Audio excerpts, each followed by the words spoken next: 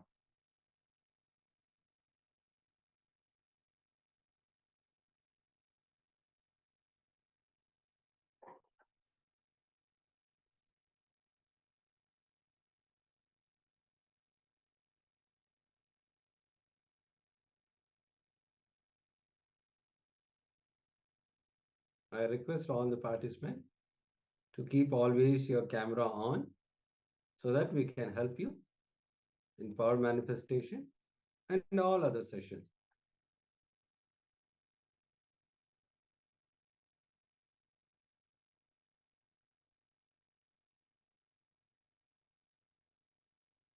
Yes, make sure to share whatever was revealed in your inner space during this round of the power manifestation.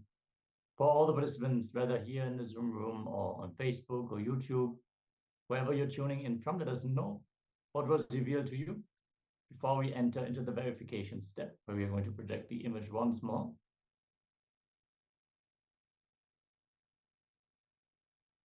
Ma Shukra Indananda is saying yellow, orange, sun, some mountain shapes, water, boat, green, some other things. I don't know how to describe. Okay. Okay, whatever you're able to describe, please describe. Okay. Rest you can leave it. No need to describe. All right. Ma Chen Hua, if you could also share what was revealed to you, if you have participated in this round of the power manifestation. Yes, as we are going to now project the image once more on screen. Yeah, you can see one shopping basket with some fruits and vegetables. There is a Yellow. Yeah, there is There a is lemon. orange. It's not quite a sun, but it's round and yellow. So There is there which you cannot describe. Of course. Yes. yes. All right. Shall we enter into a second round of manifestation? Let's get ready. You're gonna set up another image for all of you to scan. Yeah. Please sit straight with your head, neck, and spine. Chant the Mahavakya intensely. Be in the space of oneness. Request Swamiji, whatever is being revealed, to show through the third eye. Start chanting the Mahavakya intensely. Enter into that space of oneness. Mahavakya is the key for the power manifestation. The more you chant intensely, it will help you in the power manifestation.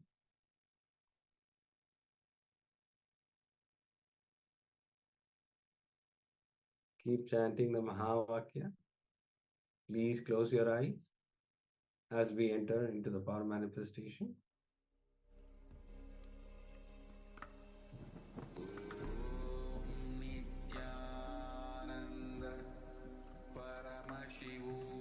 The image is projected now, so keep scanning, keep chanting the Mahavakya, and let's begin. Om Nityananda Paramashivoham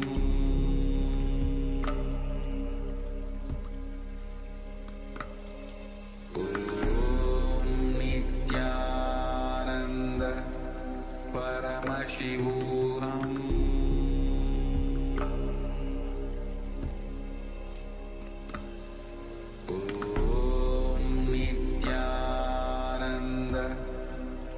Paramashivoham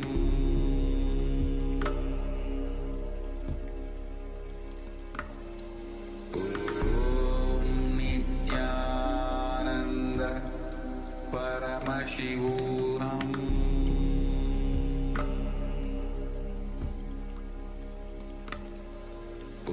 Om Nityananda Paramashivoham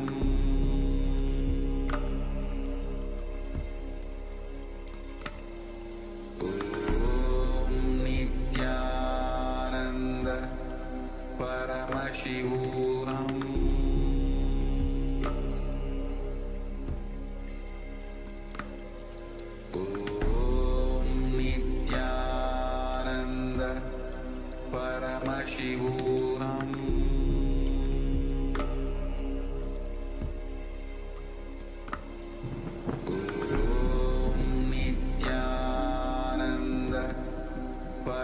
Paramashivoham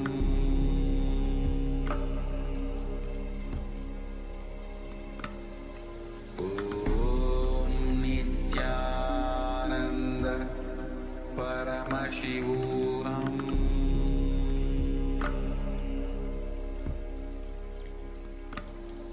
Om Nityananda Paramashivoham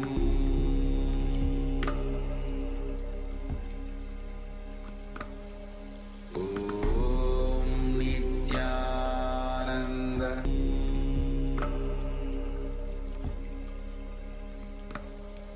Om Nityananda Paramashivoham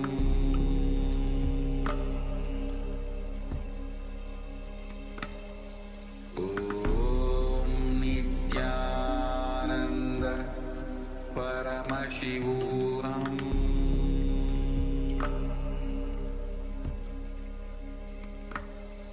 Om Nityananda Paramashivoham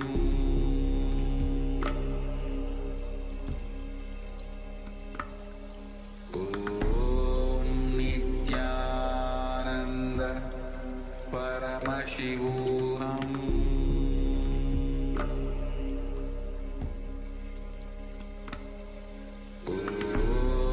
Nityananda Paramashivoham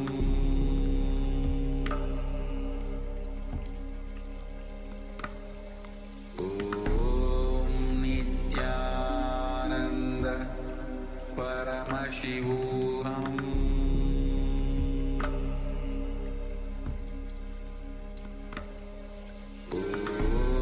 Om Nityananda Paramashivoham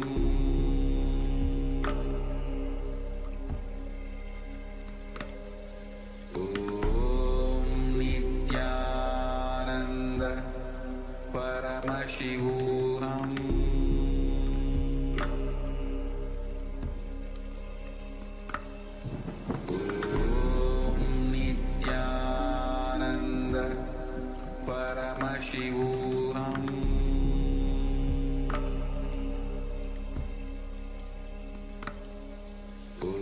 Om Nityananda Paramashivoham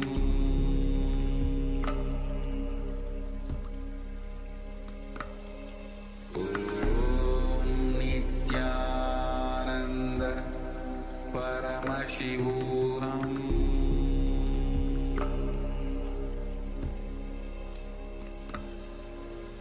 Om Nityananda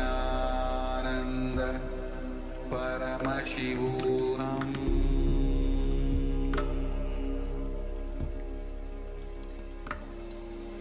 Om Nityananda Paramashivoham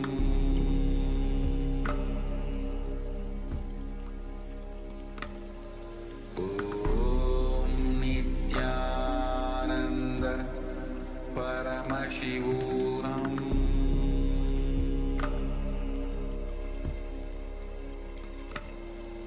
Om Nityananda Paramashivoham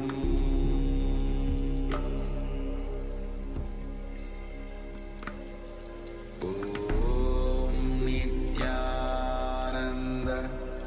Paramashivoham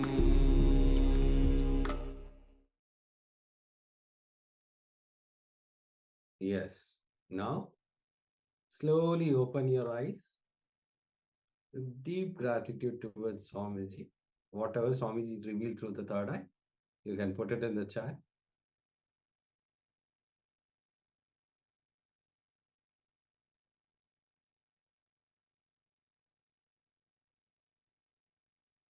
Yes, this is one of the fundamental powers. When we experience a breakthrough in this power, then all the other powers also manifest seamlessly.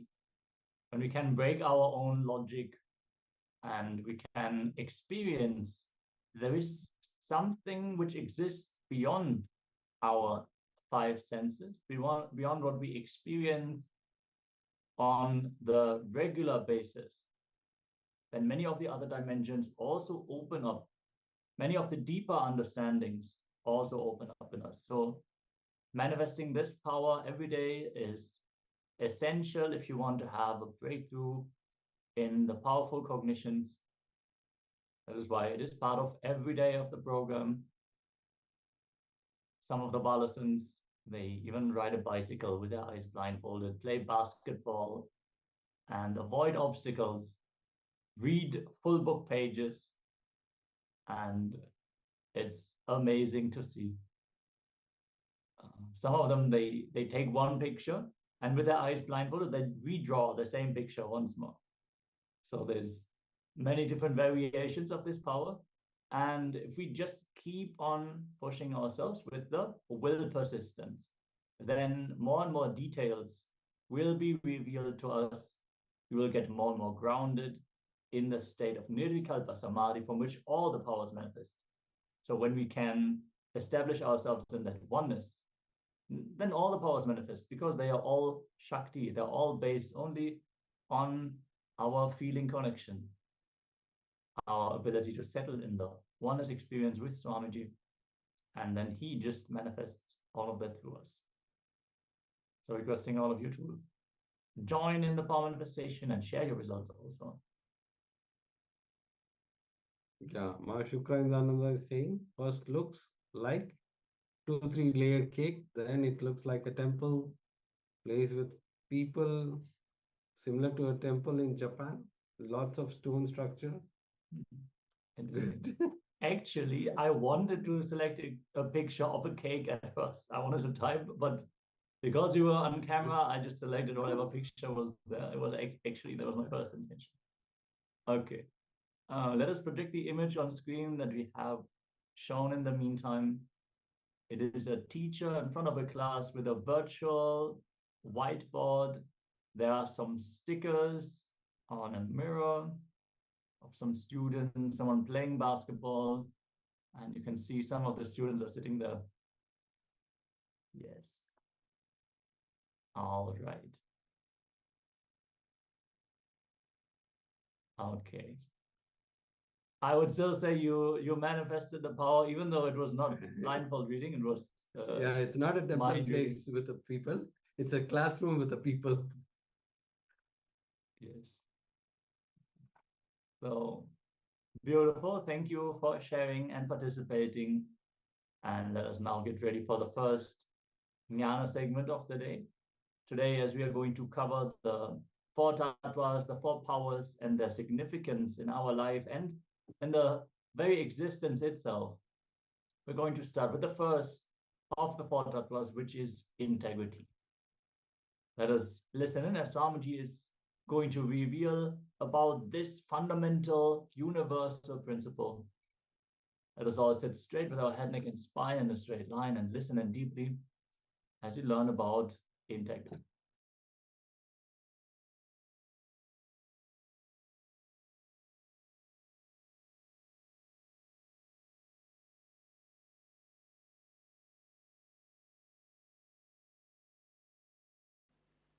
Please come to the space of listening. The principles based on which the whole cosmos functions, more than the principle, they are your birthright. Understand this one example. There is a old house and house has one room which is locked for centuries. Nobody knows what is there in that.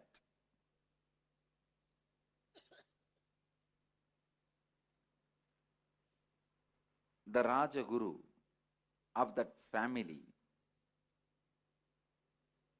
calls you and gives you the key and says, go and open that key, and whatever is inside, enjoy it, it is yours.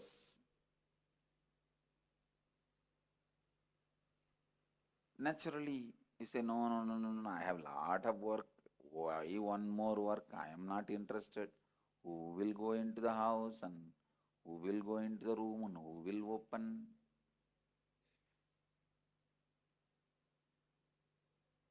When Rajaguru insists, please do it, it looks like he is putting one more work on you. He is putting one more responsibility on you. He is forcing you to do something. But when you go and open the door and see the treasure, large treasury. Any of you have seen literally with your eyes any treasury? Any of you? Any of you have seen in your life any treasury? I saw twice in my life. One, Anandapadmanabha Swami. I saw in few years before it became public when that king invited me to his palace. That is now overnight it has become world's richest spiritual institution. In Kerala, nearby a state, there is a temple, Padmanabha Swami temple. It literally feels like somebody slapping you. No, really.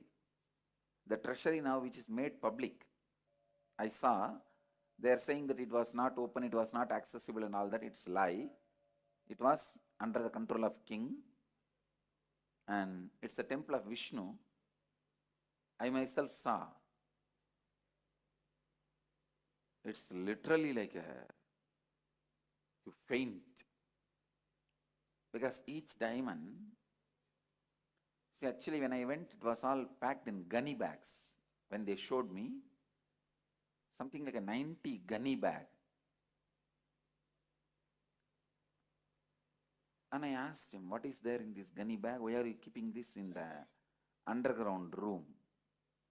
Oh, Swamiji, that and all diamonds. And if you see, there's a photograph also. Few photographs we have with that king in palace and when he was taking me around the treasury. Of course, we could not complete seeing.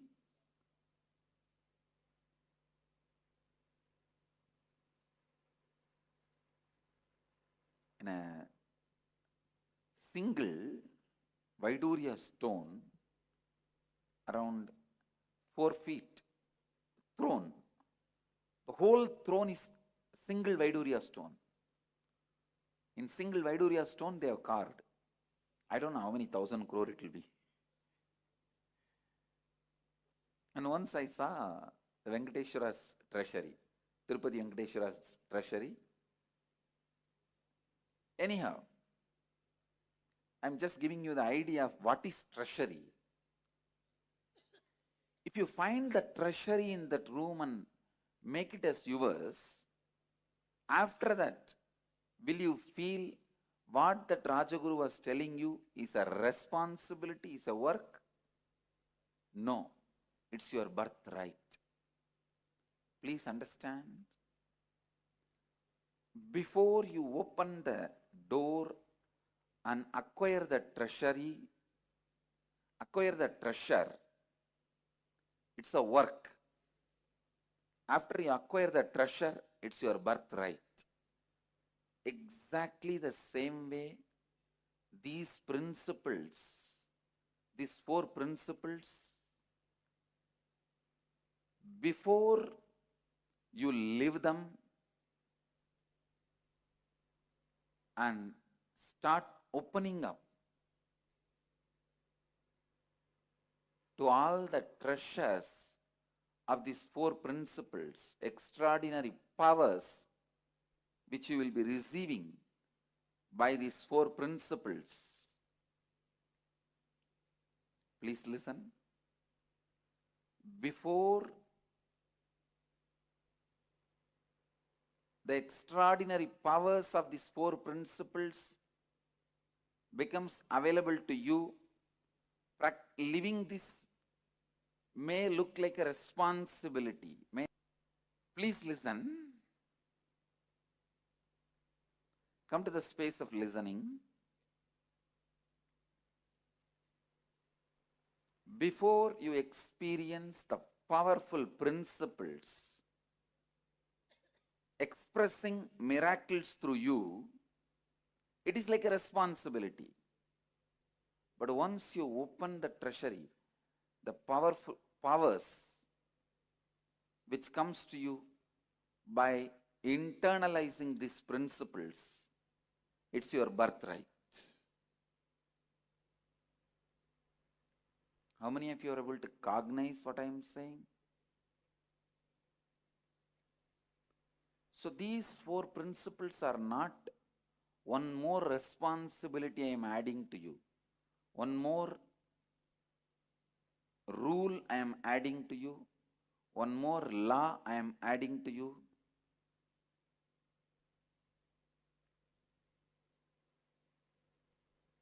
It is the treasure I am adding to your life. Understand? I think still many of you are not cognizing. If you cognize the treasure is getting added to your life, you will sit straight.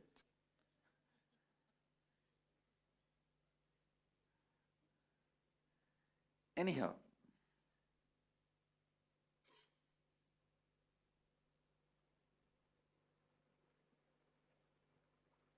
maybe when you start seeing the extraordinary powers, these principles can add in few days. You will see that excitement happening in you. You will see that experience happening in you.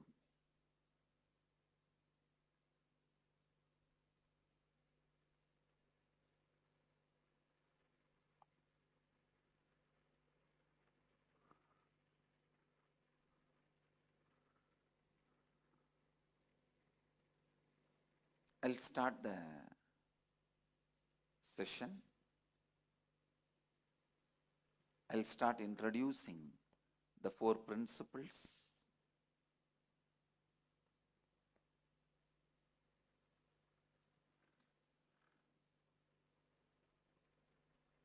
First principle, please come to the space of listening.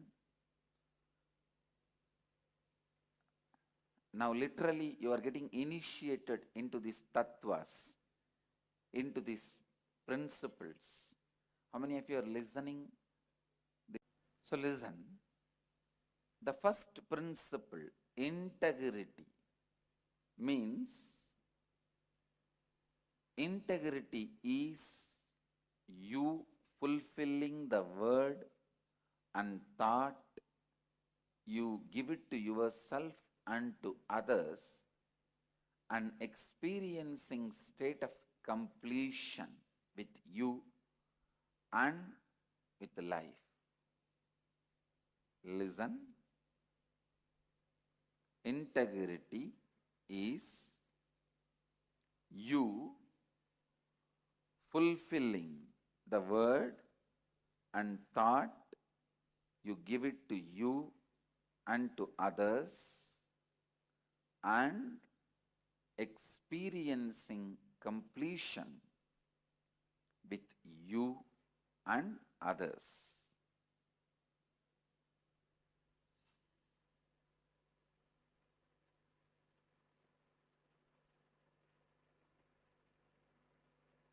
Integrity is not social ethics, morality. No. I am not talking about integrity as a social ethics or as a morality. I am talking about integrity as a spiritual principle. See, society teaches you, whatever word you give it to others, please honor it, and you have to honor it.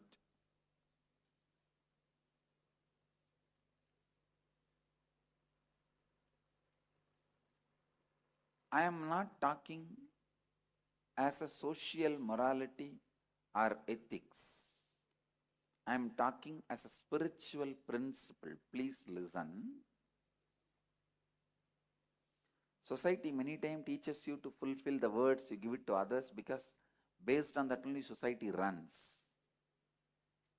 But here, the first thing you need to know, the words you give it to you. The words you give it to you.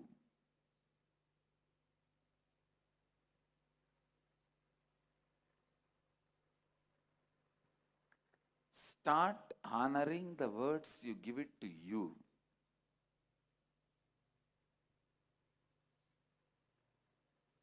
Everyone understands integrity with others. It's like if you give a word to somebody, you will give $1 million within a week. Even by giving your life, you have to give that $1 million. If you realize 6th day, just before the last day, that even if you give your life, nobody is ready to buy for $1 million. You can't fulfill your word. At least call and complete with that person. Tell that person, I can't give you the $1 million before, ahead of the time of the commitment. Even that is integrity.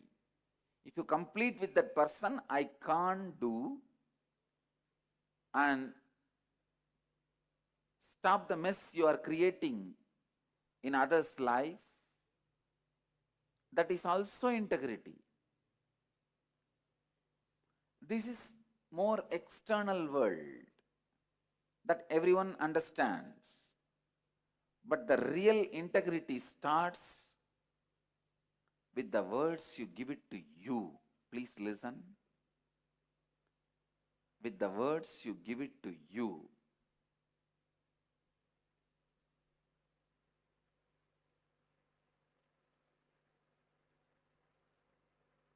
I am giving you an example. In the young age, you wanted to become a doctor. Means you already gave a word to you that I will become a doctor.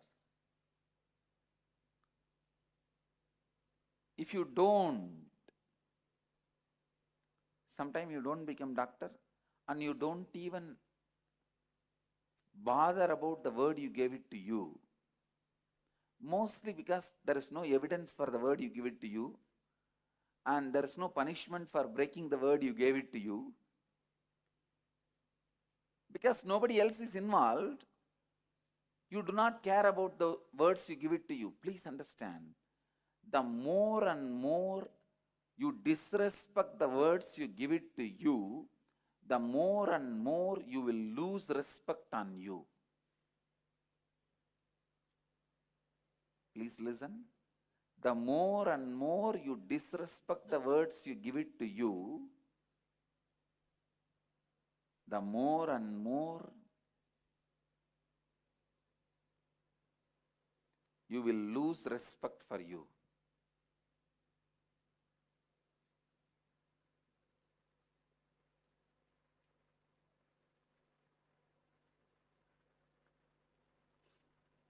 If you have committed with you that I am going to become a doctor, and if you are not able to become, at least complete with yourself. I gave a word to me, oh me, I gave a word to me that I will become a doctor. Neither I have become, nor I am going to be. So I complete with the commitment. I gave it to you, or I gave it to me. I free myself from this commitment so that I can become complete. It's something new, first time.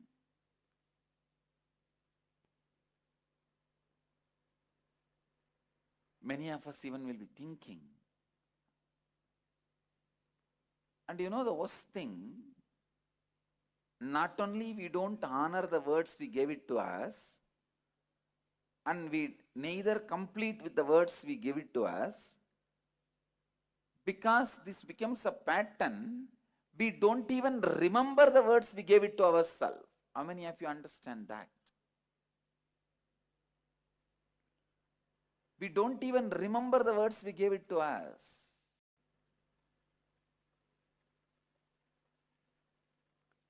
Your life works only when you are in integrity. The degree of workability in your life is directly proportionate to the degree of integrity with which you live your life. I tell you, if you have integrity, even if the whole world does not listen to you, you will listen to you. I tell you, nobody needs to listen to you other than you. If you listen to you, you are a success. You are a winner. Nobody can do anything to you. I tell you from my experience. Just if you listen to you, nobody can do anything to you. The being who is in completion, nobody can do anything. Because cosmos wants him alive. Life wants him alive.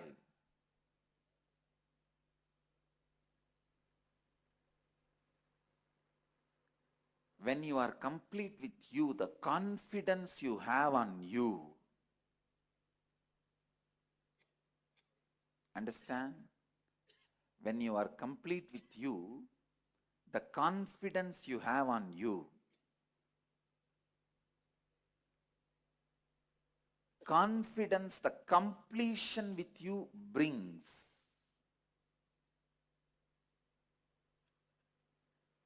Only when you experience the completion, you will understand integrity is not a principle for you to practice.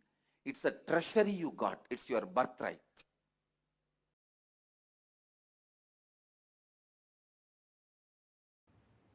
Strange conclusions you create in your life without simple integrity is what I call virus inside, which continues to keep you as a slave forever. This is the straightforward, most practical solution. You need to understand almost 99% of your conclusions, the cognitions you carry about you, life, strange stupidity. If I wear the black dress today, the whole day will be bad. How you came to conclusion? If I see somebody in the morning wearing black dress, the whole day will be bad. How you came to the conclusion? Coming to sitting to strengthen those conclusions in your life. Understand what I am talking. I am giving a very superficial examples. I can go deeper. Go deeper.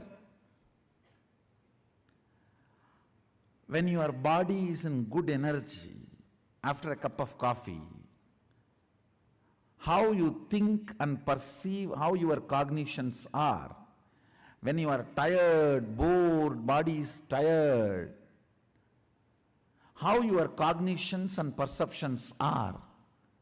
See, your cognitions, your irritations, your inspiration or boredom is not logical.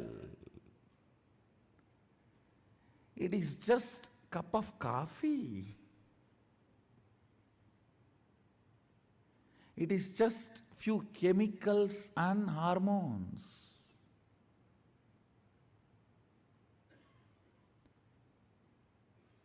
Distrusting your cognitions and trusting integrity as your software. Listen. Just disowning all your cognitions, deciding to catch up with the integrity. Integrity means I'm defining. Every thought current you cherish, you should put your whole being to fulfill it, because every thought current you cherish is a promise you are giving to yourself. Either you put your whole being to complete it, fulfill it, or you drop it and complete it. That's all is integrity towards yourself. Listen, I'll repeat once more. Every thought current you cherish is a word you give it to you. So you should work putting your whole energy to make it into reality. If you are sure you can't make it into reality, complete and drop it. Don't entertain, enjoy anymore. Do not date if you are not going to commit.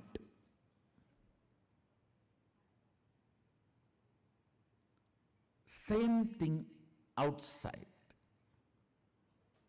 Give a word only when you are going to live it. If not, drop it.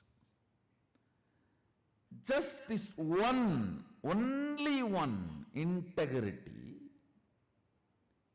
replace all your cognitions.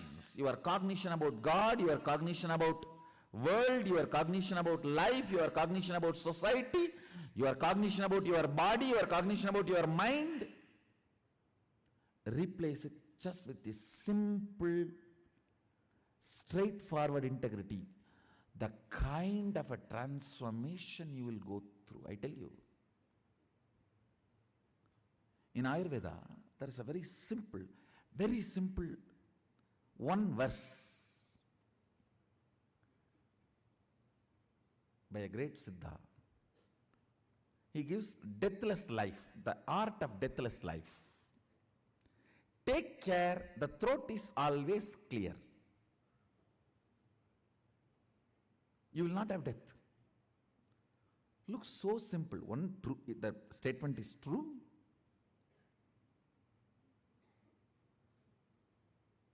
Second,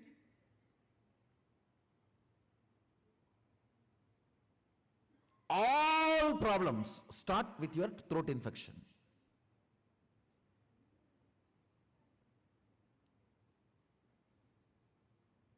If you can take care, the pashana, the medicine is stored in the throat, you will never, not only you will never die, you will never age old. That is actually the symbolic representation of Sadashiva having poison in the throat. Poison clears any infection even before it starts.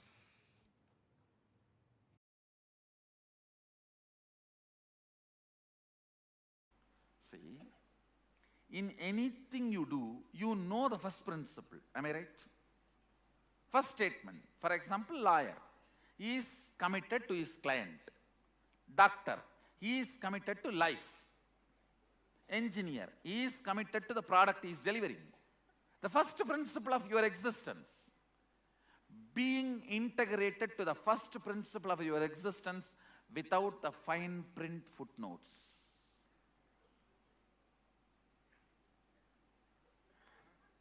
See, all of you know the first principle of your existence. Am I right? Being committed to that, being integrated to that. All the other utility transactions cannot touch the integrity of your first principle. They may be there, may not be there. But the first principle cannot be compromised. Cannot be compromised.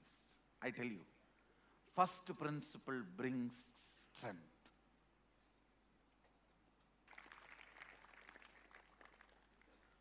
Understand? Integrity to first principle is strength.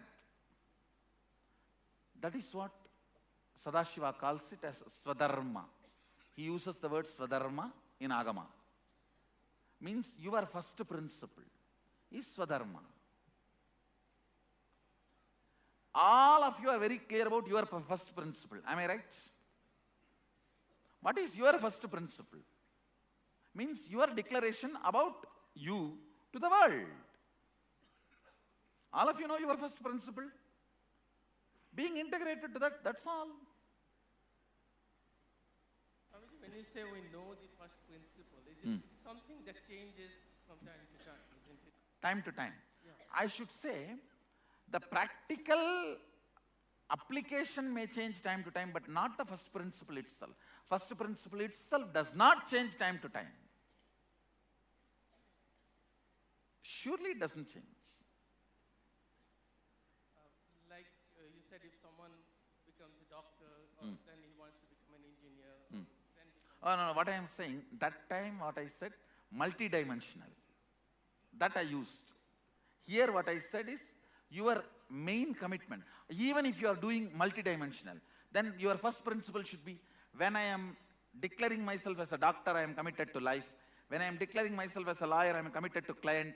When I am declaring myself as an engineer, I am committed to the delivery of the product. That's all. So that's the first principle. What I am declaring, that forms my first principle. Your first principle is your Swadharma. And being integrated to your Swadharma without shaking or letting your integrity to be shaken by any of the outcomes and side effects. Whether you are praised or blamed or showered, supported or beaten, being integrated to your first principle.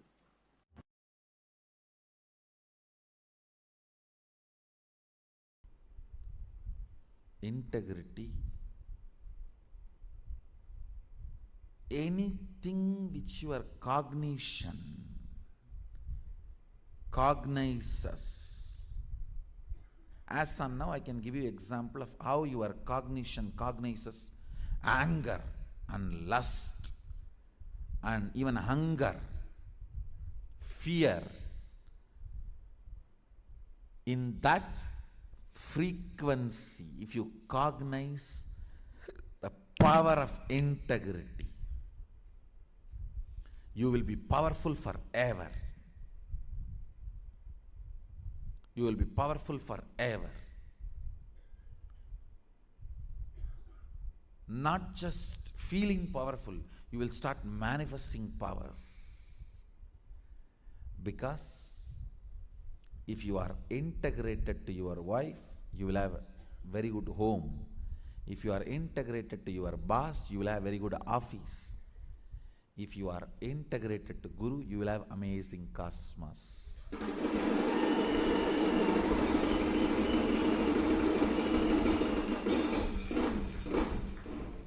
Your integrity is directly integrity to me.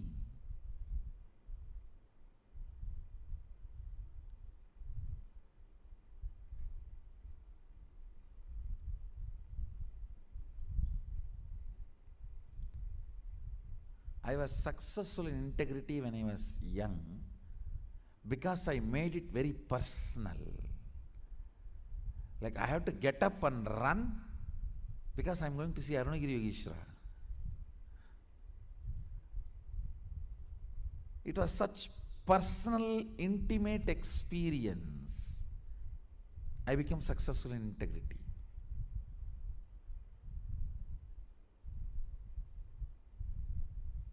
Not any other logical practices. Practice may make you perfect, not integrated. Cognitive shift makes you integrated. Decision makes you integrated. That is why when you miss integrity, I am not asking you to practice integrity. I am making you to decide to be integrated from now.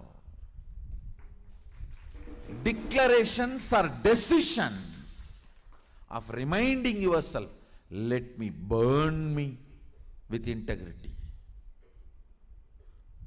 Let me awaken me to my integrity. Let the best of me be awakened in me.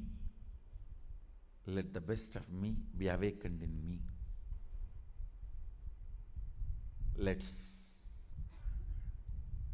make integrity as a cognition today.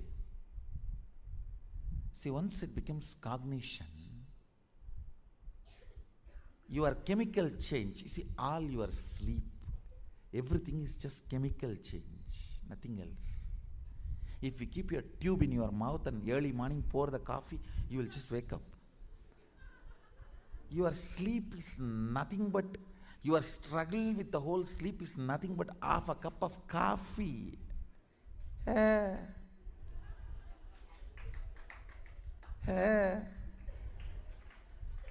really.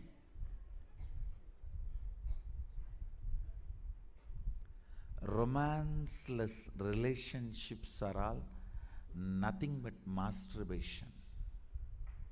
Understand? That is why in any relationship, romance is more important than the physical component of it.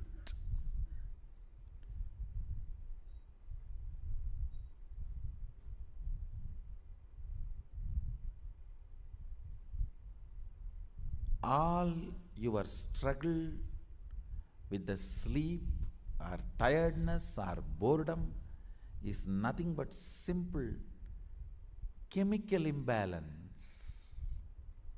If you are feeling sleepy, tired, tell yourself it is not mental, it is just physical, chemical imbalance.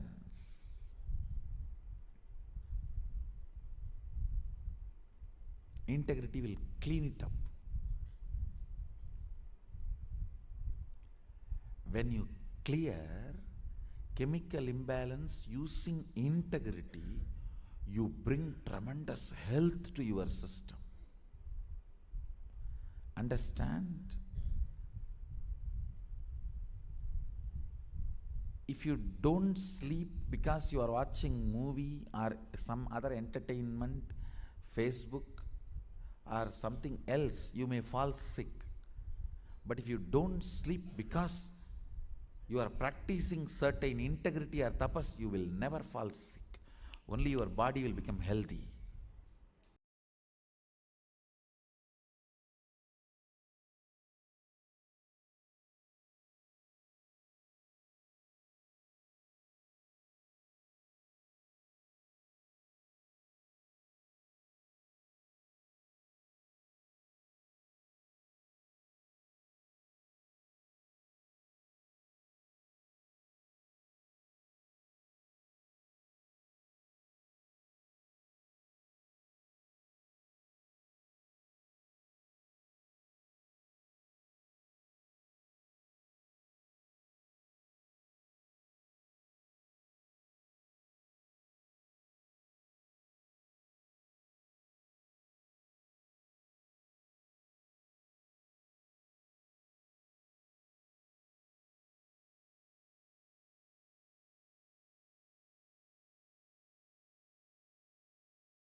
Yes, beautifully. We have received the insights into integrity, multi-layered understandings about integrity.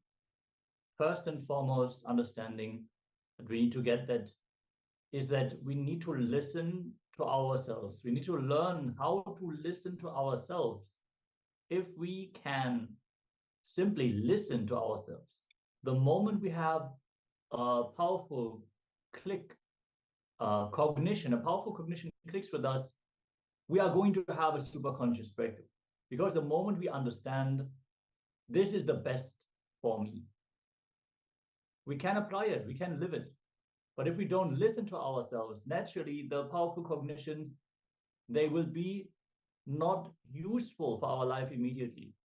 We might use it to give some good advice for someone. But if we ourselves don't listen to us, who will listen? And as Swamiji shared, it is most important for us to listen to ourselves. Then even if others don't listen, it doesn't matter, because we are already successful. Nothing, no one can harm us, because the very cosmos will want us alive. The very existence will make sure that we are protected. So what is integrity? From the very fundamental base. Integrity is you fulfilling the word and thought you give to yourself and to others, and experiencing a state of purnatva, completion with yourself and life. Power manifestation will automatically happen when you are integrated. Integrity is not just about the big commitments we make in our life. It could be something as simple as telling yourself, I'm going to wake up early every morning and practice yoga. Or telling a friend, let's meet at 5 p.m. No matter what the word you have given to yourself or others, honoring it as your life is real integrity. Unfortunately, not honoring words you give to yourself and others begins as a habit in you very early in life. As you grow up in life, we are never taught to respect our words.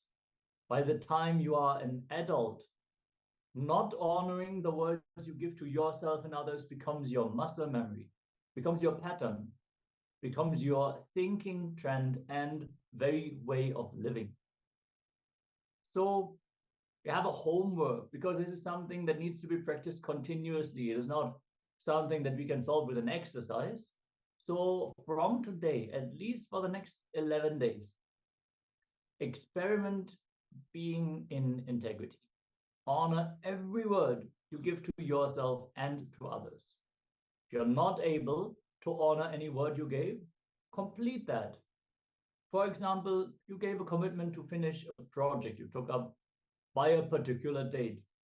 Do everything it takes to see that you finish and submit that project on time. In the worst situation, if you're not able to fulfill your commitment, speak to yourself and ensure you are complete. If you gave a commitment to another person, inform them that you are not going to be able to finish this on time, and tell them how you're going to complete it. Completion can also mean that if you give everything that you could, but you're not able to make it, to at least inform, remove the expectation that was created about you delivering that goal, that target, being on time for a place.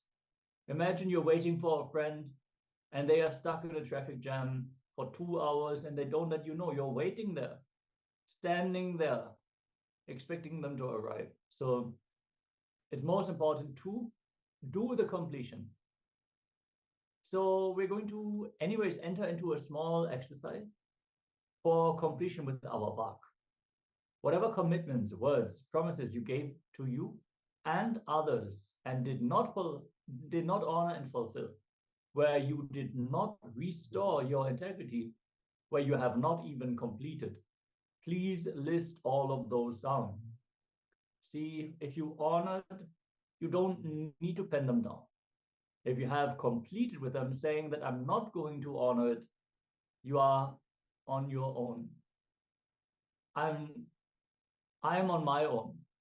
Even if you don't, even then you don't need to pen those down. So if you completed telling the person that you're not going to fulfill whatever you have declared towards them, you don't need to pen those commitments down. So if you neither completed nor honored the word, please now pen those words down. Yeah, all the words you have given to yourself and to others. It might be simple as waking up morning at 5 o'clock and doing yoga. So if you have said, okay, from tomorrow onwards, I'll start yoga at 4 a.m. So, but because of your laziness, you didn't wake up and you didn't do for yoga. It starts with small incompletion or small words you have given to yourself and others. You said to your friend you'll be coming at 5 p.m. for the coffee. So, but you didn't turn up.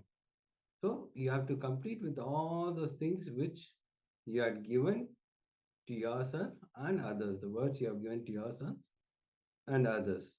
So remember all those words, write elaborately and complete.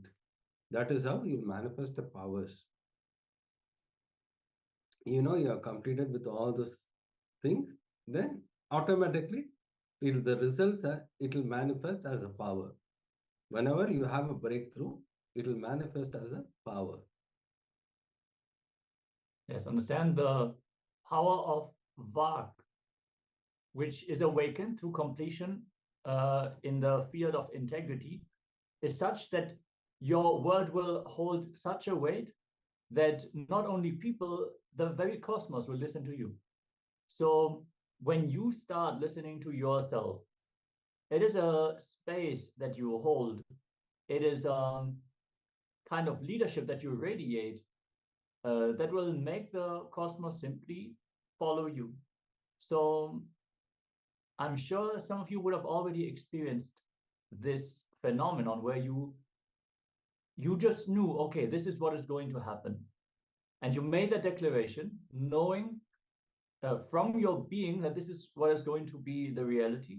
And the people around you, they were moved. Simply, they also understood, yes, this is what's going to happen by your declaration. This is what you can experience when you complete with your Vak more and more. So let us now move into the first step of the exercise. We're going to have multiple steps. Let's take a few minutes. If you have any questions about integrity or this exercise in particular, let us know so we can attend to it.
Please let us now move on to the second step of this exercise. Now, please give a commitment to yourself to be in integrity and to complete with your words, promises, and commitments which you gave to yourself and others. So either fulfill what you declared or complete with all those words, promises, and commitments. Let's get ready. Hope all of you were able to pen down all the unfulfilled promises that you have given to yourself and others. And now let us declare to complete. As Ramaji has shared, a declaration is a decision. So whenever you want to manifest something in life, just declare it rightly. Declare it to your family, your friends and family, to your colleagues, to your Sangha members, everyone who knows you, everyone who knows how you have been. Just declare how you are going to be. So let's enter into the step of the exercise. Ma Shuklananda already shared that she had already completed with 2 people. Great, Ma. Let's continue with the next step of the exercise.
in the third step, we're going to again look into our life.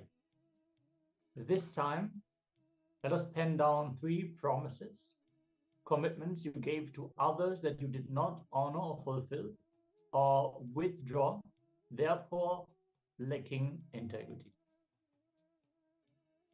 And then make a call to the 3 people and either recommit to honoring the word you gave and fulfilling it, or withdraw your commitment and complete for the word you gave.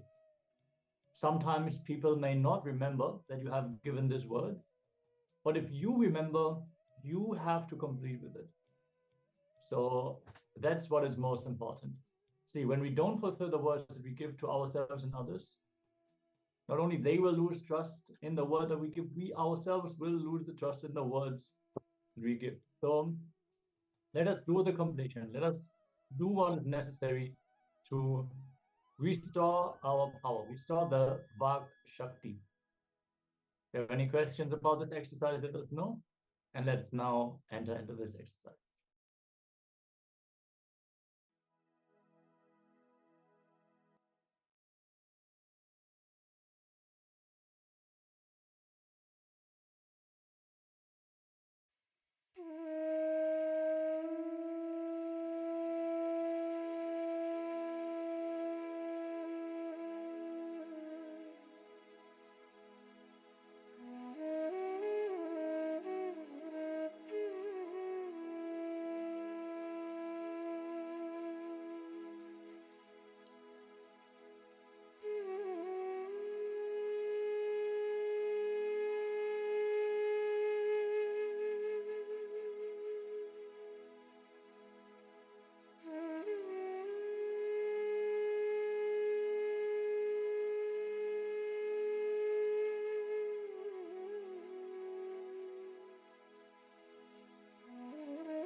Yes.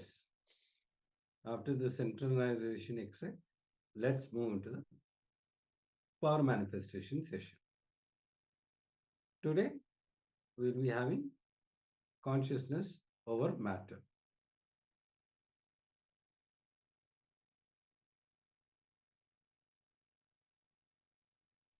Yeah, it's one of the very beautiful powers. Very impressive to see how the object is moving by the force of your will alone. And it is one of the powers which can be manifested throughout your day. You can just have a small round object with you. I mean, it's always great to have some fruit with you wherever you go. So just keep some oranges or an apple or something, and you can manifest the power wherever you go. Not that you cannot manifest this power with inorganic objects as well, but in the beginning stage, it is easiest to manifest the power using organic objects such as fruit. And in the initial state, it is easier to manifest the power on your own palm or on other people's palms. After that comes objects which contain silicon, because the silicon directly responds to the consciousness. From there, you can manifest the power on books or other small objects, tables, and finally the ground itself. Swamiji has explained that your ability to roll the object on a different surface is directly connected to your completion space that you hold with that object. So that is why there's like different levels to this power, where you can finally have the completion with the entire planet itself, with the ground which you are walking on, the ground on which you maybe spat in the past, all these things we don't even cognize what we are actually doing. Swamiji clearly said, if you carry violence in your inner space, every step that you take on the ground is a violation to the ground itself. So when you start going into more and more completion, naturally also your steps will carry that completion. Swamiji said, the being should be so light that if you walk on the grass on a daily basis, there should be no footpath being developed. The grass on which you walk should not die from your steps. That is when you know that you are a real sannyasi in the complete completion. So with this as a context, let us get ready. Have an object, any round object, any fruit is optimal. And get ready. You can take a coconut or an apple or mango, an orange, whatever you have available, and settle down. Place the object on your palm. You can keep the palm on a solid surface like a table, so it is stable, and then connect with Swamiji in your inner space. Yes, you can take any of the round objects. It might be coconut, apple, or orange, any round object. Chant the Mahavakya intensely, consciously decide, and with the power of third eye, move the object.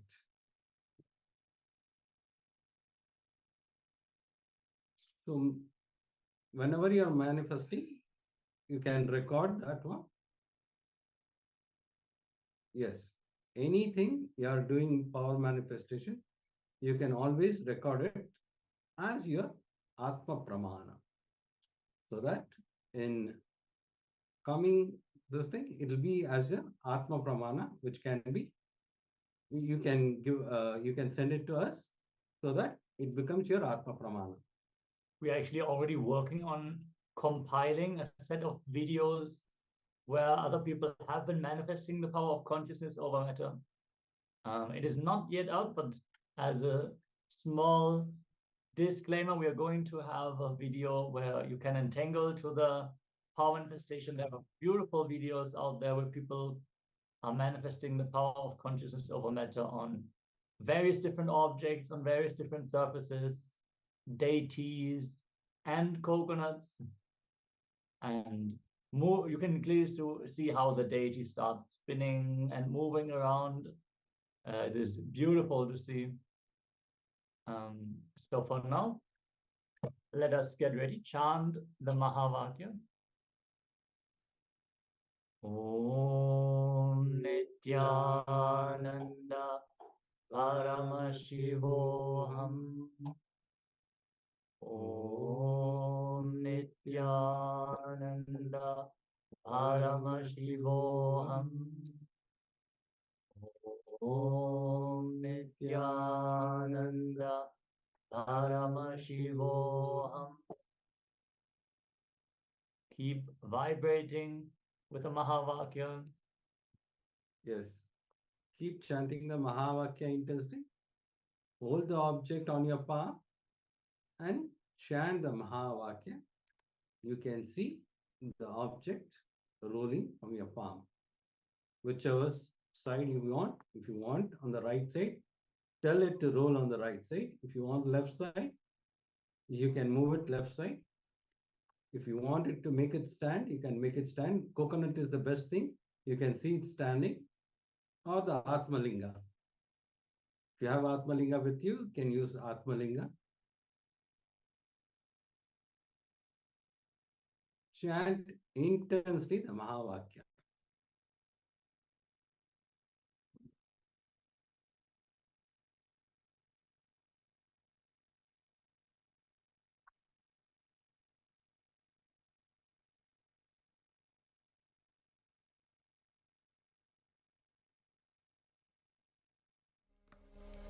Om Nityananda Paramashivoham.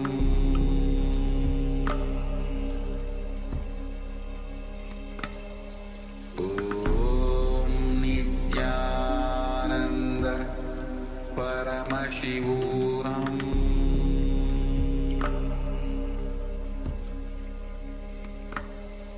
Om Nityananda Paramashivoham.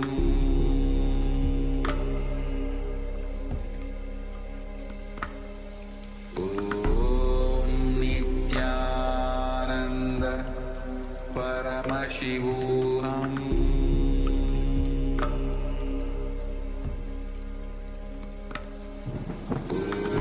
Om Nityananda Paramashivoham.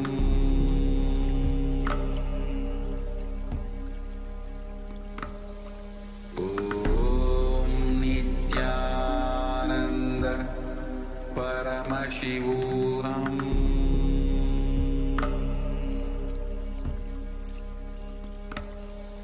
Om Nityananda Paramashivoham.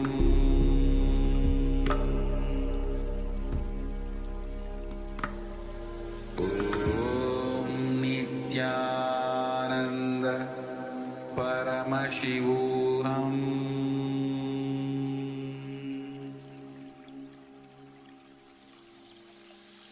I bless you all. Let you all open all your three eyes.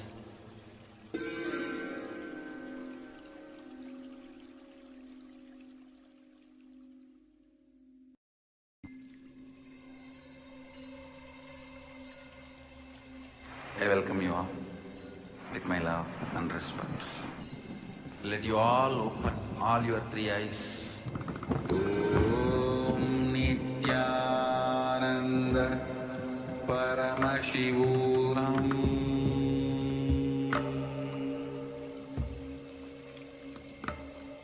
Om Nityananda Paramashivoham.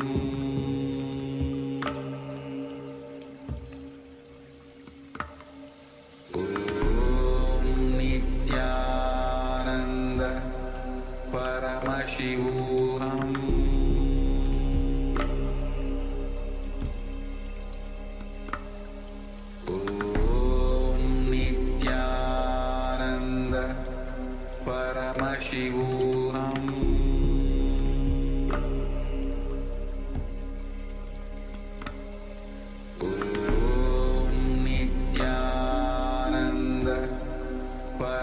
Paramashivoham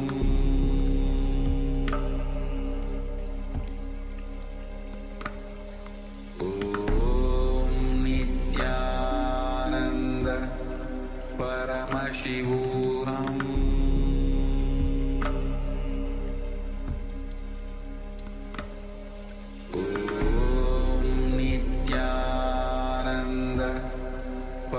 Paramashivoham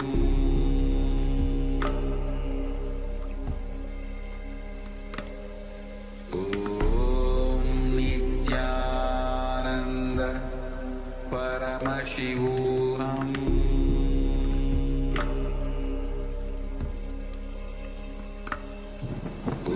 Om Nityananda Paramashivoham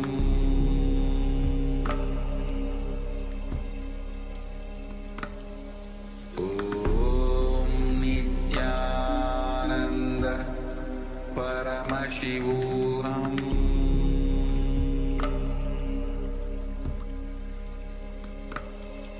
Om Nityananda Paramashivoham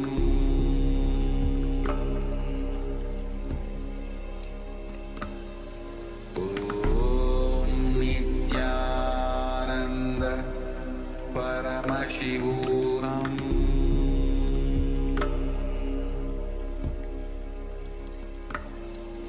Om Nityananda Paramashivoham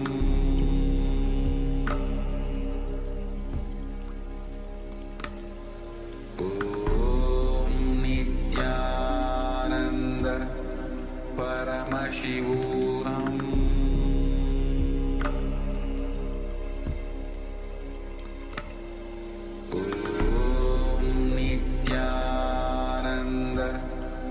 Paramashivoham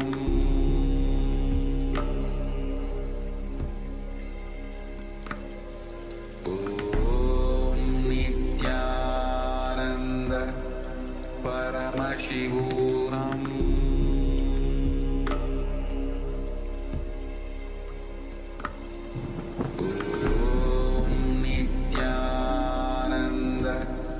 Paramashivoham Om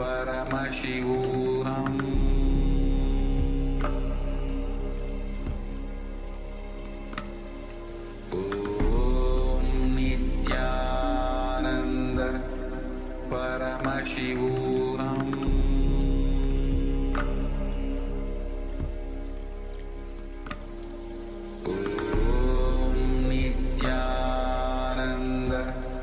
Paramashivoham Om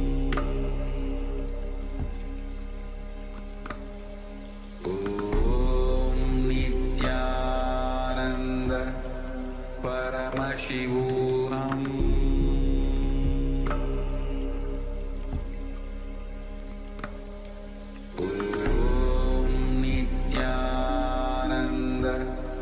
Paramashivoham Om Nityananda Paramashivoham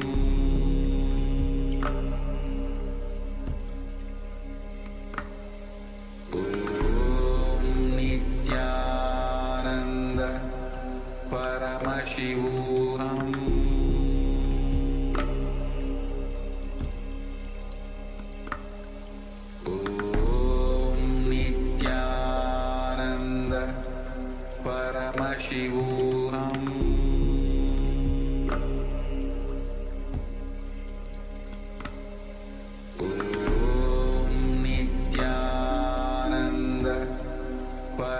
Paramashivoham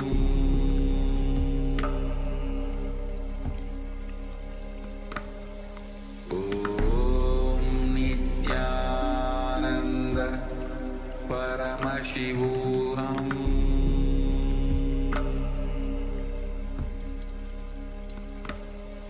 Om Nityananda Paramashivoham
Paramashivoham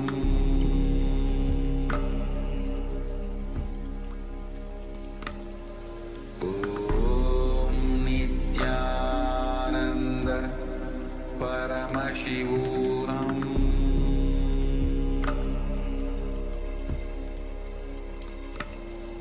Om Nityananda Paramashivoham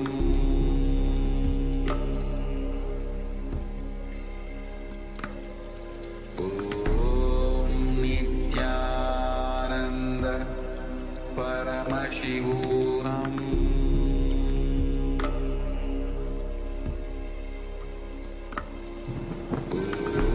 Om Nityananda Paramashivoham Om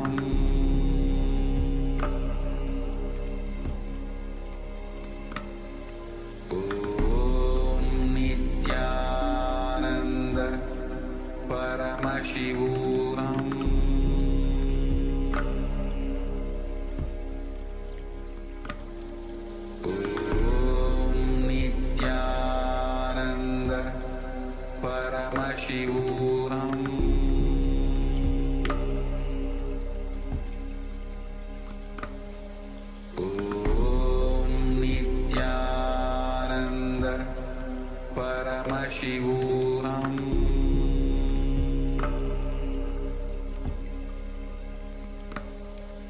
Om Nityananda Paramashivoham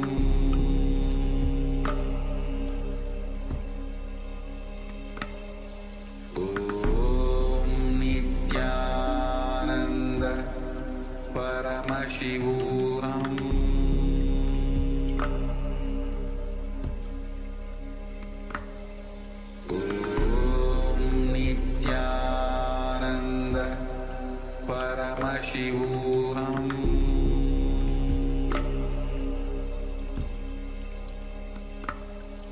Om Nityananda Paramashivoham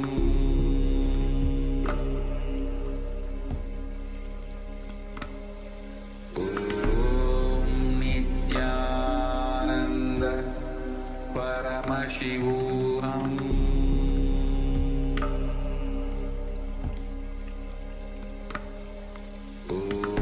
Om Nityananda Paramashivoham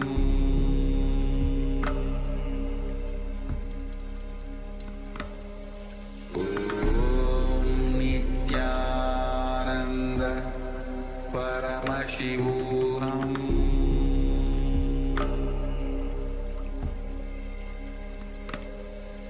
Om Nityananda Paramashivoham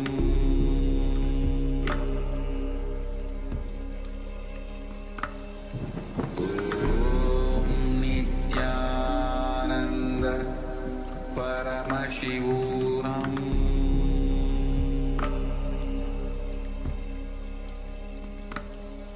Om Nityananda Paramashivoham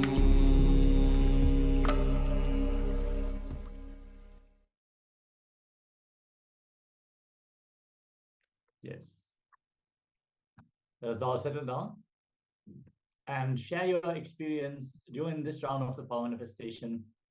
Share your power manifestation results. You can also let us know what object you have manifested this power with. Requesting all the participants to please come on camera. Ma Chen Hua, Kong Jiaolan, and Ma Kailiwang. Also, Ma Li Sisa is barely visible. It's only black with a white spot. Yes. Oh, another black screen just joined. Okay, please make sure you are visible on camera throughout the sessions and share your manifestation results after this powerful round of consciousness over matter. You can also share what level of power you've manifested. Have you rolled the object on your palm? Have you rolled it on a surface? Let us know. See, the power of consciousness over matter is actually a multi-dimensional power. It is not only moving objects with our mind. It is matter. Everything which is matter can be moved. That means you have a health problem. You can literally move your organs. You can adjust whatever needs to change in your own body. You can move people. People are matter. You can move them to do what you want them to do. You can move their thought currents. Swamiji has clearly shared our cognitions are matter. They are synaptic connections in our brain, and they can be moved through the power of consciousness over matter. For example, you have a spine problem, a bone problem, you can realign your own body through the power of consciousness over matter. And naturally, all the objects can be moved. Swamiji says even planets, objects of the size of planets can be moved with this power manifestation. It is possible. It all is only linked to the level of our completion. So Rajendra Babu is sharing, the object is a pen and it was turned. Great. Congratulations. Celebrate yourself.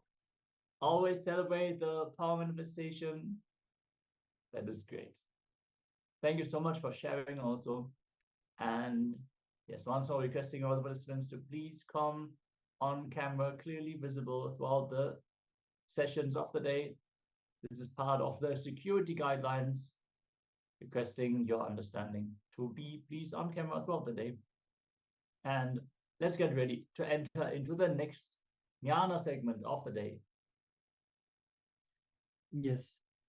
So next, we are going to hear about the authenticity from the Supreme Pontiff of Hinduism directly. So he always says that it is about being true to oneself and aligning all the four images and the expectations of others to you. So it means living at your peak of your possibility and responding to the life with integrity. So if you are a leader, example, at workplace, so present yourself confidently in the meetings is your outer image, and your colleagues expect you to take charge is the other's image. When you live this authentically, then that is your peak possibility, and that's how you expand in life, and that's how you will be at your best in your life. Yes, So Swamiji has beautifully shared the four images that we carry. They are our very extension. So sometimes we feel someone has an expectation towards us. Why should we do what they want us to do? No, we have created that expectation in them as part of our very identity. So it is for our own expansion to align to their expectation. When we feel they are expecting too much, it means they believe that we are more powerful than what we believe about ourselves. And Swamiji also shared, if we can create this expectation in another person, be very clear, you have the power to make this as your identity. If the people think you can live up to an identity, it means you have that ability, you have that possibility. You just need to decide to live it, drop the resistance, and live authentically. yes. Now let's hear from the Supreme Pontiff of Hinduism sharing about the authenticity.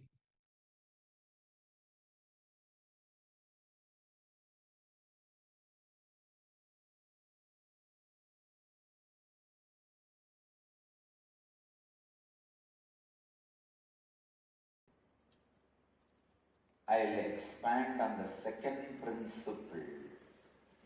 How?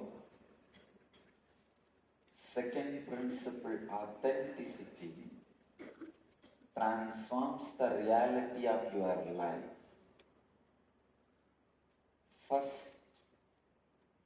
line, first tattva you need to know is whatever you experience as reality is only possibility. Please listen. If you are experiencing your reality as rich, everything good, that is also only a possibility for great which is supposed to come. If you are experiencing your reality as bad, poor, suffering, suffocation, that is also is a possibility for the worst which is going to come. Listen. Whatever you experience as reality is only possibility. If you are experiencing as good, the great possibility for better. If you are experiencing as bad, the possibility for worse. But do not ever think the reality you are experiencing is the reality. No. It is just possibility. If you are experiencing fear, be very clear. It is only a possibility for the greater fear which is going to come. If you are experiencing courage, be very clear. It is only the possibility for the greater courage which is going to come. Everything you experience as reality is just possibility. Let me expand on authenticity. Authenticity means the state where you are established in the peak of your capability, your possibility, and you respond to life from who you perceive yourself to be. The inner image and peak in the outer image, and establishing yourself in peak in others' image about you. Listen. Whatever you perceive about you is only a possibility. If you think you are a Swami, good person, nice person, even that is only a possibility for the greater saint to happen. If you think you are filled with jealousy, dirt, junk, and whatnot, disease, depression, that is also not the reality. It is a possibility for greater disease, greater depression, greater disorders to happen.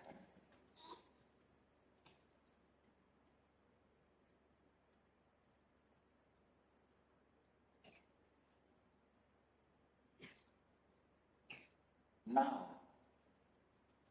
almost all of us experience ourselves as a mixture of both. How many of you cognize what I am saying? You experience yourself as a mixture of both. Little health and little disease. Little goodness, little badness. Little joy and little depression. Little reconciliation and little fight. And little wealth and little poverty. So you are a possibility for any extreme. In a way, you are a possibility for any possibility. When you are in a state of possibility for any possibility, you are called seeker. Bring authenticity continuously.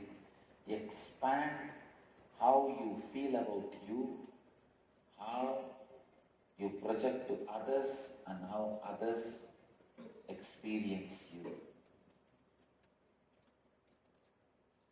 Go on expanding.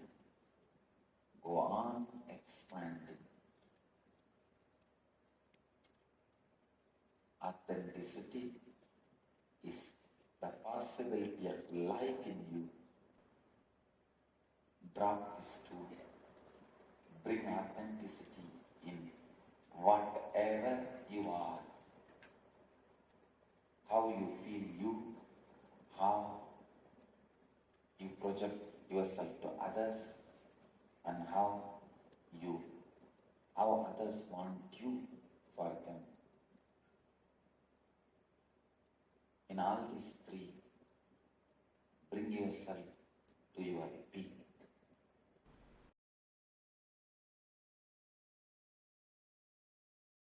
When you bring authenticity to your thinking, please understand,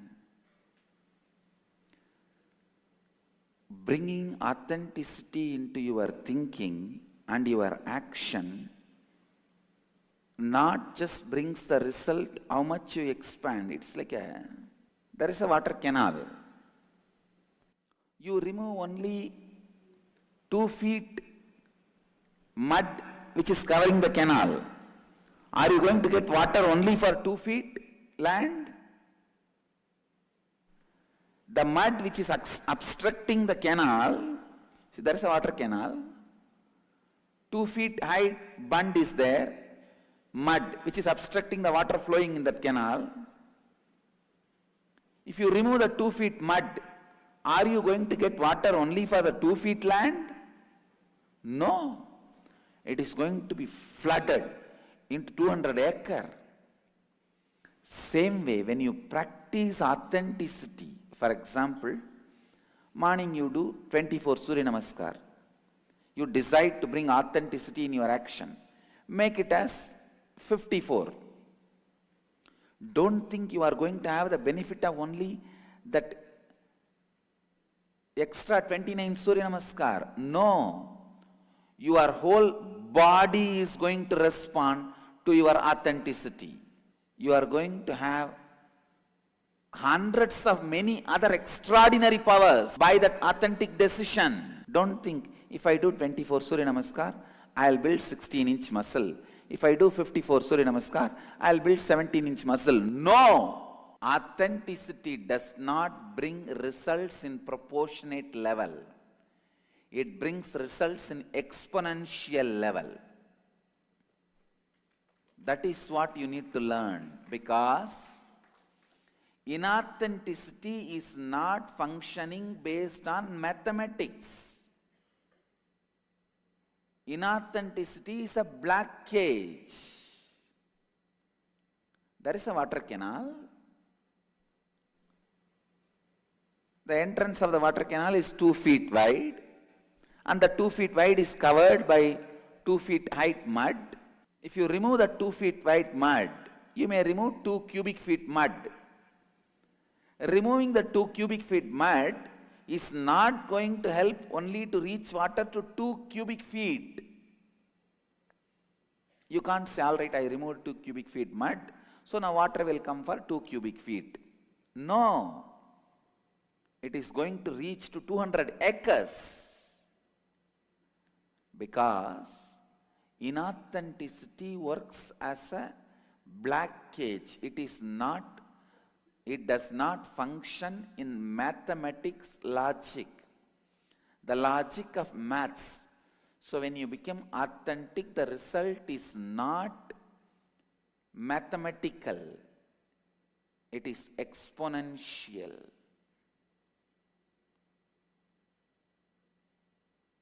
It is not proportionate, it is exponential.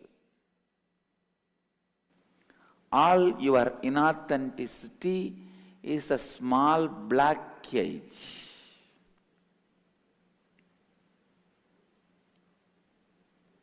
If you make your Surya Namaskar from 24 to 54, you are not going to have the benefit of just extra 29 Surya Namaskar. No. Your body will enter into a different space. Whole day you will be in that authenticity. In every step you are doing, you will be in that authenticity. Every action you take, every thinking happens in you, every step of your life, you will be in that authenticity. The power of authenticity brings unknown energies awakened in you, capabilities awakened in you.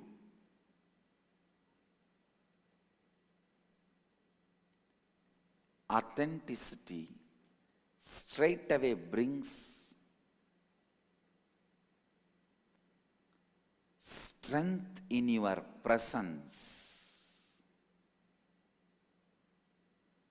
Nobody will even plan for cheating you. I go around everywhere wearing so much of gold. Not a single thief thinks of stealing from me, because he knows it will be too costly mistake. Even 2-gram chain, 3-gram chain, people snatch. And it's not that I don't walk alone. Many times I walk alone. In the streets, even if you walk as 10 people, few gram chains, people snatch. There are chain snatchers. Not a single thief even thinks, because he knows it will be too costly mistake. Same way, your presence will be so heavy when you practice authenticity. No one will think of taking advantage of you. They know it is too costly mistake. It will be too costly mistake. Authenticity brings strength to your presence. Understand? Catch the truth. Authenticity brings strength to your presence. When you practice authenticity, just by your presence you will enrich people. Anything you say simply will become part of the people's space. Their inner space will not even have a guts to say no. They will simply forget no in your presence. Understand? Authenticity means being in peak in all the three. Being in peak in all the three. Let me explain. Having best, no books, notebooks. Please drop everything. No, can you drop all the notebooks?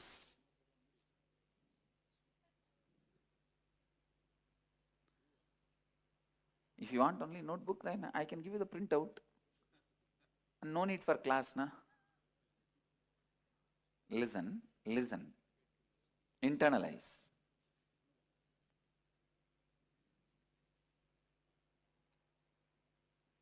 Point by point.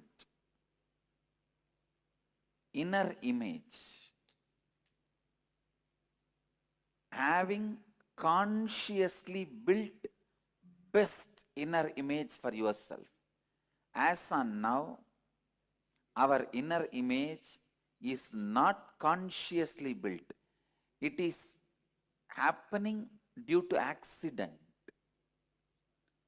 Some old dilapidated bungalow you caught hold and you are living in it. You have not built it. You did not see the vastu. You did not buy the land as you want. You did not plan it and you did not create it. Some old dilapidated house, some accident happened, some ghost possessed, all the fellows in the house ran away, you went and started living there. Your inner image is not consciously built by you. Understand? Having consciously built inner image for yourself and projecting consciously built outer image for you. Most of our outer image is a reaction. Understand? It will be literally opposite to what you feel inside. It's like if somebody punches you, inside you feel that terrorized, you are terrorized, terrible fear. Just to save yourself that others should not punch you, you show a strong face. It's a reaction, but I am not saying strong face is wrong. Be very clear. The strong face should be consciously built with responsibility. I'll show the strong face. I'll take the responsibility for it. I will align my inner image with it. How many of you are cognizing what I am saying? If you are not able to cognize, raise your hand. I'll repeat. Listen. I'll repeat. Both of you, please keep the hands raised so that I'll talk to you directly. Listen. Your inner image as on now, you have not built it consciously. Have you built it consciously? Have you planned how you should feel about you? It is something happened in your life. Due to many things happened in your life, automatically it got built. You understand? Both of you understand what I am saying? No, backside, you. What you carry about you is not consciously created by you. You did not create it purposely. When the young age somebody has beaten you, you feel, oh, I am weak. Somebody has cheated you, you feel, I am always cheated. Somebody says you are a good guy, you feel, I think I am a good guy. So it is only an outcome of different accidents. Am I right? You are cognizing? So, your inner image as on now what you carry is not best because you did not build it. Same way the outer image which you are projecting to others is not best because you did not consciously create it. It came out as a reaction. If your elder brother was beating you constantly in the young age, you have to put up a brave face so that he doesn't beat you. If your father is scolding all the time, you have to put a brave face so that he keeps quiet. So most of your outer image is reaction created unconsciously, not a consciously created. Getting it? Others' image. Listen. What others feeling about you, especially the people who live around you, taking responsibility for that. Whatever people expect who live around you, about you, for example, what your mother expects from you, what your father expects from you, it is not that you have to fulfill the expectation of the guy who walks in the street who have nothing to do with your life. No.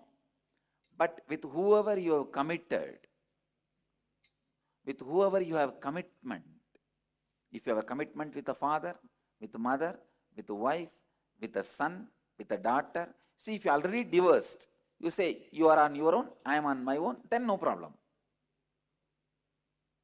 But if you are still committed with a father or mother or a son or a brother or sister or friend or business partner, whoever is involved in your life,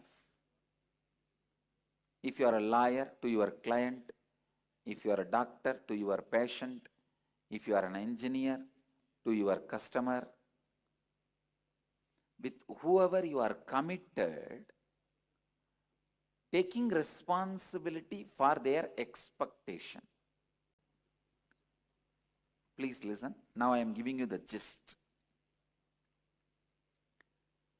Consciously building the best inner image, consciously building the best outer image, consciously taking responsibility for others' expectation for you. I am not saying fulfilling others' expectation. Getting it? Understand? I am not saying fulfilling others' expectation. I am saying taking responsibility for others' expectation.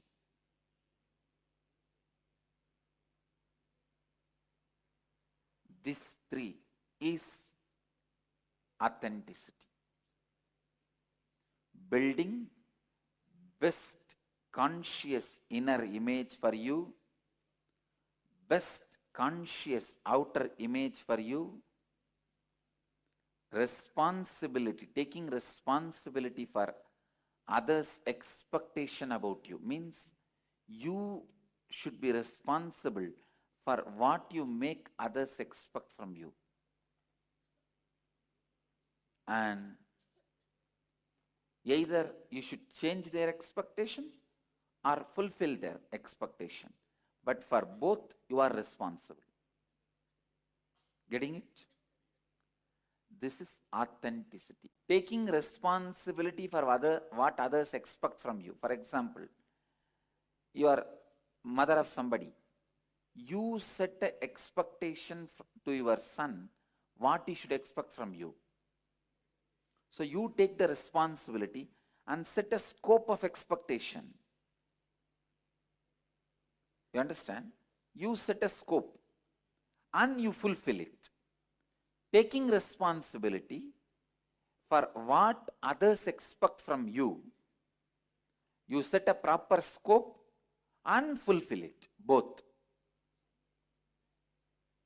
So, all these three being put in one line. All of you are getting it? Let me make it more clear with some more examples. Aligning your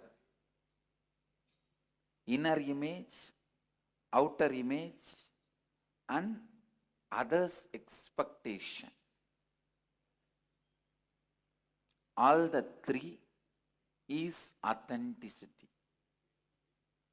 Let me define.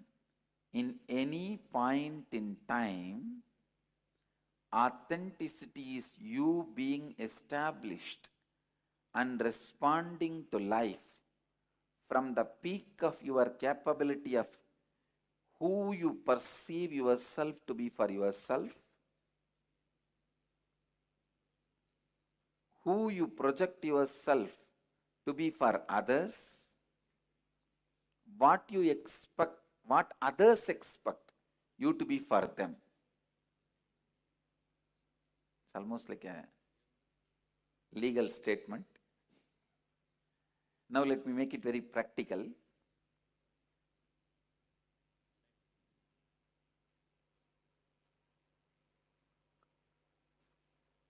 What you think of you is almost like a bored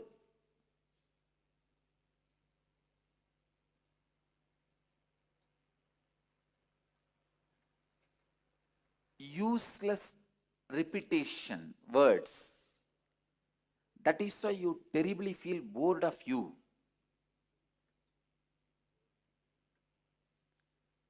If others are not bored of you, you are a happy person. If you are not bored of you, you are a blissful person. Understand? But if you look in what you think of you, you will see a bored idea. Because it is not consciously built. The possibility for updation is not there.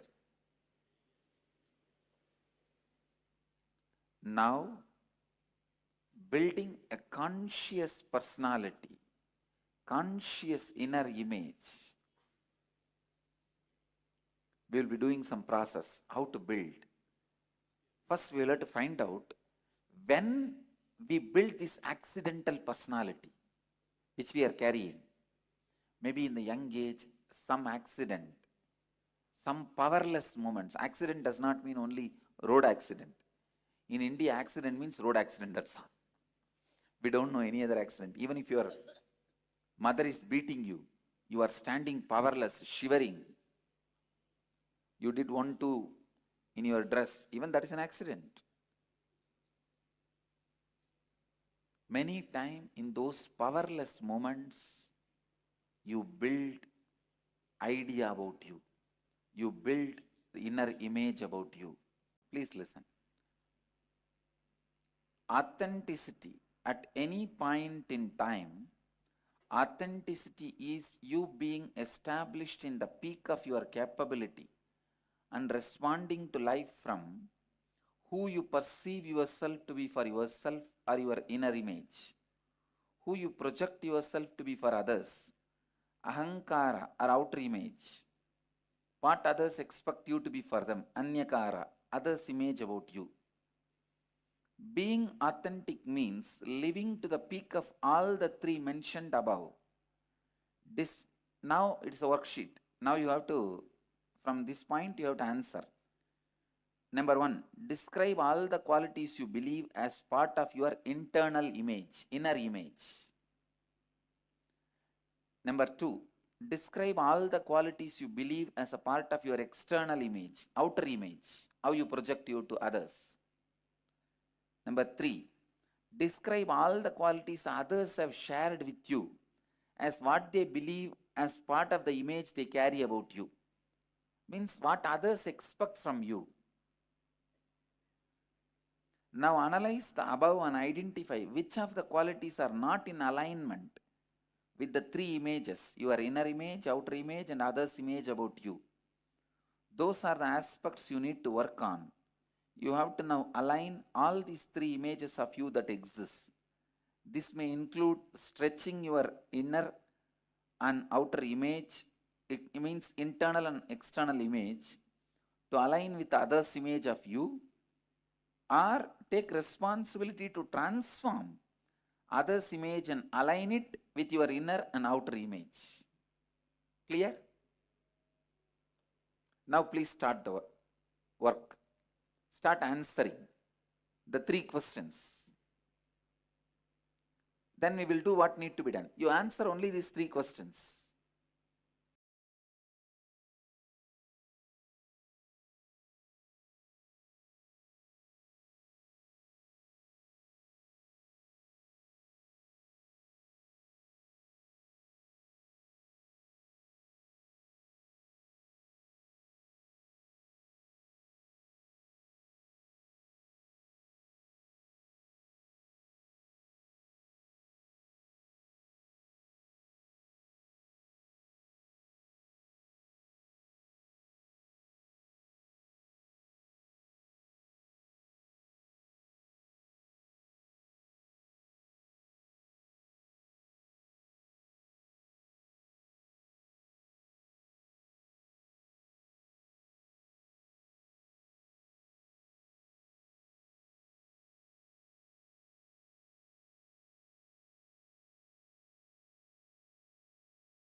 Yes.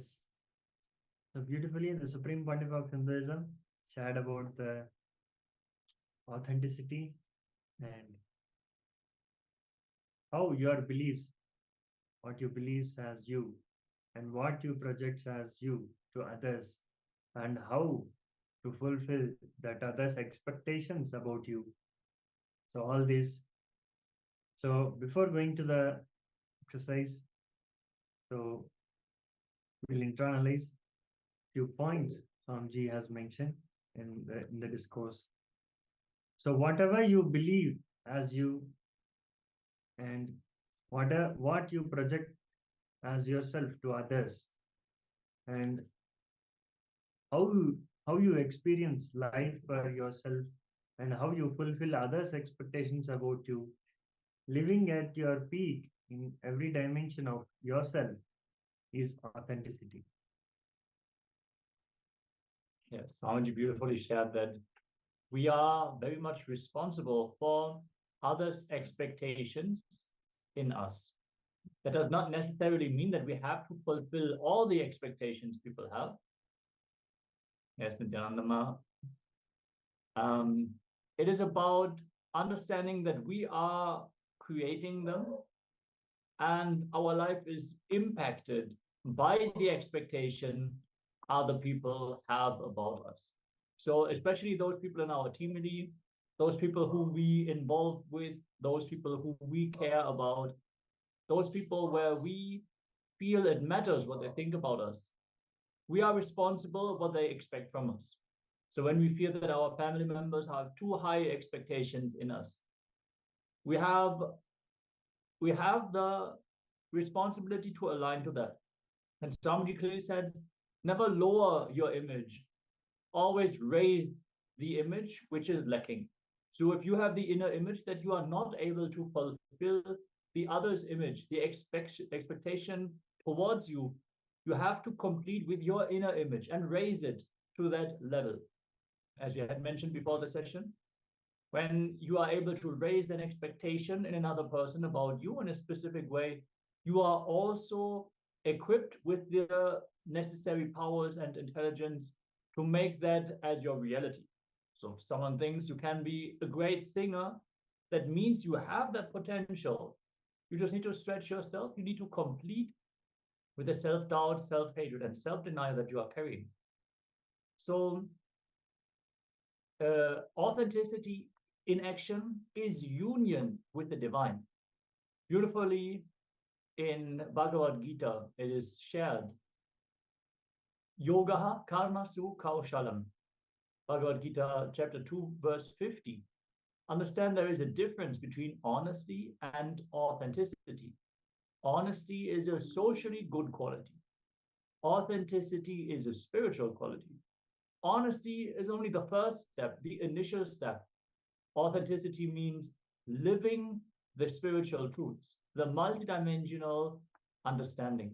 And it is a tattva, a principle. So naturally, when you live authenticity, it will manifest in your life as powers also. So what is authenticity? So continuously expanding our outer image and inner image, and fulfilling the other's image is authenticity. So taking responsibility even for what others believe you to be for them is authenticity. So with authenticity, because there is no more space for unconscious living, you'll be always be aware of the cause and effects that are playing in your life. So authenticity destroys your fear of failure. It is due to this fear of failure that you get into the space of impossibility. The fear of possibility, it is due to this fear of your possibility that you get into the space of impossibility. Yes, you would have experienced this many times when you think about how you want to be. You have some vision about yourself. But the moment you start visualizing yourself already being in that space, it feels too big. You feel the gap is too big for where you are right now, how you're perceiving yourself right now, and that what you are thinking as your possibility, you don't even dare visualizing yourself as that. So bridging that gap happens when you live authentically. When you take up authenticity with responsibility, you will expand. And at some point, you just find yourself in a position where you had not even dreamed of being. So let us actually move on to an internalization exercise about authenticity. Understand when we get into a disalignment with any of the tattvas, it is not some coincidence or accident. It always comes as a pattern. So let us look in, and we're not going to go through our entire life and see where we have not been authentic. That is not required. If we can look into a few incidents, we will catch the pattern, and then we will be able to complete with it. So few incidents are enough. So the easiest way to go through this process is just to look for the last 24 hours. Yes. So spend little time writing about all the moments where you displayed a lack of authenticity in last 24 hours. And after each situation, find a way how you can realign yourself back to authenticity. So write down all this, and with authenticity, you will suddenly get new ideas and new solutions. It will open up for you. As Swamiji beautifully shared, the power that manifests when you live authenticity is Mano Shakti, the power of thought. When you are not aligning yourself, when you are not aligning the various identity to the peak of your possibility, you are literally trimming off the possibilities of your life, and your thinking will revolve only on how to keep yourself small. You have to justify yourself why you are not able to do something. Actually, your possibility is here, but you believe it is here. Others see you as here, maybe in between, maybe not at the peak, but they see you higher than what you believe. So now you have to work to convince them that it is not possible for you, because you feel it is not possible and you are living that. So your thinking is working constantly in justifying why it is not possible for you. So if you can complete with that, all of a sudden, all that energy that you are investing in justifying why something is not possible for you becomes free. And you can actually use your thinking to express it as the peak of your possibility. It's like removing that self-sabotage and opening up the floodgates. Like Shaman just said, you remove 2 square feet of mud, all of a sudden, the flood of water comes in and floods hundreds of acres. It is not just you remove those 2 square feet of mud, because all the inauthenticity acts as a blockage. So the blockage is able to prevent hundreds and thousands and millions of liters of water to flow into the system. So let us work on that 2 cubic feet, and then we'll experience the transformation. And yeah, let's take a few minutes, pen down wherever you have not been authentic in the last 24 hours, where you did not want to stretch yourself. Either you did not take responsibility to create the right expectation about you and others. See, sometimes other people might not expect much of you, and it is easy for you to fulfill their image, but only because you didn't create the right expectation in them. You might feel comfortable. Oh, yeah, they only expect me to do this much of work. My boss thinks I'm not capable of more. Let me relax in that work. Let me work only on that level. But inside you would know you're actually capable of doing much more. So what you should do is you should raise their expectation to what you know is possible for you, and then stretch yourself to fulfill it. Then naturally your boss will see, oh, he's a capable person. I should give him a raise. I should give him a more important role in the company. But if you don't raise their expectation about you to what you know as your possibility, you will never get there. Same way, another person might be disappointed that you're not delivering because they know about your possibility, but you don't believe that. So you self-sabotage yourself and you don't expand. So wherever you have experienced these kinds of happenings in the last 24 hours, write those down and look in what you can do to realign yourself, to expand yourself, to align your inner image, your outer image, and the other's image to that peak possibility that you carry. If you have any questions about the exercise or about any of the images, let us know in the chat. We'll happily respond and help you to understand this exercise so you also can live at the peak of your possibility. Let's enter into this internalization exercise.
Now, after this powerful exercise, let us get ready for the next segment of the day, which is going to be the next round of today's power manifestation. There is one question in the chat. Do you know if Akashic records can help to find my highest possibility? I know Swamiji can change the Akashic records to stretch the life goal.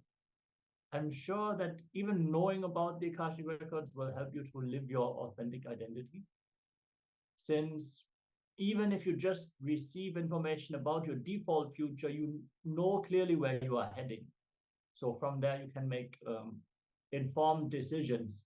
But naturally, the ultimate possibility is Paramashiva only. So I guess, sure, I'm sure if you receive information, insight from the Akashic records, that will definitely help you to manifest your highest possibility, just because it is so easy. It's so easy to listen and receive the revelations. Naturally, after you have received the reading, it is still your will persistence alone to manifest it. So that Tyaga, to align where you are heading, to where you want to go, that is still up to you. So I hope that answered your question, Mark. Yes, if you want to share, anyone want to share anything, like after you did this exercise, you can put it in the chat.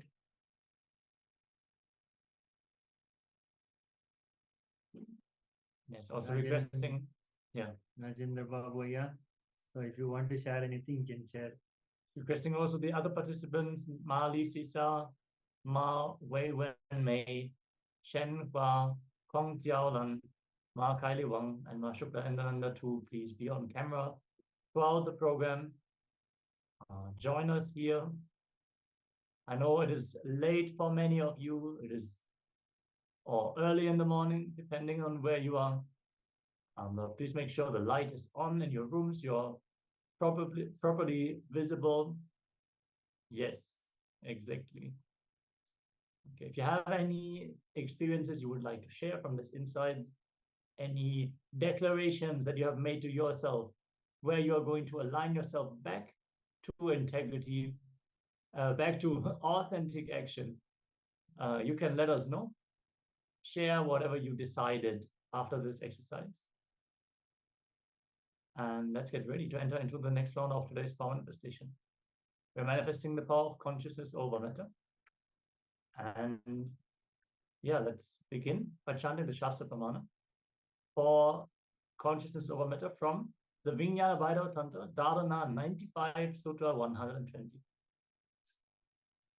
So the verse says, Kvachid vastu vininyasya shanai drishtim nivartayet tajnanam chitta sahitam devi sunyalayo bhavet.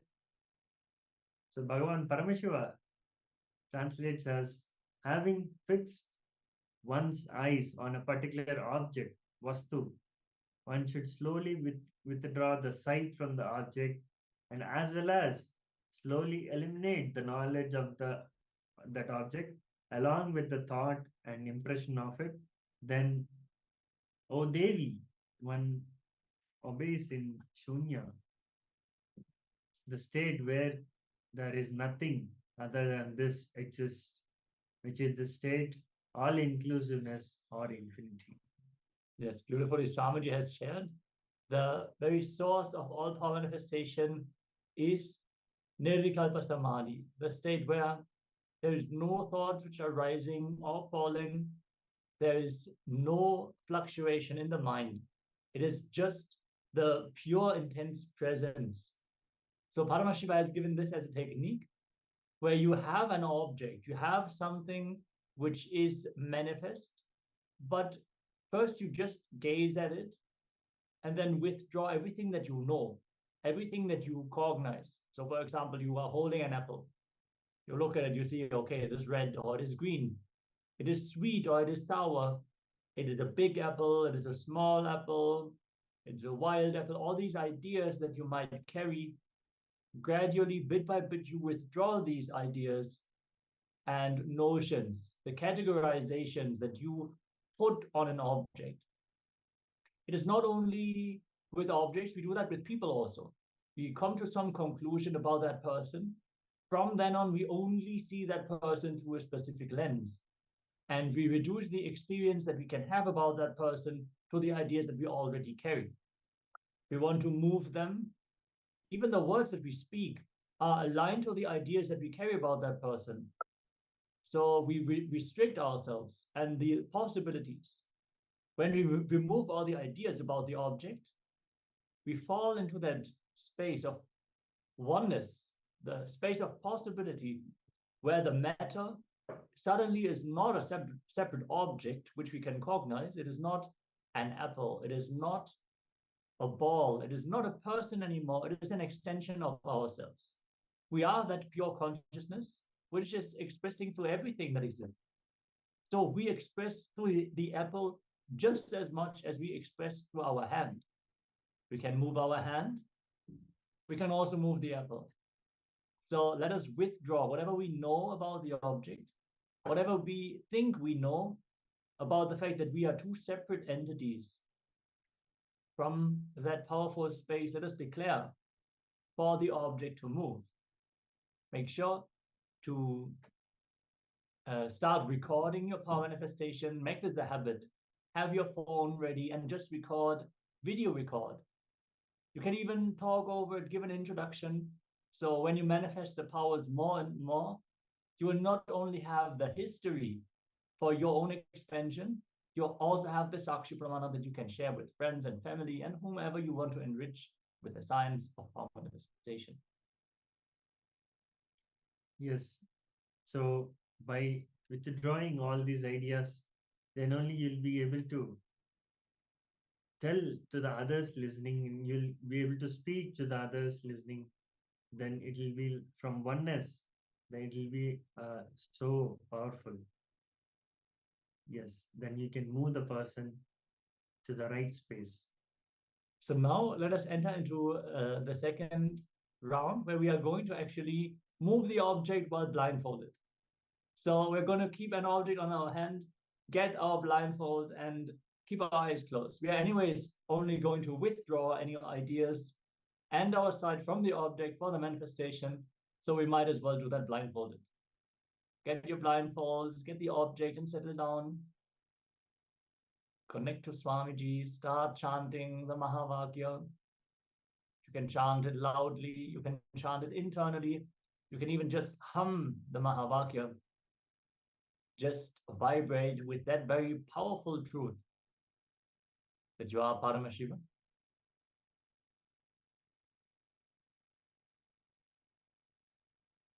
Let us all get ready.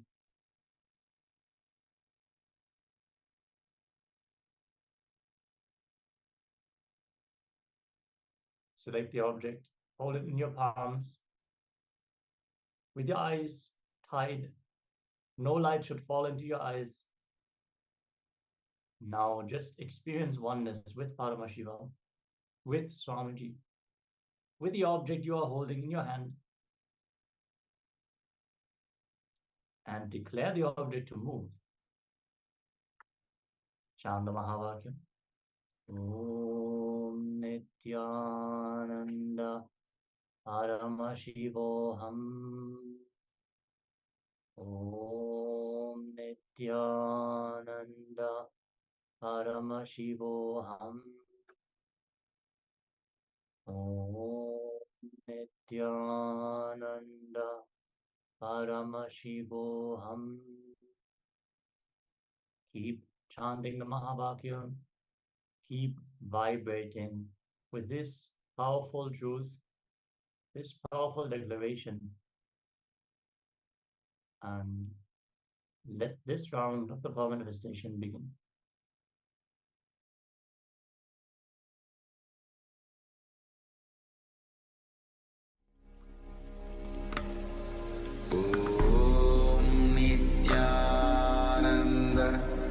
Paramashivoham.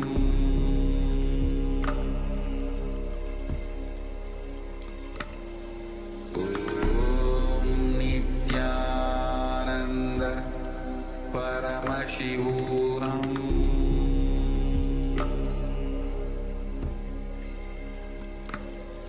Om Nityananda Paramashivoham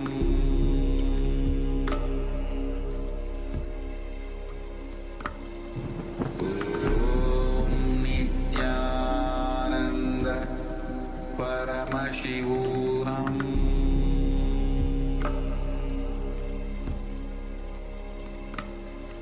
Om Nityananda Paramashivoham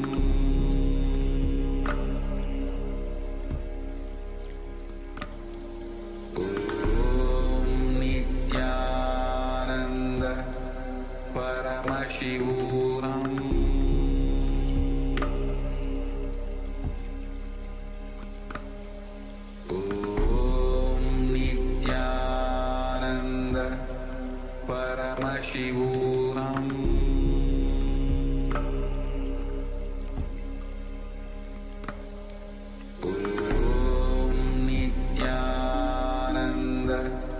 Paramashivoham Om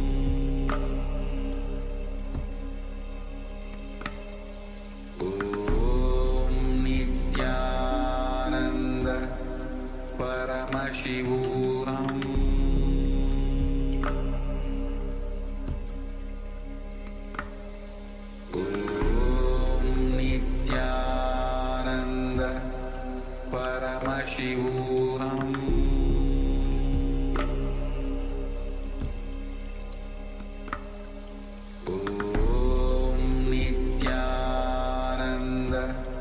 Paramashivoham Om Nityananda Paramashivoham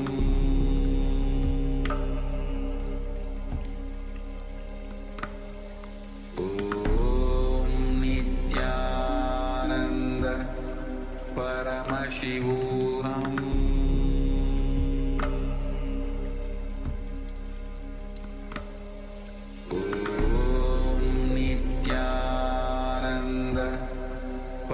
Paramashivoham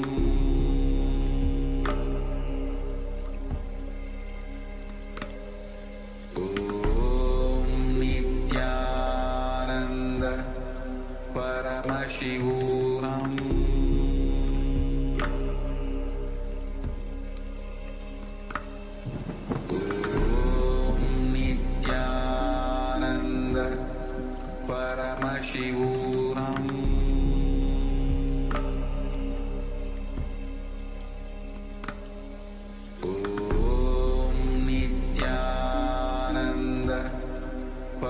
Paramashivoham Om Nityananda Paramashivoham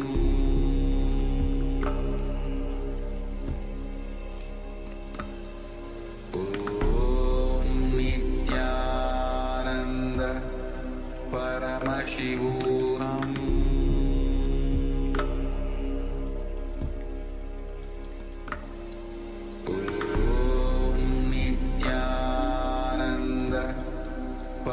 Paramashivoham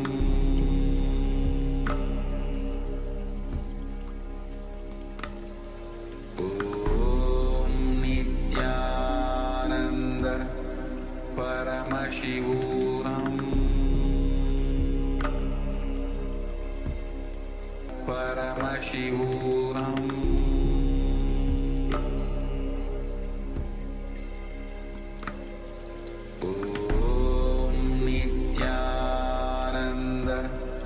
Paramashivoham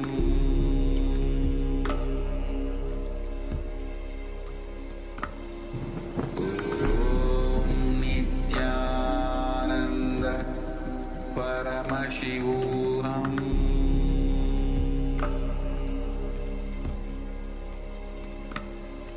Om Nityananda Paramashivoham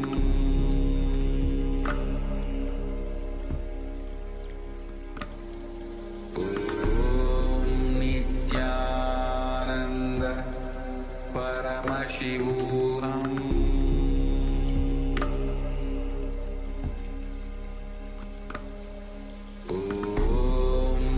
Nityananda Paramashivoham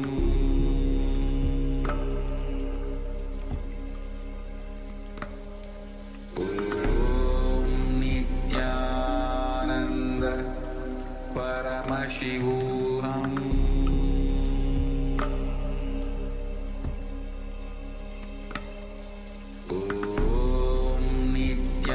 Nityananda Paramashivoham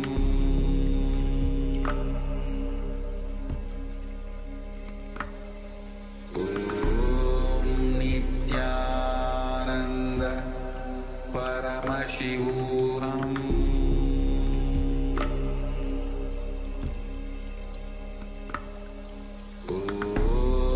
Nityananda Paramashivoham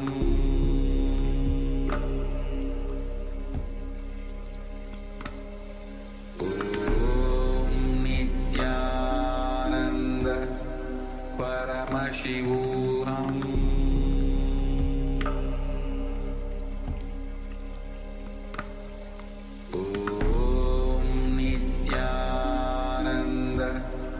Paramashivoham Nityananda Paramashivoham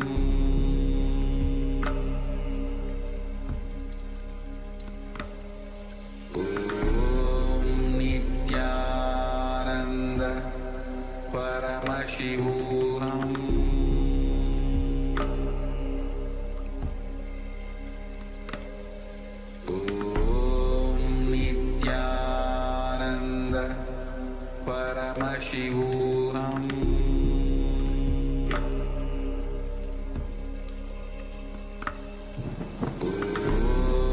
Nityananda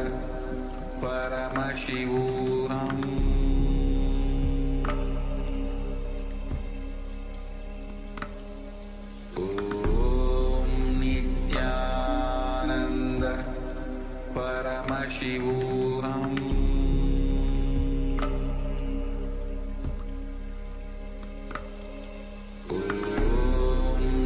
Nityananda Paramashivoham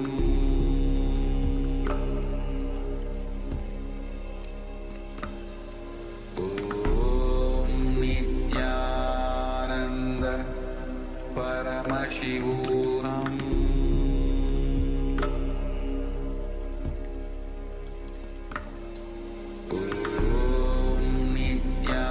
Nityananda Paramashivoham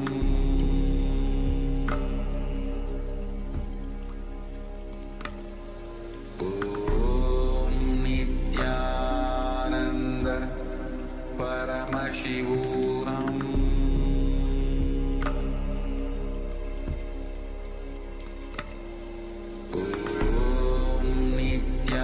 Nityananda Paramashivoham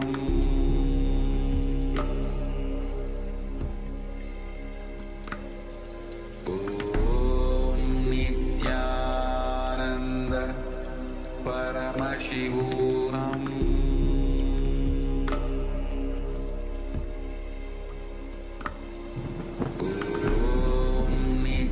Nityananda Paramashivoham.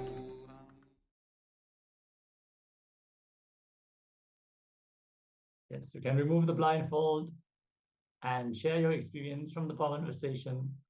Have you successfully rolled the object? Have you felt the vibration of the object in your palm? First and foremost, have you experienced oneness? That is the very context of the power manifestation. So let us make this as our priority to experience the oneness space. Entering into Nirvikalpa Samadhi more and more will ground us in that experience, and miracles will start happening in our life. even in our day-to-day life, we will see how things just magically align.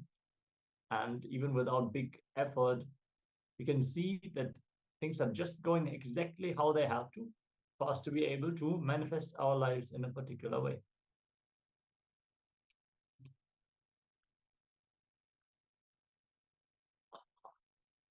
Again and again and again. I see. Great.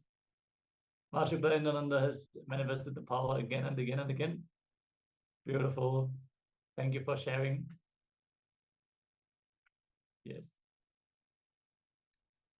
With this, we come to the end of this round of the power manifestation. And we're going to get ready for the next power, the next of the 4 tattvas. Yes. So, next, Supreme Pontiff of Hinduism is going to share with us directly about the responsibility. How this responsibility makes us a hero. So, responsibility in your being means the space from which you cognize carrying responsibility in that zone. So, if you don't feel responsible for something, you don't even think in that line. If you feel you are responsible for something, only then you'll even look into that part of life, then it is very wrong. Ownership is formed without any bone structure by continuous action. Your actions are like flowers. So ownership is like a thread. So it is ownership. By feeling ownership, you feel responsible, and by looking, it is not something you do in action in the outside responsibility, but it is something you feel inside your being that will reflect as a powerfulness to the people whoever comes near you. Yes. Swamiji says, like, if you feel responsible inside your being, anyone comes near you will catch that power. Yes, responsibility literally is the power of feeling. So if you might work in a company for 25 years, but if you don't feel responsible, you're not even going to think how to make the success of the company. You will just plan your hours, you do your job in a clerical way.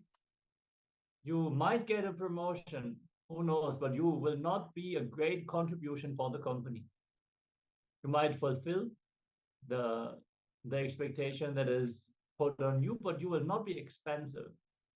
When you feel responsible, you will want to involve in every aspect of the company. You will see how can I expand? Where are we stuck? Where do we need to make changes? How is this happening? What is this person working on? How can we improve the processes that are already in place? If you are responsible, it is like owning your own body. If you feel responsible for your body, naturally you will take care of it. If you don't feel responsible even for your own body, you will let it wither away. You will not do physical exercise. You will even stop taking the personal hygiene seriously. And that naturally reflects in your inner and outer space, the way you feel about yourself and others feel about yourself. When you have that strong feeling, just your presence will inspire people to take responsibility as well. You will manifest the state and space of a leader. So let us now listen in how responsibility makes us a hero. With this, we want to also say goodbye to all the participants. This is the last session that we are going to take for the day. Hope to see you all again tomorrow. And the next set of acharyas is going to take over after this Jnana segment. Thank you all. Nityanandam.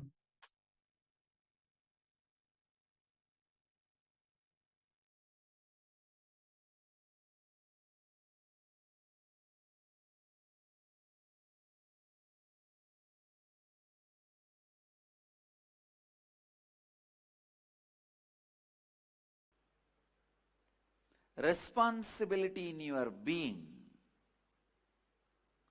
means the space from which you cognize, carrying responsibility in that zone. Please listen. If you don't feel you are responsible for something, you don't even think in that line. If you feel you are responsible for something, only then you will even look into that part of your life. I'll give you one example. The TV channel headlines reads, bomb blast, 172 people dead. 2 ministers are injured. You will jump up and see where? Iran. You will settle down. How many of you experienced this? Means what? You feel you are responsible only for India or your state where you are.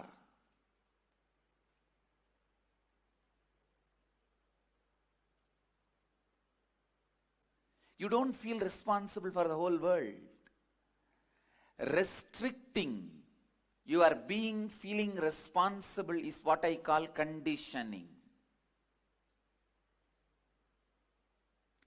Every guy preaches patriotism, tries to condition your responsibility to that country. Every man tries to teach religion, conditions you, restricts your responsibility to that religion. Every person tries to teach you a language or the language-based affiliations.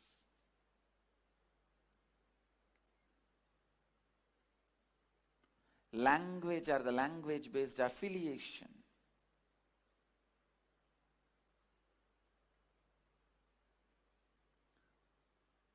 Tries to restrict your responsibility to that language speaking people. Please listen.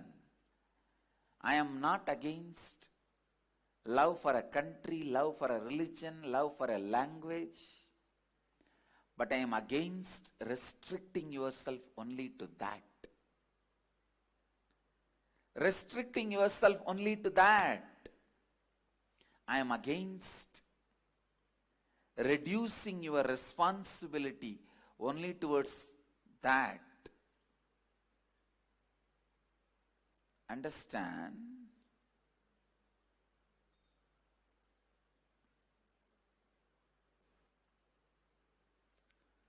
Restricting your responsibility should never be allowed. You are a human being. You are responsible for the whole cosmos, not just planet Earth. If you have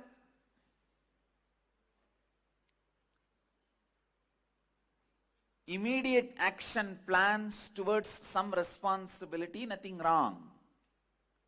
But you not feeling responsible for the whole is seriously wrong. Your being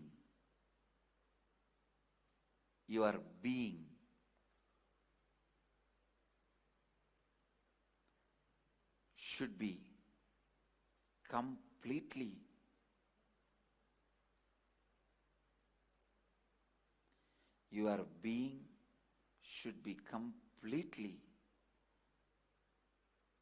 taking responsibility for everything. Listen. When you carry responsibility in your being, please listen. That very carrying responsibility in your being, will raise you to a totally different level. I'm really telling you, feeling responsible makes you hero. Not feeling responsible makes you a comedian. It is feeling responsible that decides whether you are a hero or comedian in the life. A being without feeling responsible is a useless being. Filled with responsibility is the most powerful energy. Being feeling responsible is an energy center. Listen. Even when you go near that being, you will catch that responsibility. You will catch that feeling. Understand?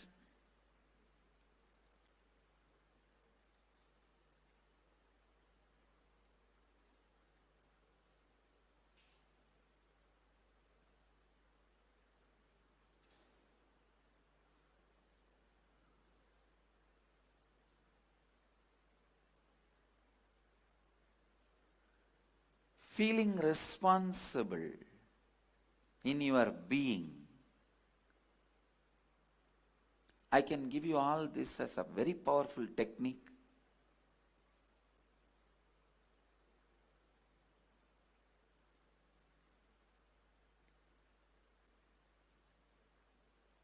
You don't need to do any action. You don't need to do any thinking. Decide from your being, you will feel responsible for the whole world. Suddenly you will see all your actions will have authenticity, thinking will have integrity. A person who has 10,000 crore wealth will not lie for 10 rupee. If he lies for 10 rupee, he must be Nakiran Gopal.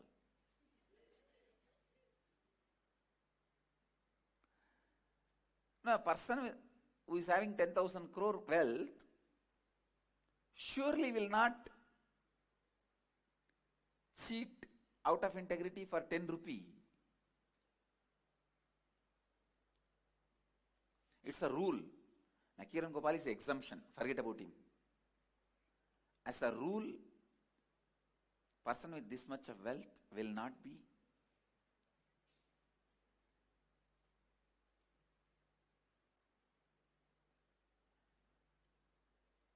without integrity.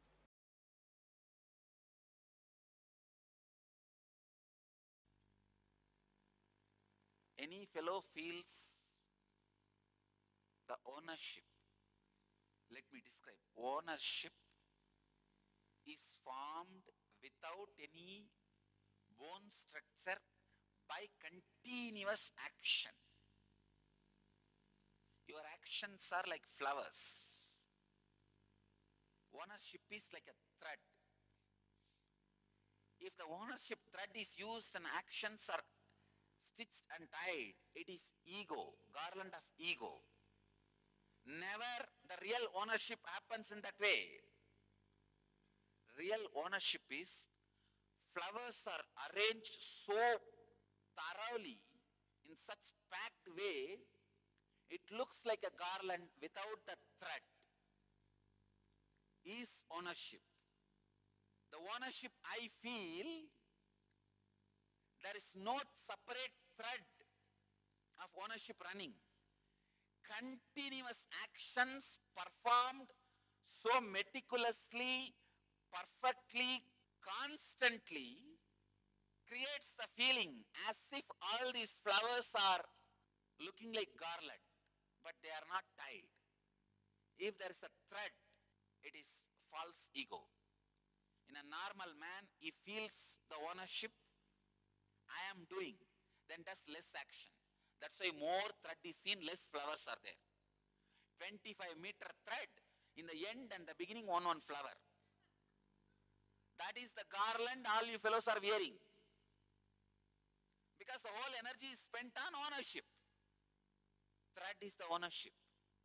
Real ownership is constant actions done in perfection. Yogaha karmasu kauchalam. Constant actions performed in perfection, in continuum, creates the feeling of ownership for others, not for you, is real ownership. But the ownership Arjuna is having is one flower in the beginning, one flower in the end, 25-meter thread. By the time you reach that, both flowers are withered away.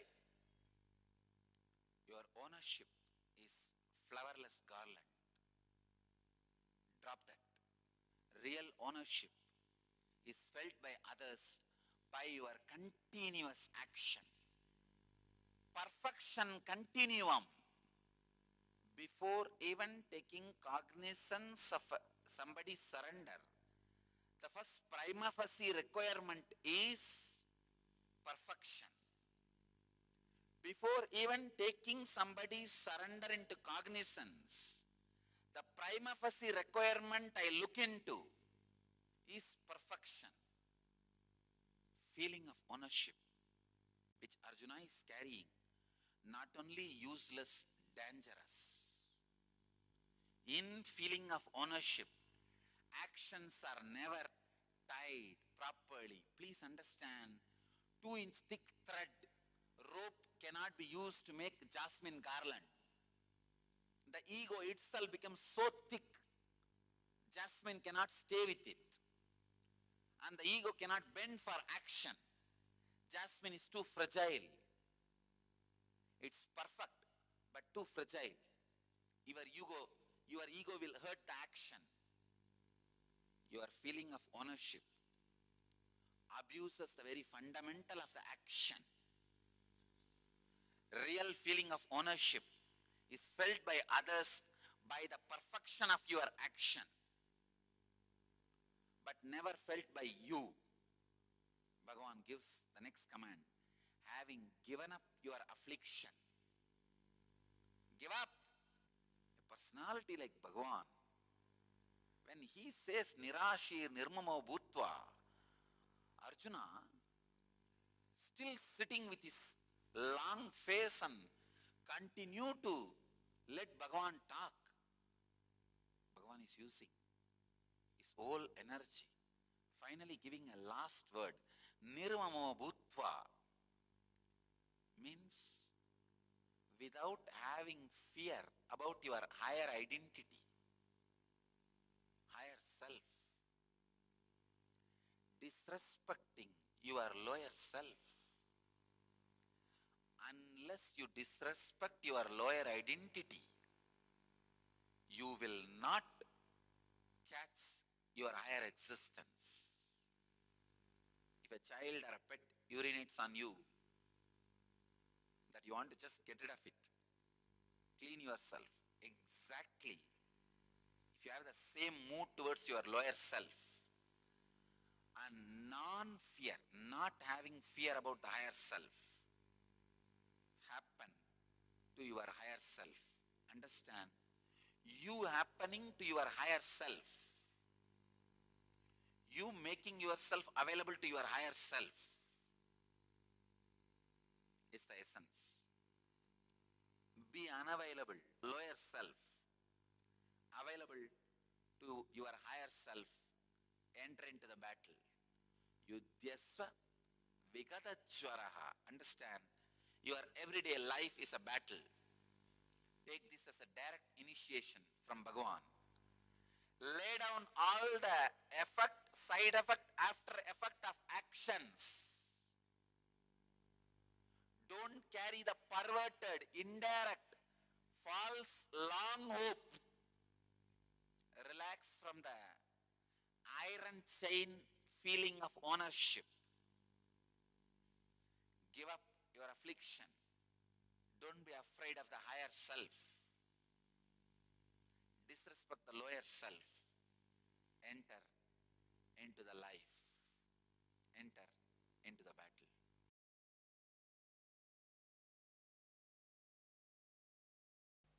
Responsibility is living and operating from the understanding that you are the source of, and therefore you are responsible for all happenings in and around you in your life.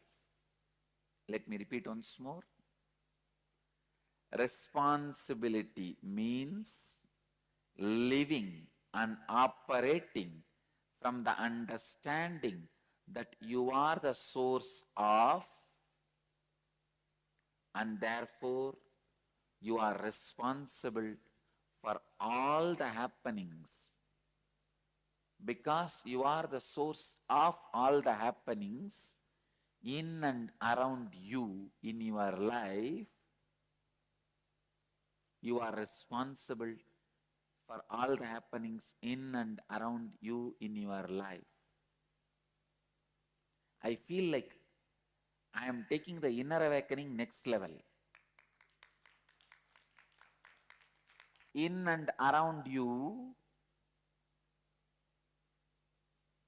So you are responsible for all the happenings in and around you. Now clear?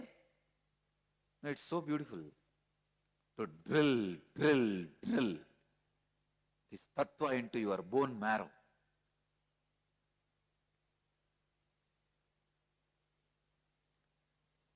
When you take the responsibility not just for your image about others, but also others' image about you, you expand. I tell you, you express miracle powers in you. This is the science of siddhis.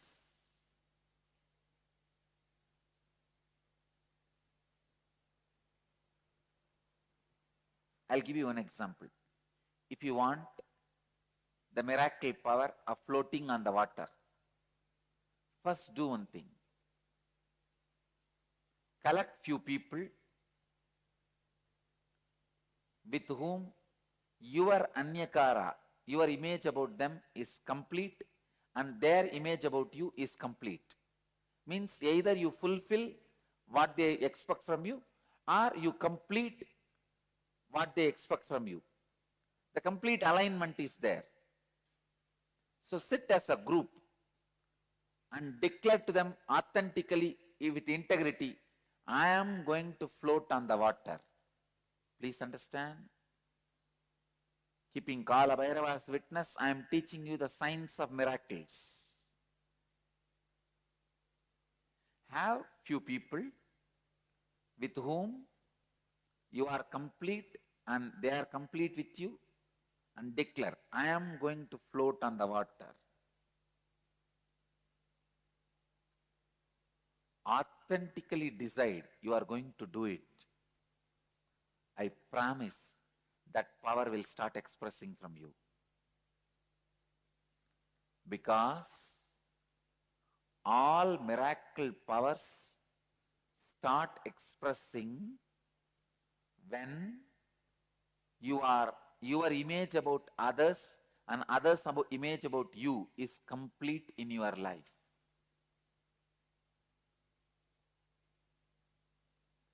Don't imagine immediately, oh, these are all remote things, not for me. No. I am talking about possibility.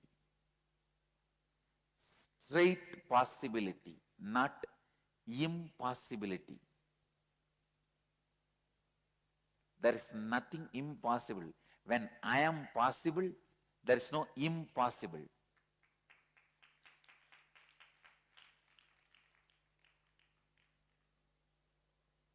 No, I'm not giving this as a quotation for clapping and just dumping it in a Facebook. No. It's for you.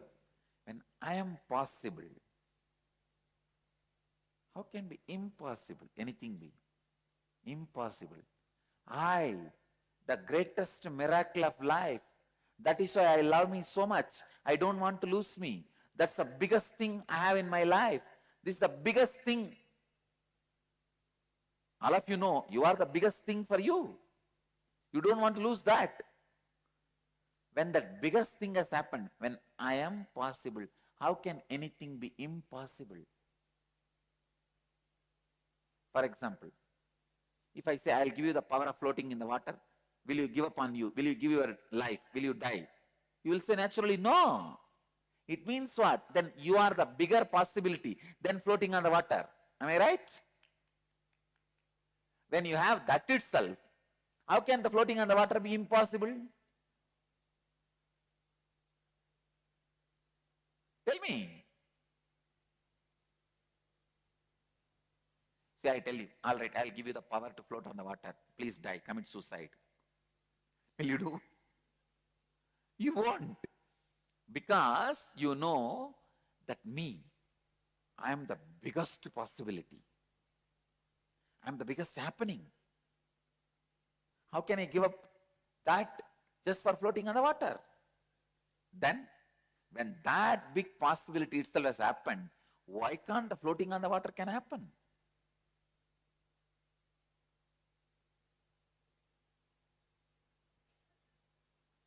There's a science of miracles, understand? When I have,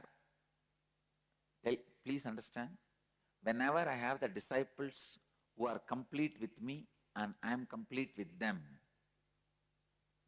anything I declare immediately becomes reality.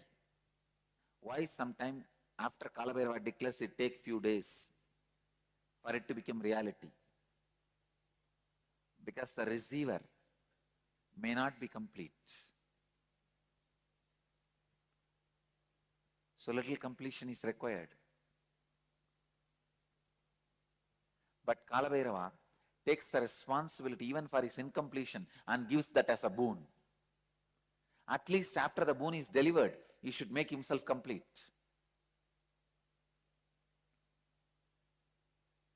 Understand? If Kalabhairava says,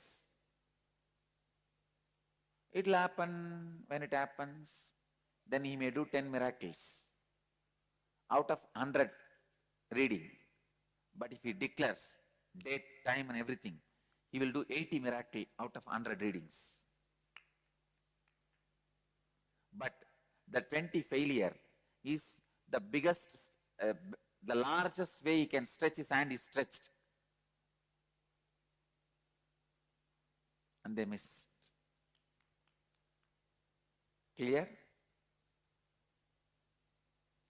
He can be integrated, but he will not be authentic.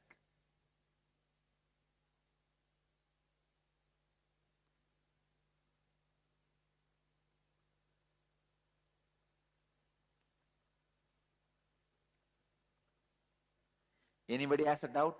Sometime Kalabhairava blessed, and that day exactly it has not happened. It's still getting delayed. Understand, this is the tattva, truth.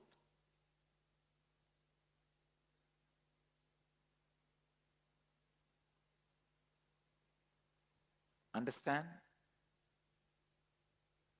I'm not justifying, I'm just telling you the truth.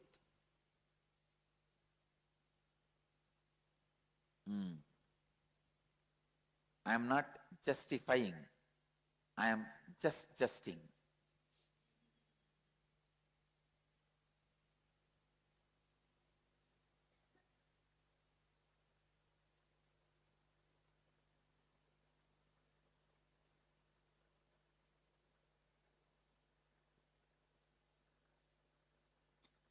Justifying happens after failure, adjusting happens before entering, justing happens to be the truth. Adjusting, justifying, justing.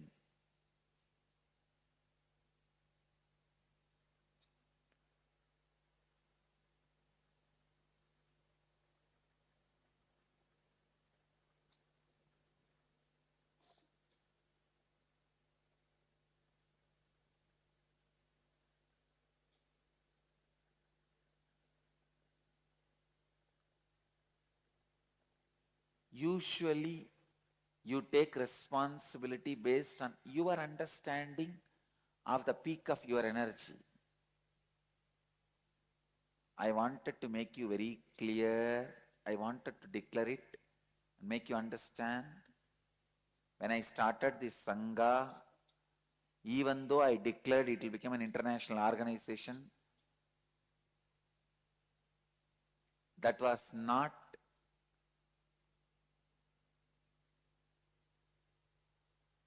the peak of my energy at that time. But I declared authentically and decided to stretch me to that.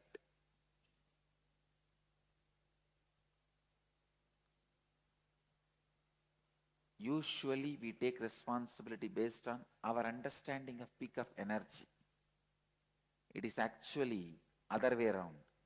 When you take responsibility with integrity and authenticity, the peak of your energy just expands and fulfill the responsibility you have taken up.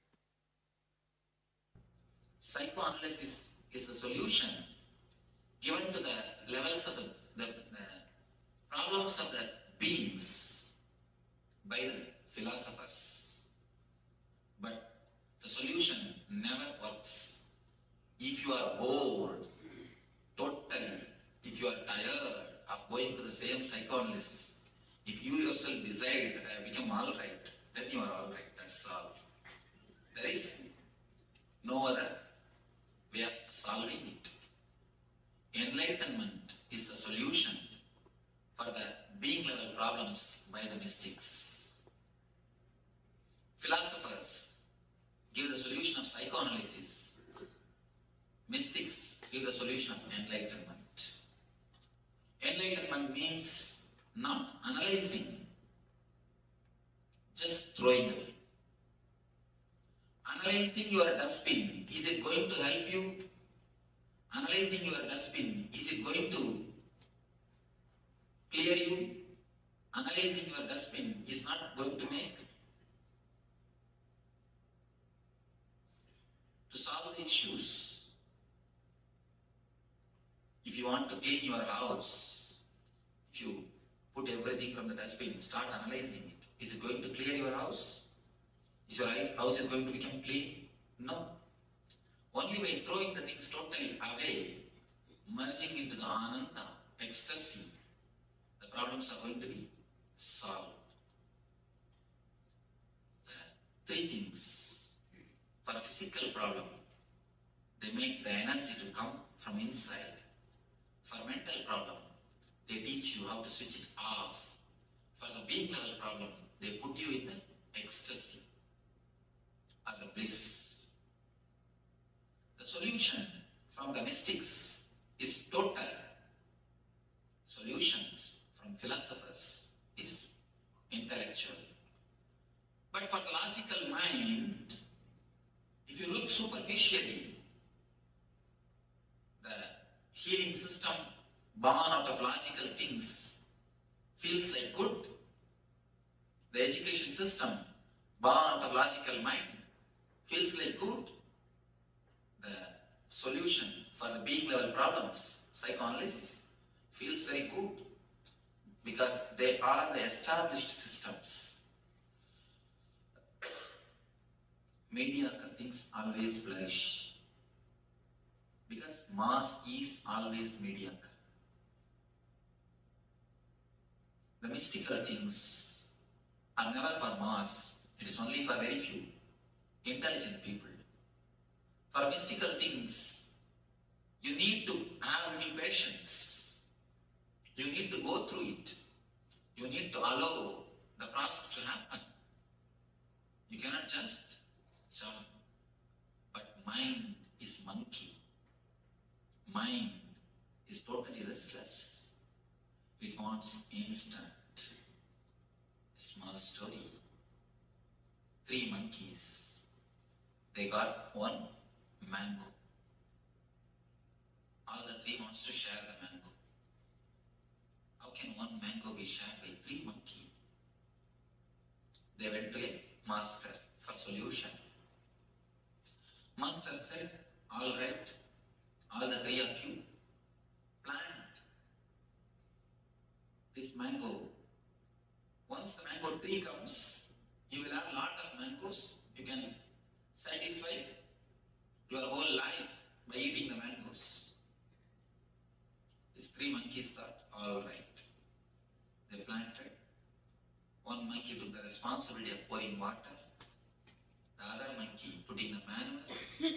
Third monkey, security. 6 months, they did their job religiously. But unfortunately, the seed has never sprouted.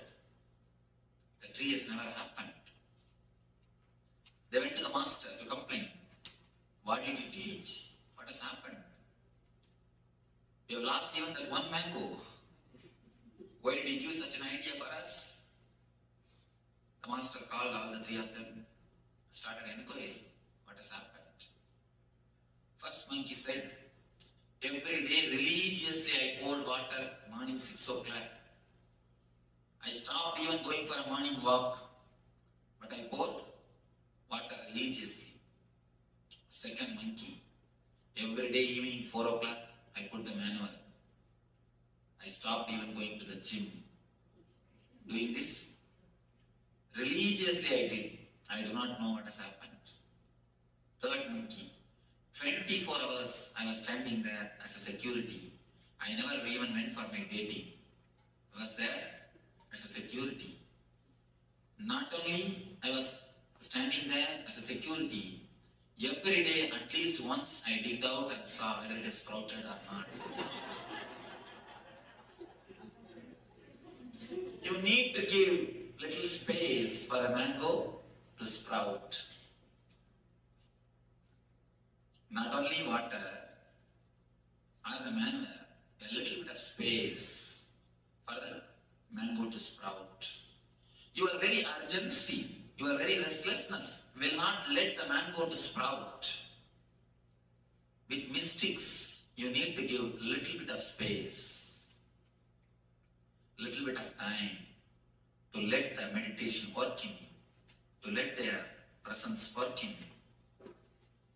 If you want the plastic rose, it will be available ready-made. But if you want the original rose, you need to wait for a few days so that it can flower. If you get from the market cut rose, don't think it's original rose. When I say original rose, I say the rose with the plant. You need to wait for a few days. So you need to wait. But mind is such, we are not ready to wait. The restlessness, that is why we take the solutions given by philosophers. We take the solutions given by logic mind. When you take the solutions of the logic mind, the philosophy, you solve it only superficially. When you take the solutions given by the mystics, not only you solve it, you dissolve it. Your very personality transforms. Your very being undergoes a new alchemy. Man becomes divine. Man just reaches the ultimate flowering. Just you become enlightened. Your consciousness takes a new dimension. You reach a different space. With philosophy, you will be solving your problems every day. With mysticism, you will be dissolving your problems once for all. So, it is up to us to desire philosophy or mysticism. Let you understand this. Let this understanding lead you to be in, become one with the eternal bliss. Let your being be in, one with the eternal bliss. Nityananda. Thank you.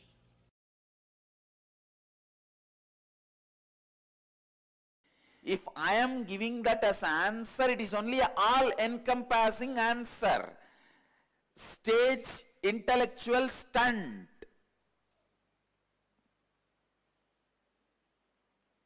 This 4-word integrity, authenticity, responsibility, and enriching,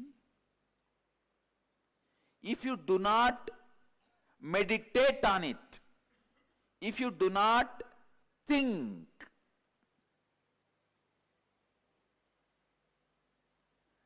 these 4 words can be just like Buddha's answer.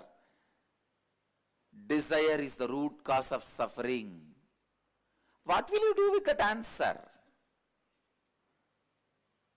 Tell me, can you give up all the desires? That is why people decide living with the desires and having some suffering is much better than throwing away all the desires. Because now when you try to throw away all the desires, that becomes one more problem. You get into one more impracticality.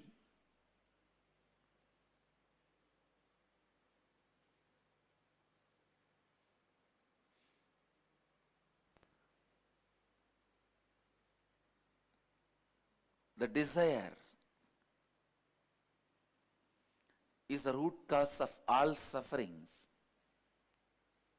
Maybe an all-encompassing answer, but not a solution. Same way, please listen. If you take this integrity, authenticity, responsibility, and enriching as an answer uttered from the stage, this also works just like Buddha's answer. Only when you start internalizing through the inner awakening, it becomes precise, experiential solution for you. Please understand, this is the answer for the question people ask me, why should I come to inner awakening if I am attending everyday satsang? In everyday satsang, when you listen about this integrity, authenticity, responsibility, enriching, completion, it is only like Buddha's answer, all encompassing, but not solution. Only when you attend the inner awakening and internalize it, it will become solution for you. Understand? All encompassing answers are good entertainments, but will not lead you to enlightenment. There are some solutions which cannot be all encompassing, like tantric techniques, amazing solutions. Any problem you have, you can be liberated from it in 10 minutes, 7 minutes, 15 minutes, not more than that. No tantric technique needs more than 21 minutes, because if the technique needs 21 minutes, the technique is considered as dirt in tantric tradition. Amazing solutions.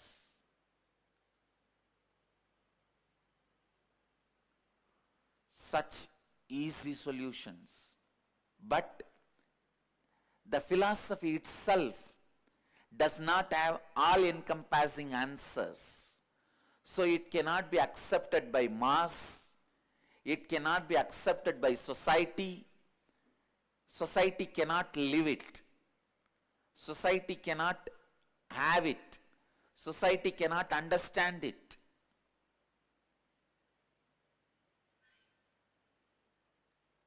However powerful the root pattern can be, Tantra can finish it off in less than 5 minutes. Less than 5 minutes.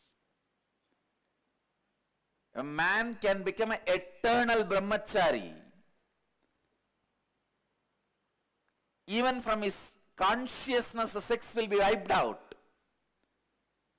Just by the techniques which you may need to practice for 3 minutes, 4 minutes.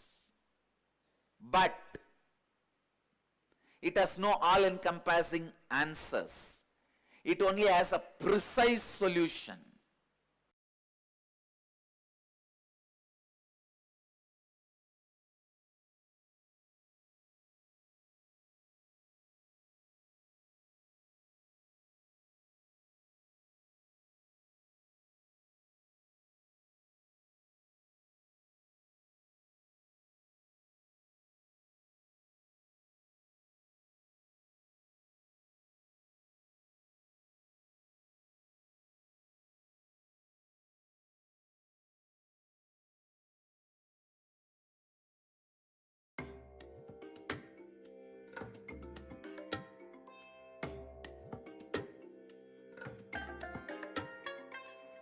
bless you all.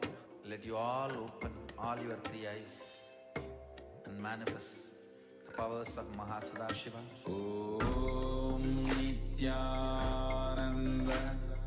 Paramashivoham.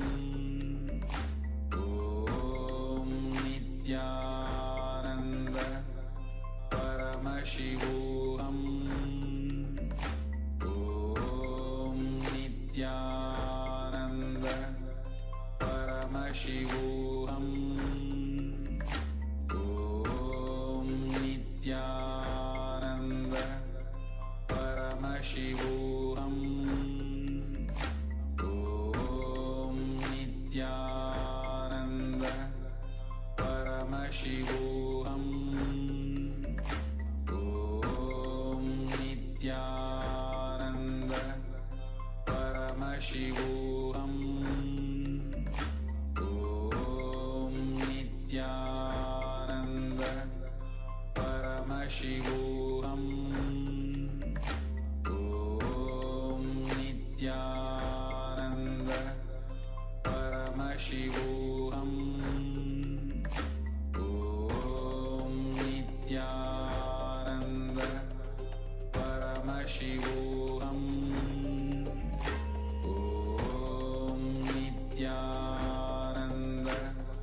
Paramashivoham. Om Nityananda Paramashivoham. Om Nityananda Paramashivoham. Om Nityananda Paramashivoham. Om Nityananda Paramashivoham. Om Nityananda Paramashivoham. Om Nityananda Paramashivoham. Om Nityananda Paramashivoham. Om Nityananda Paramashivoham. Om Nityananda Paramashivoham. Om Nityananda. Yes. Nityanandam, yes. Nityanandam. So how the responsibility can make you a hero? So take a moment to share whatever the powerful cognitions that you received from this session. Whatever clicked in you. So take a moment, and even if it's few words or few lines, all the participants on YouTube as well, they can also share in the YouTube chat, and all the participants on the Zoom chat, they can Zoom and you can share on the Zoom chat. Few powerful cognitions that you received on responsibility makes you a hero. So some of the powerful cognitions that Swamiji shared is how the living and responding to life from the truth that make you the source of everything. Therefore, you are responsible for all happenings in and around you. Responsibility means feeling responsible for everything that is happening. When you take responsibility, you begin living life. And when you sit with this responsibility in your Anand Gandha, you will see that your Kundalini awakens and sends a strong wave to the cosmos, and your words changes the world. Yes. Responsibility is a power. It's not that because we have more responsibility, we create a burden for ourselves, or it's not something that is more than what we can handle. As we take up more responsibility, we actually expand more and more, and we become a leader. The leadership space, the leadership consciousness within us, that expands more and more. So very powerfully we'll be able to achieve and cause our reality and the reality of others as well. So now let us enter into internalizing these truths further so we can drill deep and really understand what responsibility, the cognition of responsibility can do to us, and how it can actually be a power for us. Now, let us take our notepads, the pen and a paper. Let's start writing whatever is happening in our lives in all the dimensions. Let's say at work, at the house, with your relationships, how much money you want to make and what is happening towards the wealth dimension, in your health, in your physical, your physique, how you want to maintain it and what is really happening there, and in your in your relationships, how things are going in that front. Just write all of these things that are happening in your life at this moment. When you just sit and think about what is going on in my life, all the things that come up right now, please write it down. And once you write it down, we'll go to the next step of identifying what is it that we feel responsible for and what is it that we do not feel responsible for. Okay, so let's start writing down. Let's go step by step. The first step is to simply write whatever is going on, whatever else is going on in your life. And once that is done, you also can identify what is it that you feel you are responsible for, and all the other areas in your life, all the other happenings in your life that you do not feel responsible for. Let us write it down. Yes, it is important to write down all these areas where you have taken responsibility, where you felt you are responsible, and even for the areas that you feel you are not responsible. Only when you write down, it will come into your awareness. You'll start to think and feel responsible about it. So we'll be starting with this step. Let's continue.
let us now move to the next step. Now we have identified what is happening in our lives, and out of all those, what we feel responsible for and what we do not feel responsible for. So for the second part of this, all the happenings where we do not feel responsible for, now visualize and start writing down what will happen in those areas if you actually take responsibility with power and completion. Visualize yourself feeling and taking full responsibility for all those situations that you are responsible for, that you feel you're not responsible for. Let's take an example. Let's say at work you are assigned a certain function and you are very good at it and you achieve it, and there are other functions which are also needed for the whole to come together and make the whole thing work, make it all work. Now you may not feel that you are responsible for the other components as well. Now visualize, if you are responsible, if you are taking the responsibility for those also, how will it be? What will happen? What will happen in those areas when you take responsibility with that powerfulness, with that completion?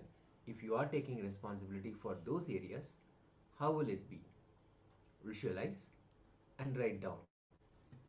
Even in the space of relationship, let's say you are saying the people you are with, they have certain things, and if you feel or if you take responsibility for their behavior, their words, their actions, how will it be? Visualize and write down.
Now, let us move to the third step of this exercise. Now identify all the situations in your life where you experience conflict. Visualize taking responsibility and write down what will be the thoughts, words, and actions you will now have in the same situations. When you see all the situations in your life where you are seeing conflict, you are facing a conflict, you will see also that the responsibility is the solution. When you take responsibility for those situations also, how you will be from a powerful space, you will be operating from a very powerful space, and how the whole situation will be transformed. Now visualize in all those areas wherever you feel there is a conflict, whether it is in your relationship, at the work, in your career, or even in your wealth dimension, anywhere. Conflict as in you want to have something, you want to achieve something, but it is not happening. You are not getting the results that you want. Even in those situations, now visualize taking responsibility, and with that responsibility as the primary cognition, what will be the thoughts, what will be the words, what will be the actions you will have in those same situations. It's a very powerful process. It will empower you and enable the leadership consciousness within us. So let us enter into this visualization and write it all down.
Yes, such a powerful process.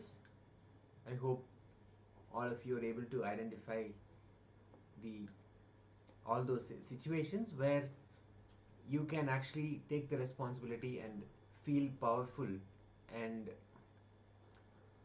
bring leadership into those situations and resolve all these conflicts as well. So for the next 21 days, continue with this. Take responsibility for everything that is happening around you, even the situations where you will normally feel that I am not responsible for this. Take responsibility for those also. Be aware of the thoughts, your words, your actions you will have when you stand in the space of responsibility. You will see that you will begin living life this way. As you do this, as you take more and more responsibility, automatically you are expanding and you are infusing yourself with leadership consciousness. So powerfully you will be able to handle life and you will be able to expand into more and more possibilities. Thank you so much. Thank you all for sharing also your experiences. Now it is time for us to enter into power manifestation. Today we are manifesting the power of changing the pulse of the other person by scanning, your body scanning, and changing the person's pulse. So now, first thing is, as we are manifesting the power of scanning another person, so take a moment to partner up, especially if you are anybody who is nearby you, your friend or the family members who are nearby you. Ask them to volunteer for this power manifestation. If you want, you can ask the partner in the Zoom as well. So take a moment to find a person who can actually volunteer for this power manifestation, and then we'll be entering into changing the pulse of that person through the power of third eye, which is between the brow center, between the eyebrows.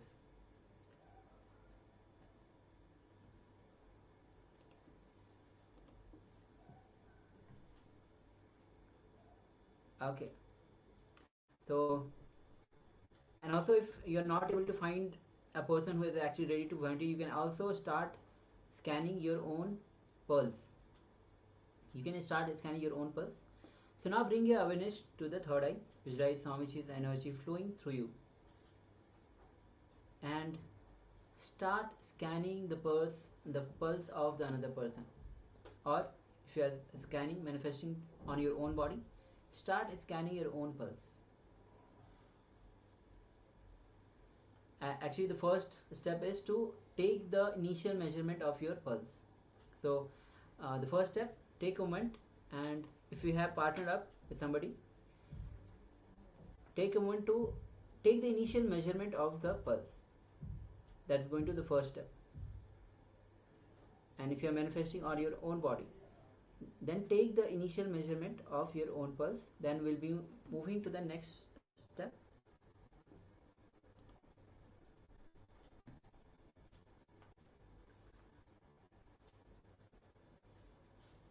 Yes, once you have the pulse ready, let's enter into our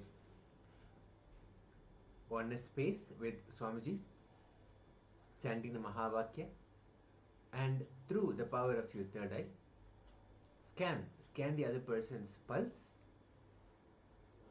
and give that command to change the pulse. Simply give that command. Our third eye is the seat of our will.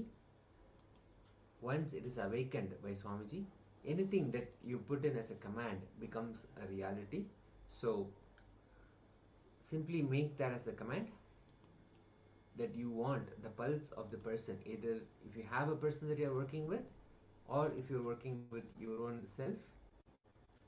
Make the statement as you want to change the pulse of the body from the powerful space of the third eye, chanting the Mahavakya intensely.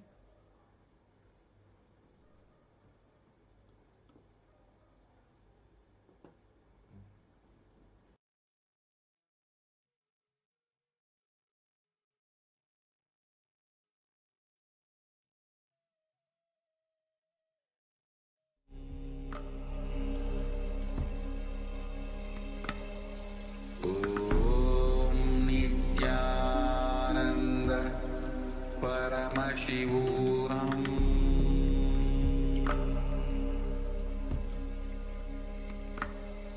Om Nityananda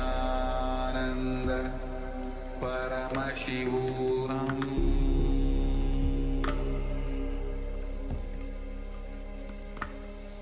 Om Nityananda Paramashivoham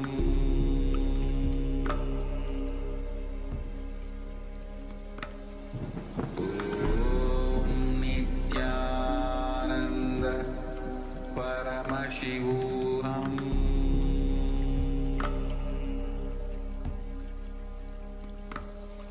Om Nityananda Paramashivoham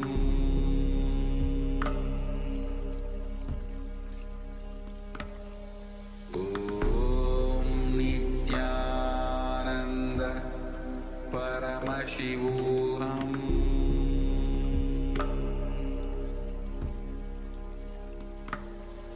Om Nityananda Paramashivoham.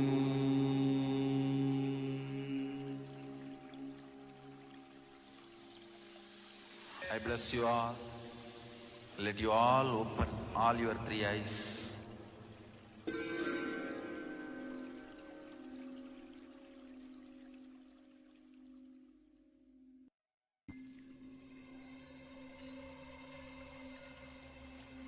I welcome you all with my love and respect.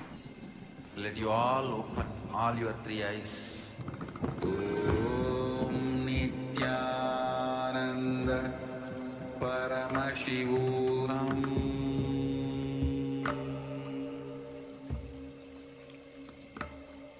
Om Nityananda Paramashivoham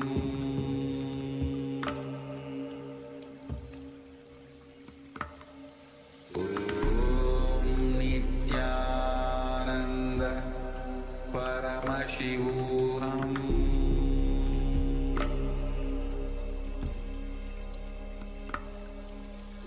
Om Nityananda Paramashivoham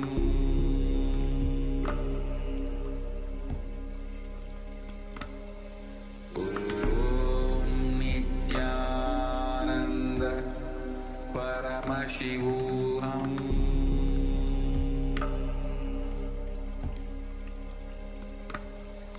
Om Nityananda Paramashivoham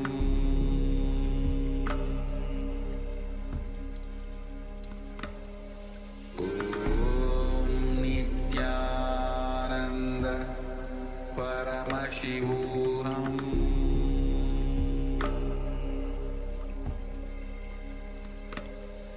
Om Nityananda Paramashivoham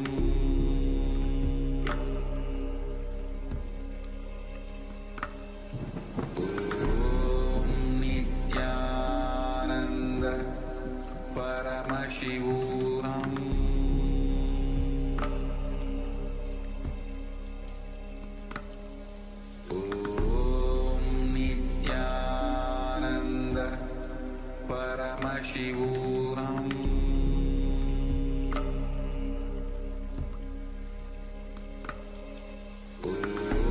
Om Nityananda Paramashivoham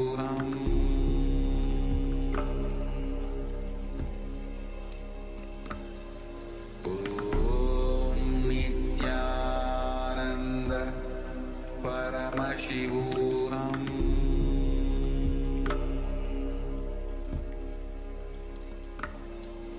Om Nityananda Paramashivoham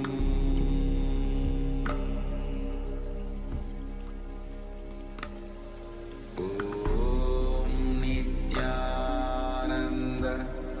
Paramashivoham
Paramashivoham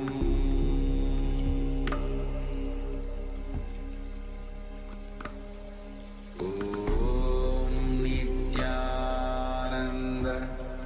Paramashivoham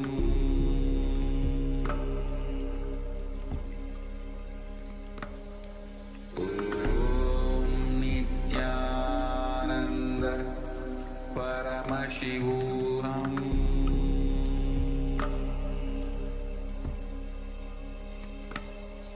Om Nityananda Paramashivoham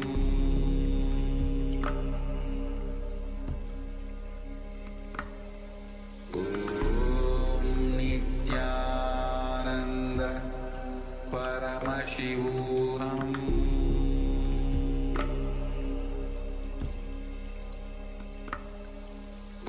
Om Nityananda Paramashivoham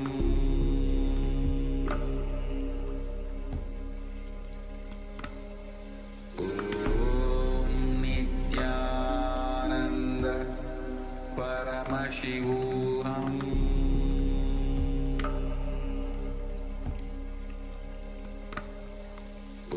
Om Nityananda Paramashivoham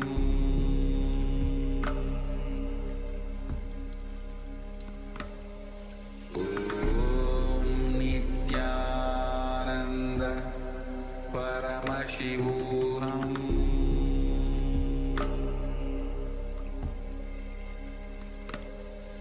Om Nityananda Paramashivoham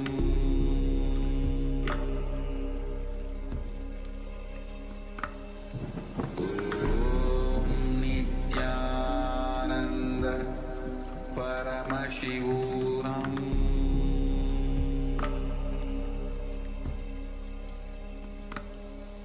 Om Nityananda Paramashivoham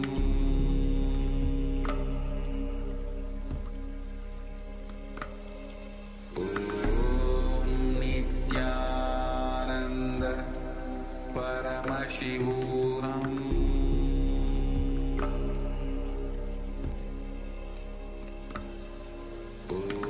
Om Nityananda Paramashivoham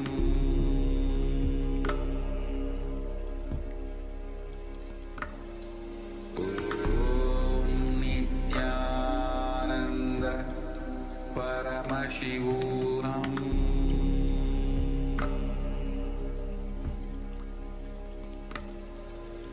Om Nityananda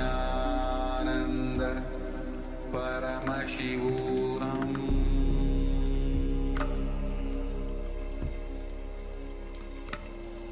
Om Nityananda Paramashivoham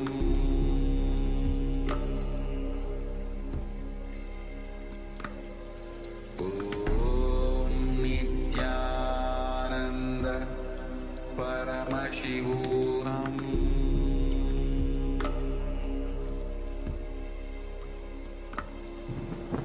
Om Nityananda Paramashivoham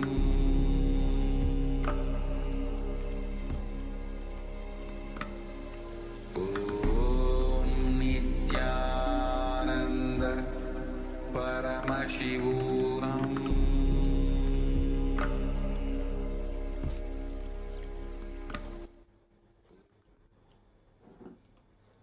Let us slowly relax from the manifestation.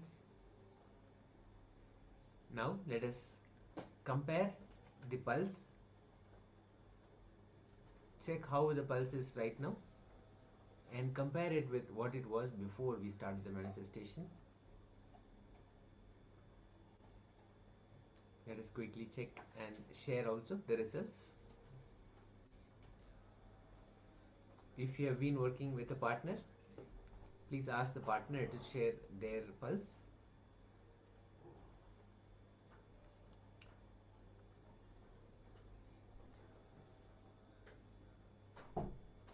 Rajendra Babu Ayya, Nityanam, just wanted to make sure that you are participating Ayya and you are checking the pulse rate.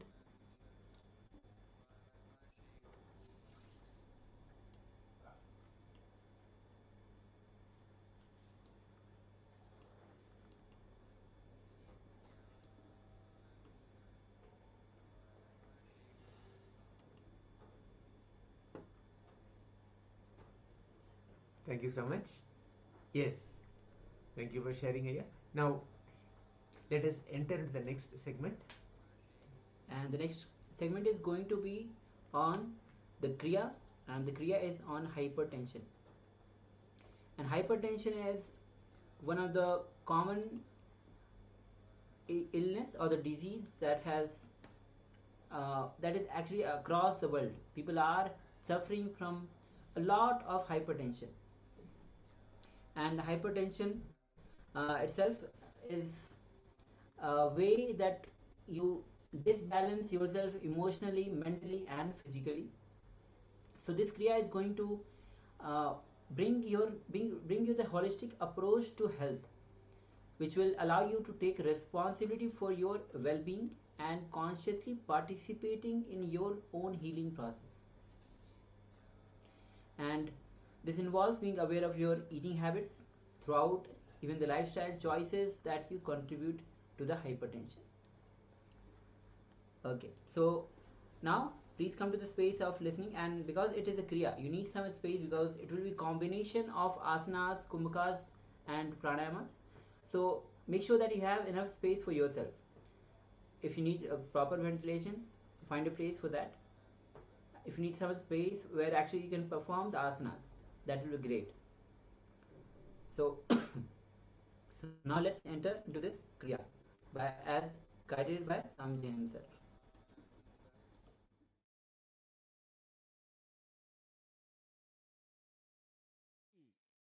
Easy but powerful process. I can prove in front of your eyes how the blood pressure comes down and becomes normal even once doing this kriya. See, I tell all the devotees, responsibility in your being, blood pressure, hypertension, means do this process today. The space from which you cognize, see how your pressure comes to normal. Just do this process for 1 week. You will see naturally the pressure will be normal. Talk to your doctors, you can stop medication.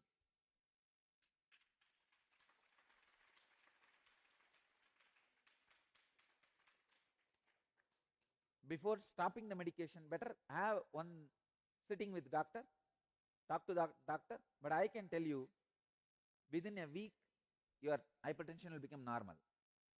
Very simple kriya.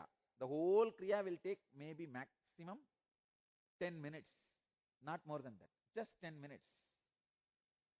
But I give you the 100% guarantee, hypertension will become normal.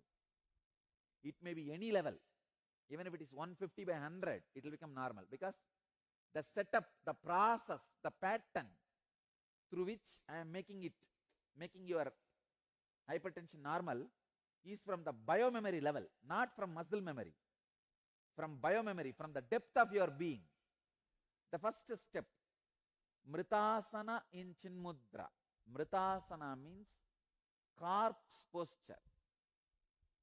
Let me describe.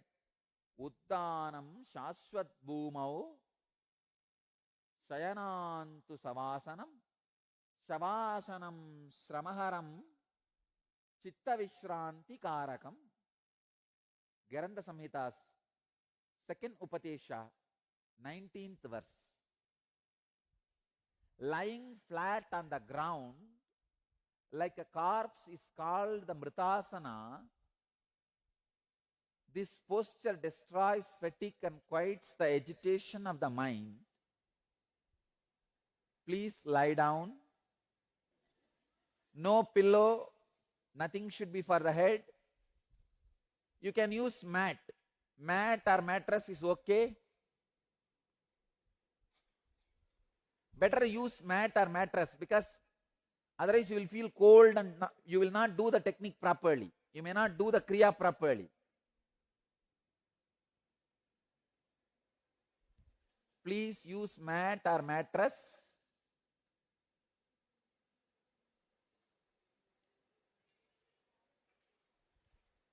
If you feel cold, you may not do the technique. That's why I'm saying mat or mattress. Okay. Next step. Lie down in such a way that you don't kick people. You are not getting blessed by somebody else.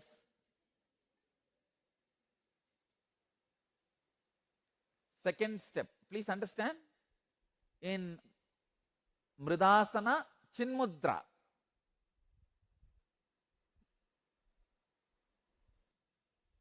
See, if it is some complicated posture, I can tell no. I can understand. You can say that, oh, I can't do this, that. Mritasana and Chinmudra. Chinmudra is bring your index finger to your thumb. This is Chinmudra. Understand? Next instruction. Uddiyana Bandha. All of you know Uddiyana Bandha. Contract the bowels equably above and below the navel towards the back so that abdominal viscera may touch the back. Hold like that in Uddiyana Bandha as long as you can. When you can't hold anymore, relax. Do this Uddiyana Bandha lying down 21 times.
Do it 21 times. Hold as long as you can. Then relax. Then hold as long as you can. Then relax.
next step.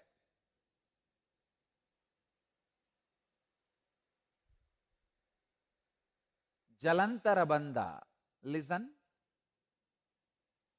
Contracting the throat, place the chin on the chest. Means lock the throat.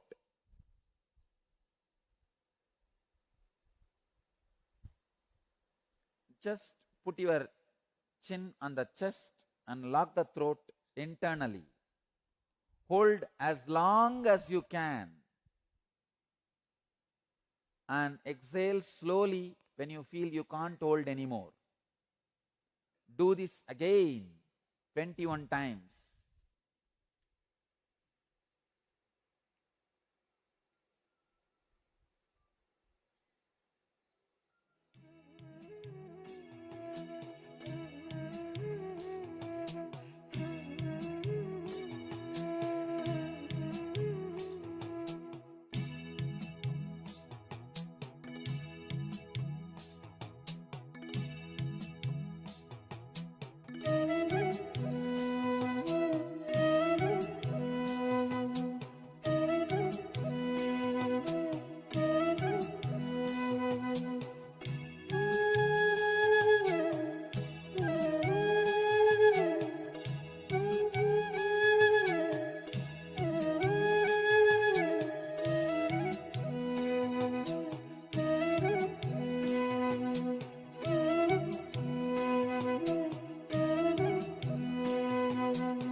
Next step,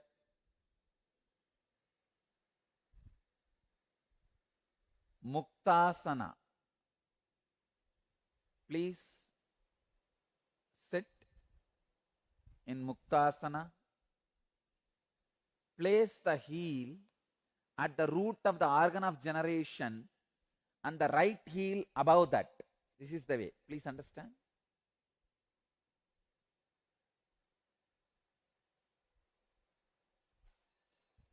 This is called Muktasana. Sit in the Muktasana. Payumule Vamagulpam Dakshagulpam Tatopari Samakaya Shirogrivam Muktasanam tu Siddhitam. This is Muktasana. Next step. Do Bastrika in this Muktasana 21 times. Understand, Bastrika is the powerful balancer of hypertension. Bastrika, let me describe the sutras. Bastraiva lokakarananam yatakramena sampramet tatavayuncha nasabhyam upabhyanchalayet shanaihi evam vimshati varancha krutva kuryavachak kumbhakam tatante chalayet vayum purvoktancha yatavidihi trivaram sadayetyenam bastrika kumbhakam sudihi nacharogocha nachaklesha arogyancha dine dine. Let me describe the technique. As the bellows of the ironsmith constantly dilate and contract, similarly, let him slowly draw in the air by both nostrils and expand the stomach. Then throw it out quickly.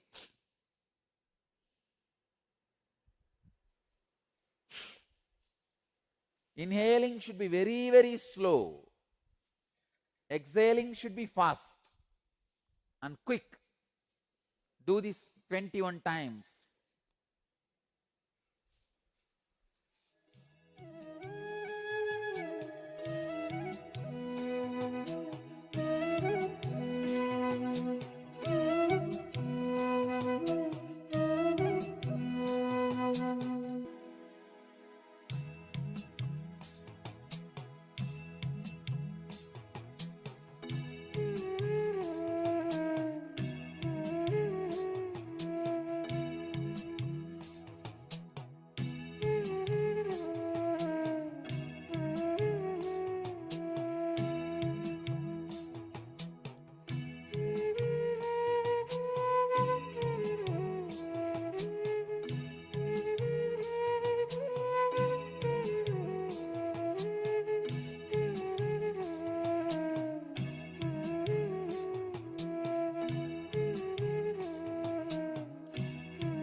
Now, next step, come back to Brahmari Pranayama.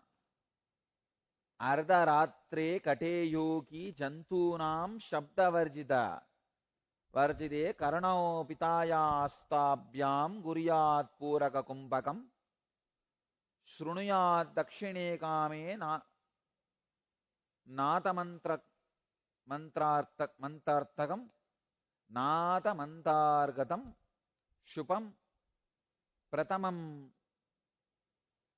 jinjiminatam cha Vamshinatham tataparam Megacharjara Brahmari Kantakamsyam tataparam Turiberi Mrudangadi Ninadanaka Dundubihi. Translation says, at the past midnight in a place where there are no sounds of any animal, etc., to be heard, let the yogi practice Puraka and Kumbhaka, closing ears by the hands. He will hear then various internal sounds in his right ear. The first sound will be like that of crickets, then that of a lute, then that of a thunder, then that of a drum. These are some of the descriptions. Let me give you the exact technique. Put your thumbs in the ears and hum intensely, as deeply as possible, as loudly as possible, as intensely as possible. Start.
relax.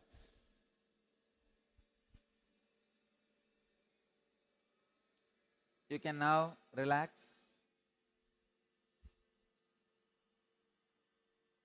Stop.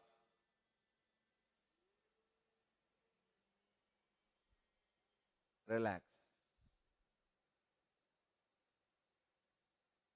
Do this kriya every day.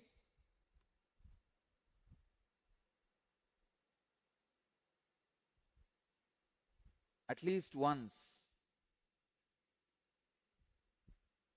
If your hypertension is the border level, do once for next 21 days. If it is in high end, higher side, like 150, 100, that side, do at least twice. It will completely heal your hypertension. Let you all achieve, experience, live, express, radiate, and share the eternal bliss. Nityananda. Thank you.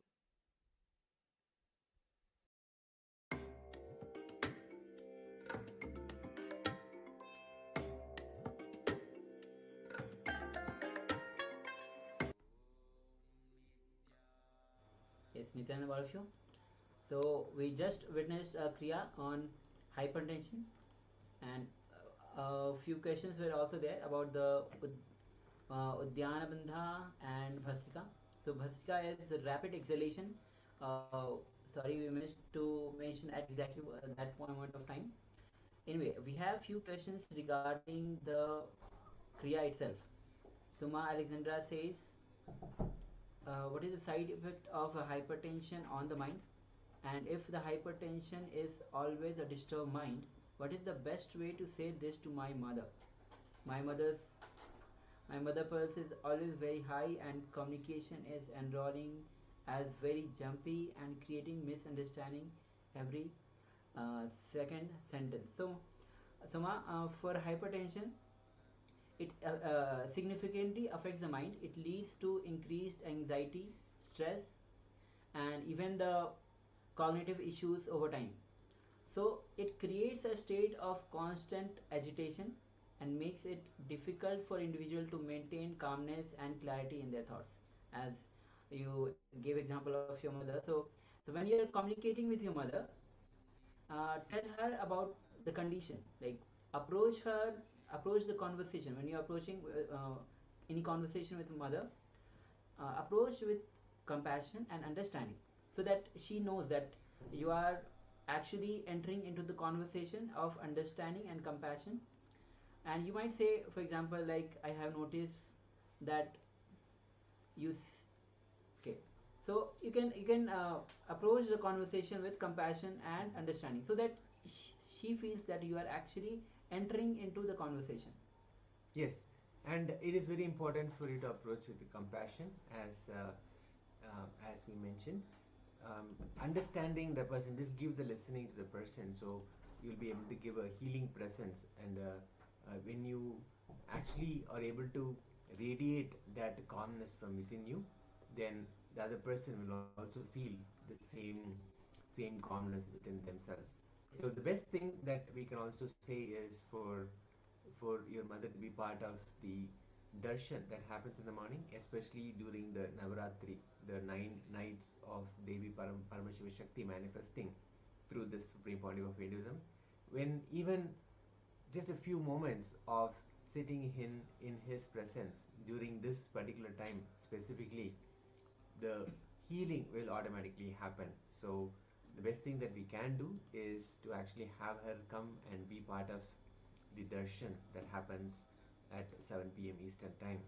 So the healing can actually start happening from the inside. Yes, and as the during the darshan Nayani Diksha, when Nayani Diksha happens means when his eyes falls on you, then his mirror neurons, the activity of his mirror neurons get mirrored to your mirror neurons. So in that space, for that moment, your consciousness raises to the super consciousness of Swamiji, and you feel the same state as Swamiji in. So automatically you'll feel peaceful, blissful, calm. And so that is why every day it is important to attend the darshan, always keeping yourself in the high energy, higher consciousness. Yes. Okay, so now we'll be entering into the next segment, which is going to be on be responsible, not just committed. In the previous section, we just learned how responsibility makes you a hero, and this segment will be learning when you are responsible, not just committed, then you are actually taking the responsibility not just as a rule, but you are taking responsibility as a being. You are actually looking every being as a life. So let's come to the space of listening as we enter into this revelation by Swamiji, and let's begin.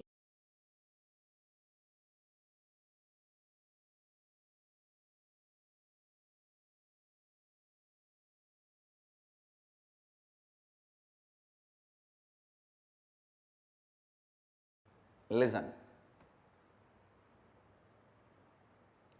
I am defining these two words.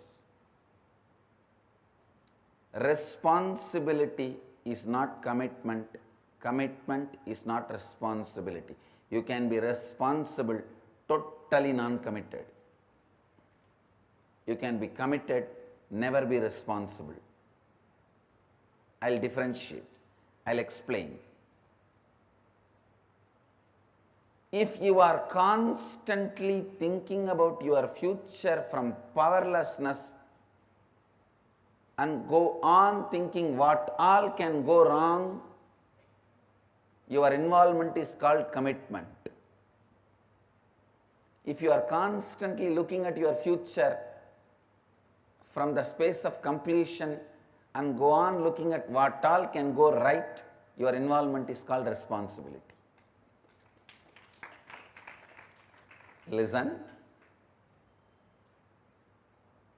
I am the symbol of total responsibility and complete non-commitment. I am totally responsible, but completely non-committal.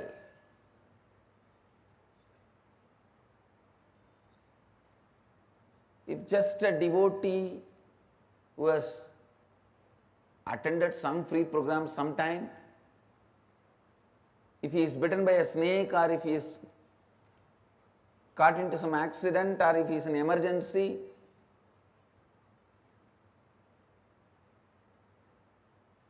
one phone call, I'll personally attend and talk to my secretaries or whoever and see to it that constantly is attended and I get the response back, whether healing or whatever, I can help. You will see that responsibilism. Same way,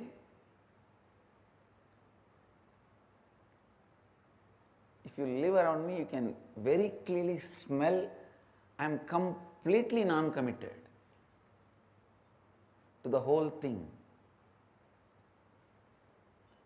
Listen. Any future plan which erupts out of the pattern, what all can go wrong is commitment. Any future plan which comes out of the completion, what all can go right is responsibilism. Responsibility. He asked me again, then what is accountability, Swamiji? I said, if you are constantly thinking from what all can go wrong, even if you are committed, you may be accountable, but you will not be accountable. You may be accountable, you will not be accountable. You will just stand and say, yes, this is what I am, what can I do? This is where I am.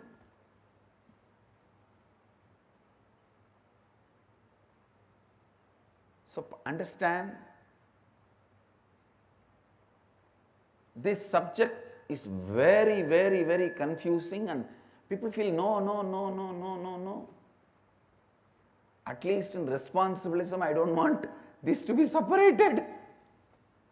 Because in the name of responsibility, you get a little consolation to worry, space to worry. You are so addicted to worrying. I took away all your possibility for worry. If you are integrated, no worry. If you are authentic, no worry. But if you are responsible, you can continue to worry. In the name of responsibility. Now I am purifying the concept of responsibility. Listen.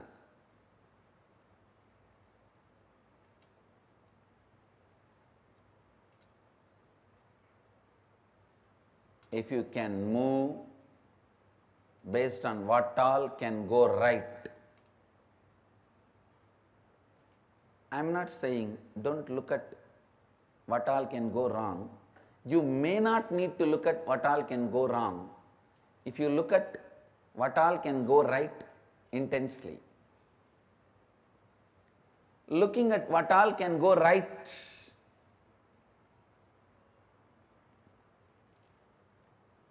I tell you, looking at what all can go right gives you the ability to start 2000 projects.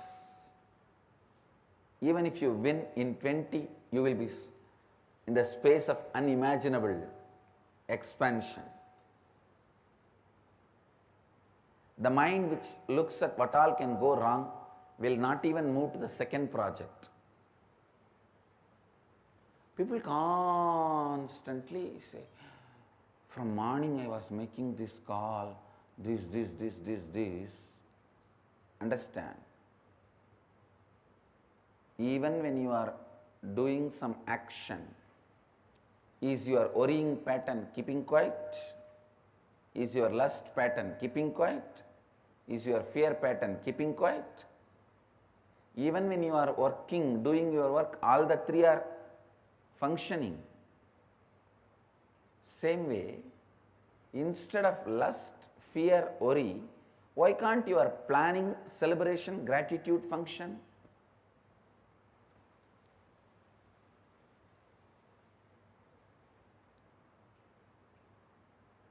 It is just simple training.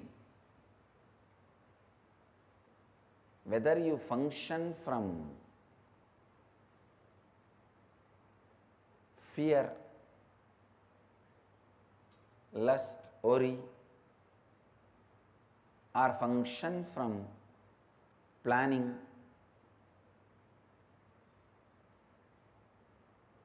celebration, gratitude, planning, completion, gratitude. Listen. Listen, I am giving you a very important sacred secret as per the yogic tradition. The moment you are born, you reside only in Anandagandha. Anandagandha is the space from which your soul, your consciousness operates in your body. While you are doing all your regular lifestyle routine, either you choose to allow your lust, fear, worry as an involuntary, habitual function, or you can voluntarily build planning, completion, gratitude. Either you can allow involuntarily lust, fear, worry, or planning, completion, gratitude. It is just consciously building, but don't tell me the worst lie. I was busy in this, so I could not do that. You have multiple possibility and multi-dimensional. You are multi-dimensional by nature. While you are working, if you are not planning in a multi-dimensional way, you are worrying or caught in the lust and fear. Be guaranteed about it. this truth needs to really get into your system.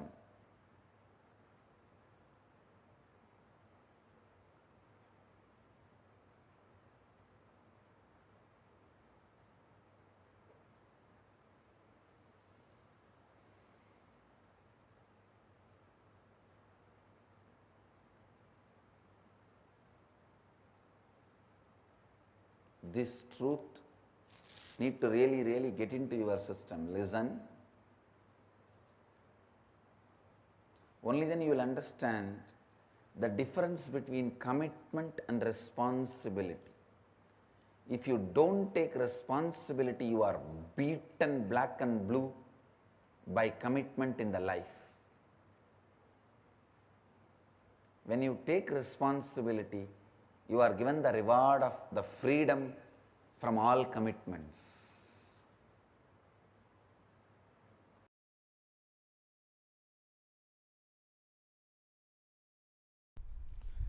Cosmos works neither on communism nor on capitalism. It works on responsibilism.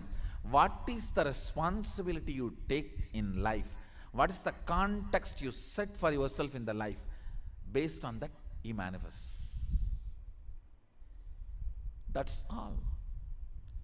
He manifests based on that. So the whole Sadashivatva is manifesting for the people who decided to do his work as not just first priority, only priority. See, first priority is different, only priority is different. Because they decided it as only priority, the manifestation becomes totally different, altogether in a different scale. Understand, my initiations are same, I am same for everyone. It is based on their context they receive and they manifest.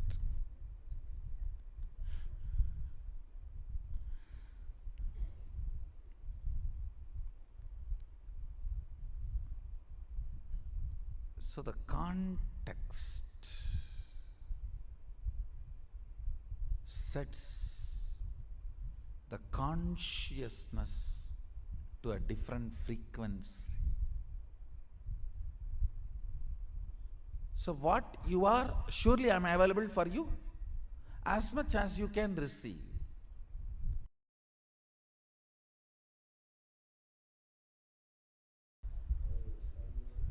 The more power manifestation, more divine you become. Understand? Shakti comes with buddhi. Only siddhi comes without buddhi. Shakti is mother, siddhi is stepmother.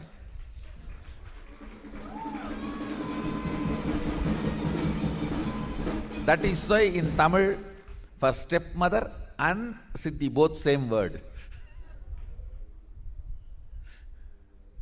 Siddhi is chitti. Shakti is mother. Understand?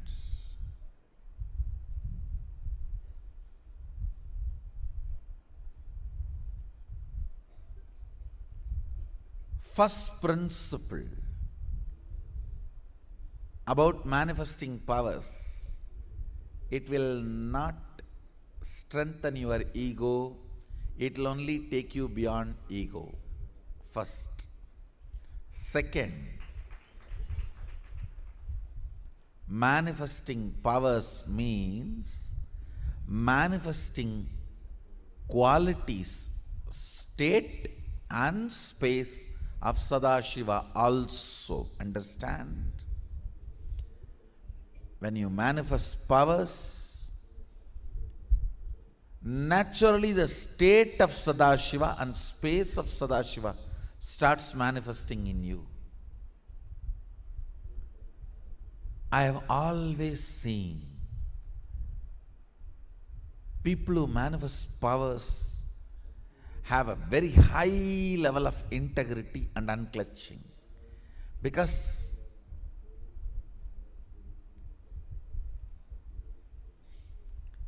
if they do not maintain that too, the power manifestation will stop.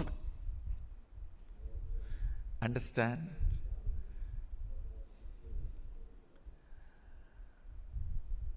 How much ever you would have paid to buy your cell phone, but unless you charge every day, it will not function. How much ever you may manifest powers, unless the integrity of your life is maintained, it will not manifest. Actually, when you manifest powers, automatically the frequency of your integrity increases. The trust in integrity, trust in authenticity starts increasing.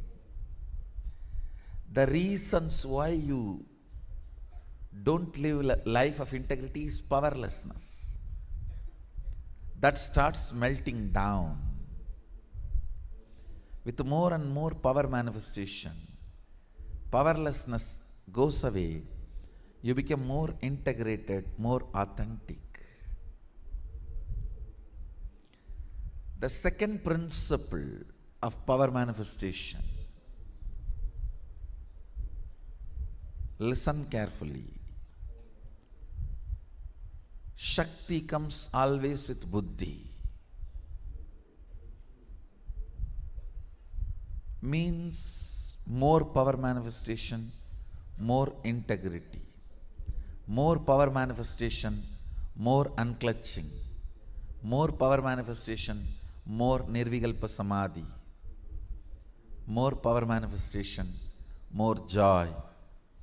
More power manifestation, more restful awareness. More power manifestation, more responsibilism. More power manifestation, more enriching. More power manifestation, more bliss. What is power manifestation? Deciding. Listen. Integrity needs your declaration, but power manifestation does not even needs your declaration. It only needs your decision. Deciding to be one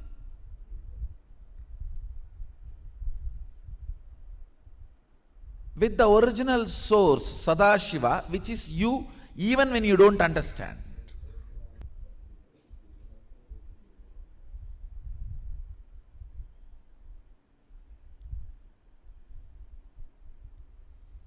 He was using very few words. That is his beauty.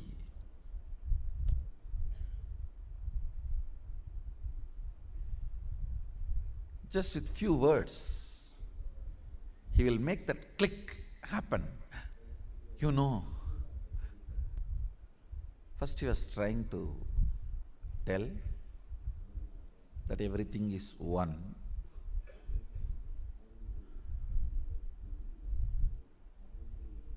Few words. Somehow I was looking at him. He was not convinced that the click has happened in me. And many times both my gurus, Kuppamal and Mibudanandapuri and Yoganandapuri, both have tried to explain Advaita to me. Annamalai Swamigal even used to read out Ribu Gita. Annamalai Swamigal was one of the enlightened disciple of Ramana Maharshi. Used to read Ribu Gita in Tamil. But somehow that click never happened.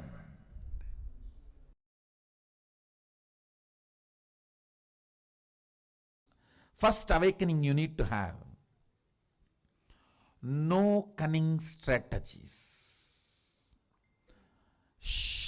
No cunning strategies are going to work. Shortest distance between 2 points is straight line.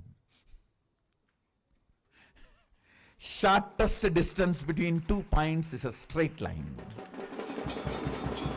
Understand? Most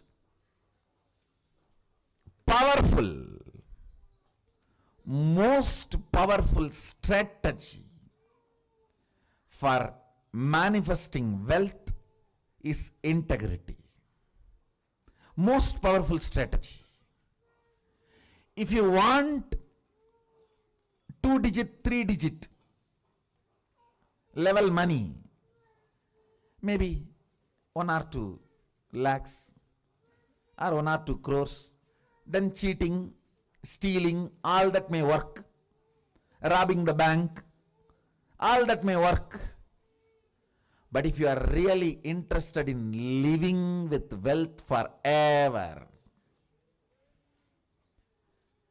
living with wealth forever, the most easiest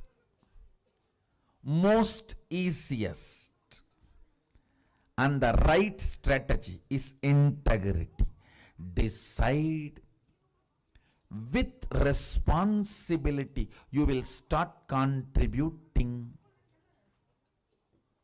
to the humanity. Understand?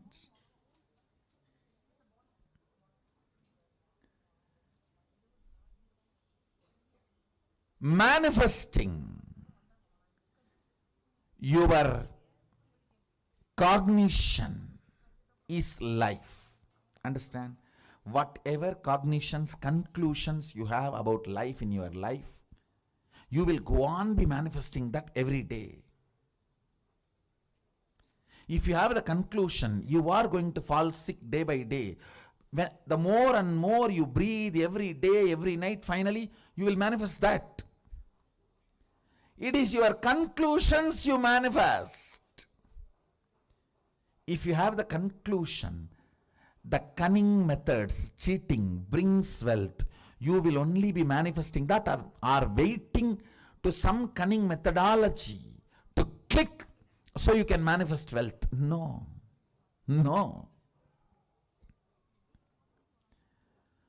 All waiting for cunning strategies to manifest wealth ends in frustration. And then you have a deep negative cognition about wealth. That is not going to happen for me. No. That is not for me. You end up there. In utter frustration. Then even if Sadashiva comes and gives the poetry, hey, go. You will be afraid. No. Who knows whether I am going to get the praise?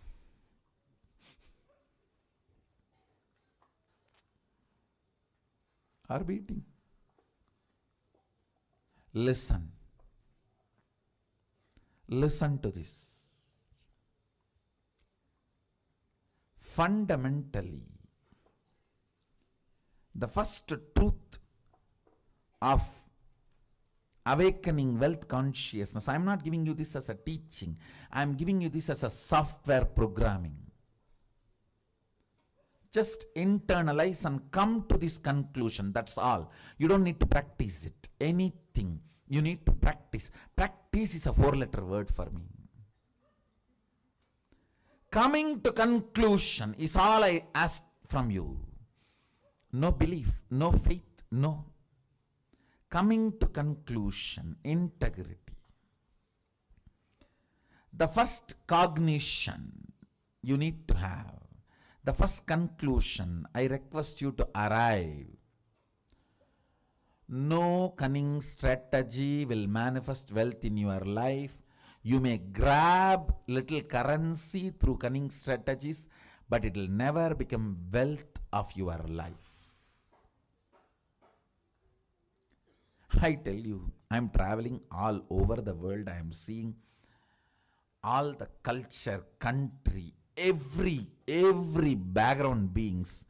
Still now, I have heard at least about thousands of types of lotteries, but not seen a single man who has become permanently wealthy, rich by a lottery. Understand?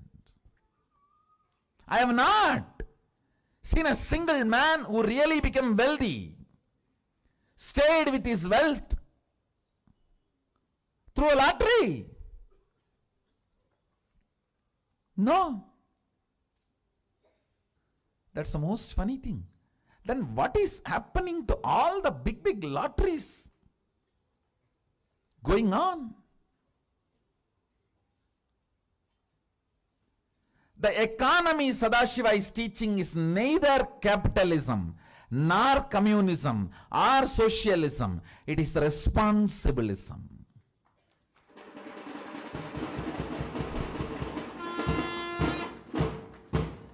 The responsibility you take, that decides the kind of the wealth going to be around you. That's it. That's it. The first understanding, conclusion you need to arrive. Integrity is the best strategy for manifesting wealth. Second conclusion, listen. Second conclusion you need to arrive. Whatever I am talking is not teaching. The moment it is teaching, you will push it into a moral dustbin. All of you have a moral dustbin. Oh, everybody talks. What is there? You know how to dump that. For ages, that moral dustbin is what keeps you as you want, without transformation. You start, my mother all the times tells me to do yoga in the morning, but she doesn't do. Now from that moral dustbin starts growing in you. Anything you call it as teaching, you dump it in the dustbin and never do it. I am not giving you any moral teachings. Be very clear, don't push me into moral dustbin, no.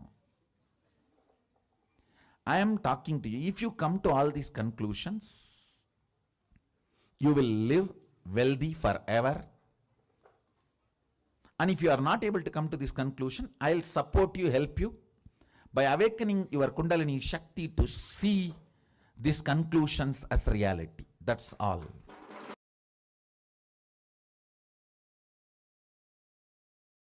Please internalize it. The first truth. Anything which is truth strengthens you. Anything which is overlapped on the truth, believed, whether it creates greed in you or fear in you, weakens you even while you are believing. Not only after you are disillusioned, even while you are believing, it weakens you. Please listen. Anything which is truth goes on strengthening you, even while you are working with it, while you are practicing it. The great truth, Nityanandoham, Shivoham, I am the ultimate possibility. When you work with this truth, understand, when I say I am the ultimate possibility, I mean you are the ultimate possibility. When you are working with the truth, even while you are working, it strengthens you day by day. But anything which is believed, which is not truth, which creates greed or fear in you, weakens you continuously, even while you are believing it, not only after the disillusionment. After disillusionment, you will completely feel powerless. You will feel deprived, cheated. You lost, you wasted.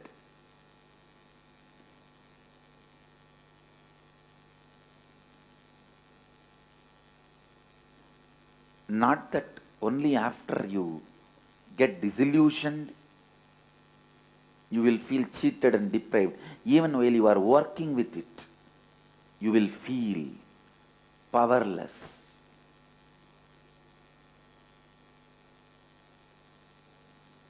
Shivoham. Deciding to work with the truth, Shivoham. Please understand, this truth you can't just believe and keep quiet. The truth is so powerful, it will provoke you to work towards it. It will provoke you to work towards it.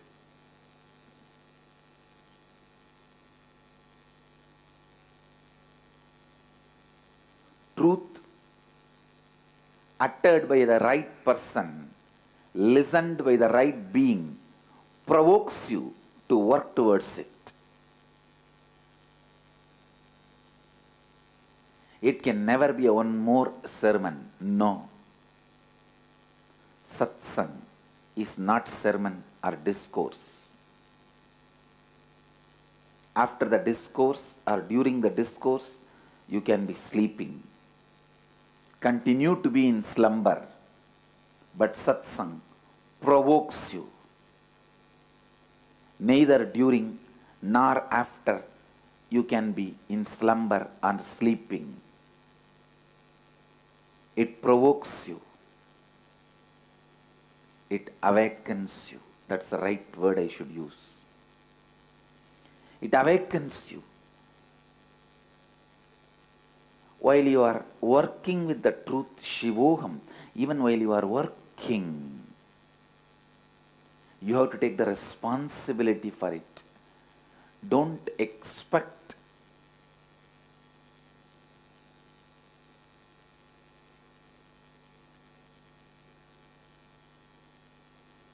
somebody else can take the responsibility for your reality. If somebody else takes the responsibility for your reality, it will never be your reality.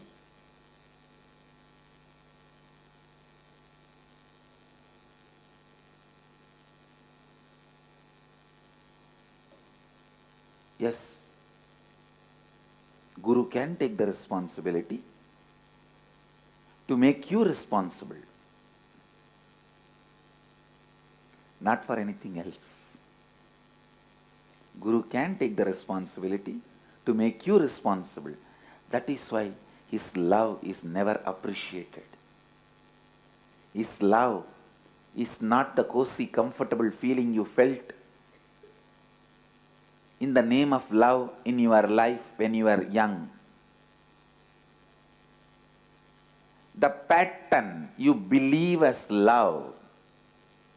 You cry and your mom rushes you and gives you food or candy. Your dad rushes to you and gives you some sweet and toys, whatnot. Your aunt brings you clothes. Your uncle brings you gift. What you believed as a love, the pattern of action reactions which you believed as love, you will not experience from Master, from an enlightened being. The love he radiates makes you like him. That is why you constantly feel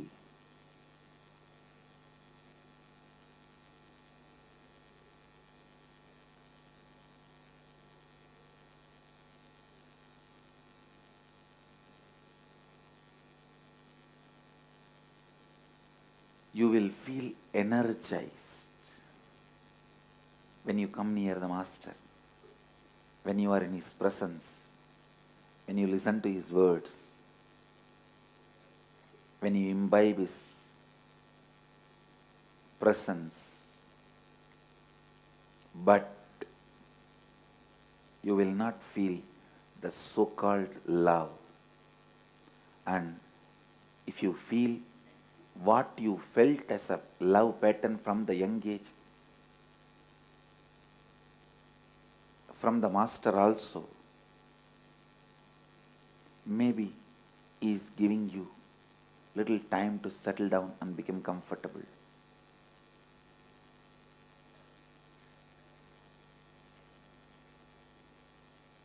I do play the role of a father, mother, aunt, uncle for a few days till the transition happens for you. You need to move from that to this, but not more than that. My love will make you responsible for the great truth of Shivoham.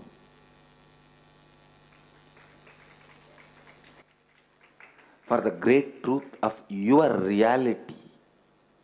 Understand, the truth has to constantly strengthen you.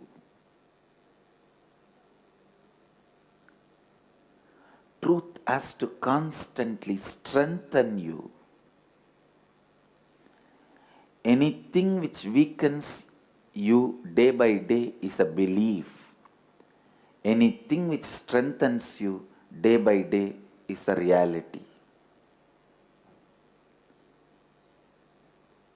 Sit and open your whole being and see what all is in you which is strengthening you day by day. Support them. Stand by them. What all is in you which weakens you day by day, complete with them and drop them. Whether it is emotion, beliefs, thought currents, patterns, ideas, theories, theologies, whatever is strengthening you day by day, it is reality. Work with it. Work more and more with it. Whatever is weakening you, whatever is weakening you, be very clear. It is beliefs. It is belief system. Beliefs weaken you while you are with it, after it leaves you. Both. Even after disillusionment, you will repent for wasting your time in those stupid beliefs. The first truth I want you to internalize today. Anything which strengthens you is reality. Cherish it. Meditate on it. Encourage it. Contemplate on it. Awaken it in you more and more and more. Take responsibility for it more and more and more.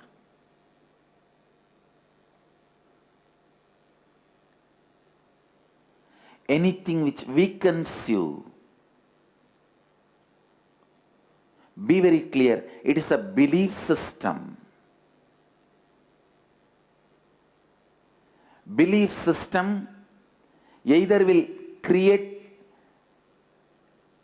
fear or greed, because that is the only way it can create the false excitement in you.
Nityanandam.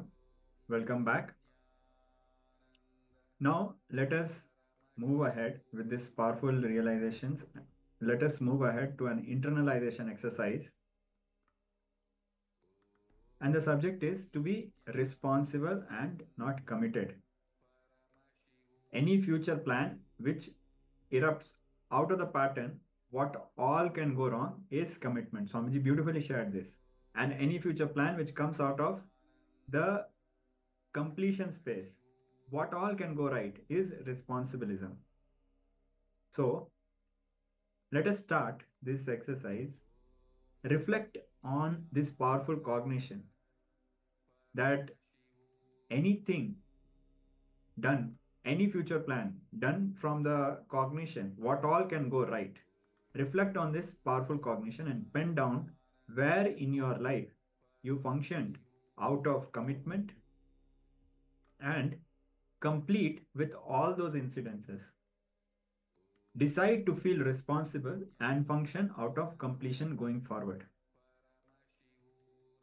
So, to give an example, when you really want something to happen, for example, if somebody's life is in danger, you will not think while you're trying different medicines or different approaches, you will not think what all can go wrong. Yes, you will be thinking that, okay, the certain medicine can have a side effect, but you will be driven with what and all can go right because you're fully clear and complete with the idea that I have to save this life. But for other things where you are undergoing some incompletion, some limiting cognition, you might think, oh, what if I do this? What if this fails? How will I ensure this will be successful? The whole mindset will be different. So now let us reflect, internalize, and let us do this exercise.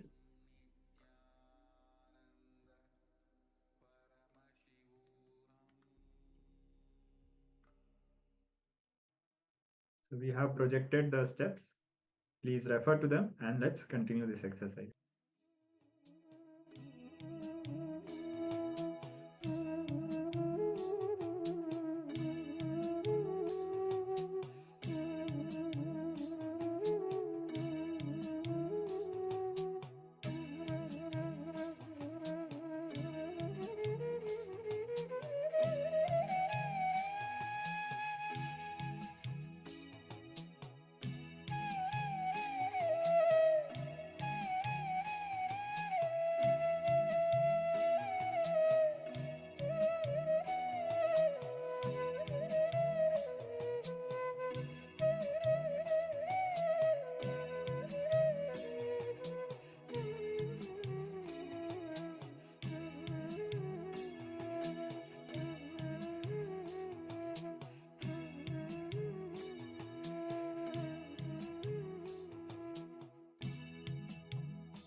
Yes.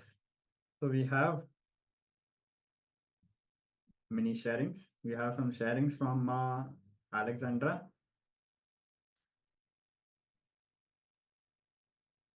So my Alexandra has shared some notes and more like a thinking out loud, we can say. And Suma, do you mind if you share it with all the participants? Thank you, ma. So my Alexandra is sharing, I guess the commitment is cancelable, but the feeling out of feeling responsible is like extension of someone. Commitment is weaker than completion. It's like a difference between profession and vocation and talent. Thank you, ma, for sharing your clicks with all the participants and all of us. So as Ma Alexandra is sharing, Swamiji has told us the more we put life, so we can put in any work which we do, we can put our time, we can put our energy, and we can put our life. Only when we put our whole being, our life into it, that is when extraordinary things manifest. We get the maximum results. If we just put our time, we just are behaving like a mundane with a worker mentality. So, as Ma Alexandra is sharing, it reminds us that when we act from the space of responsibilism, we are committing our life into whatever we are taking up, and that makes the difference. So thank you very much, Ma. Thank you for sharing. And now let us move ahead with a round of power manifestation. Today we'll be manifesting the power of body scanning. So first we'll be scanning. This time the scanning will be happening on our own body. We will be scanning our own body, not another person's body. So start chanting the Mahavakya and connect with Paramashiva and Swamiji by chanting Om Nityananda Paramashivoham.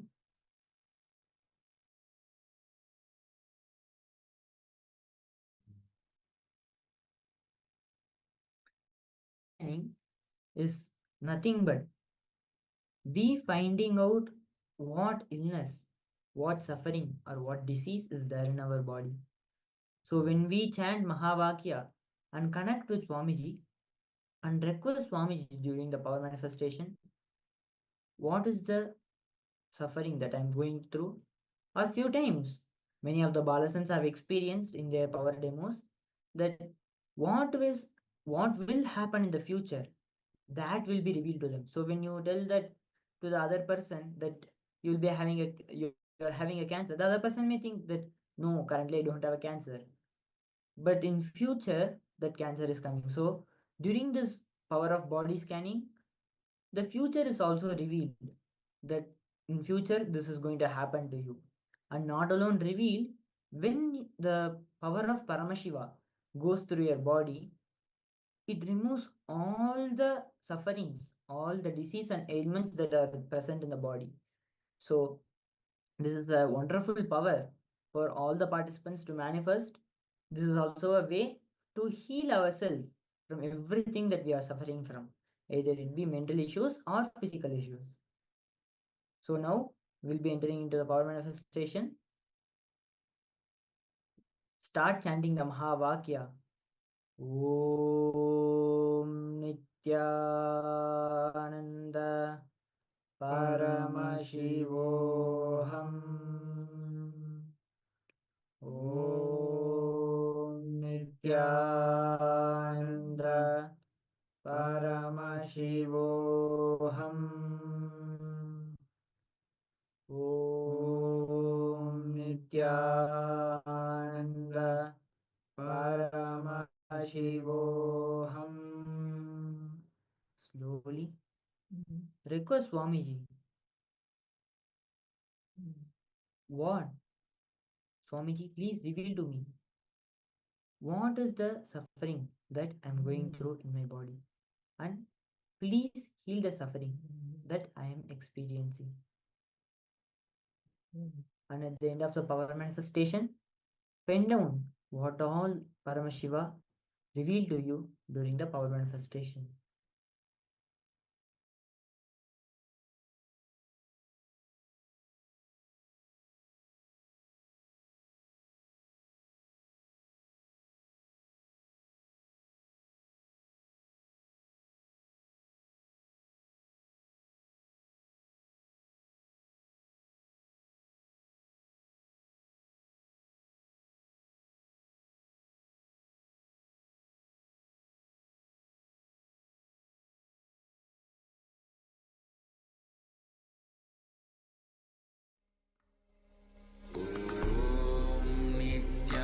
Nityananda Paramashivoham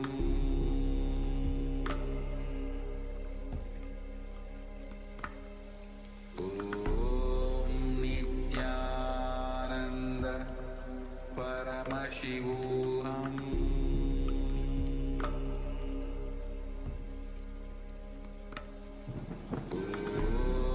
Nityananda Paramashivoham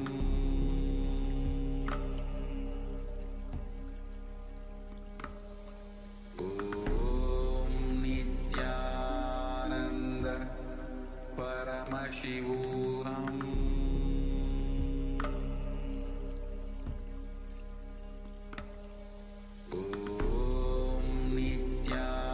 Nityananda Paramashivoham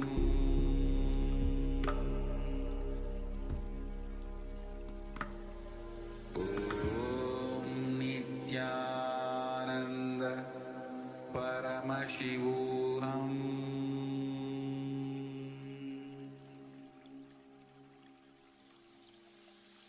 I bless you all. Let you all open all your three eyes.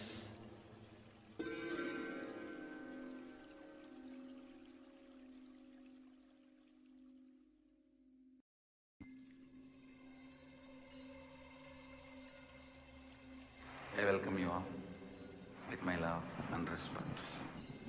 Let you all open all your three eyes. Om Nityananda Paramashivoham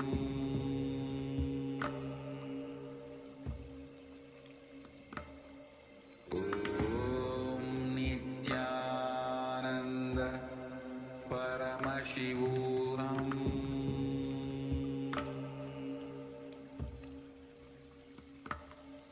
Om Nityananda Paramashivoham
Paramashivoham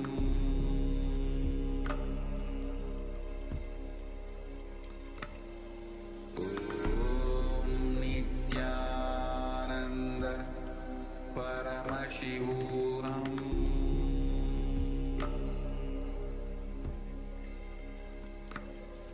Om Nityananda Paramashivoham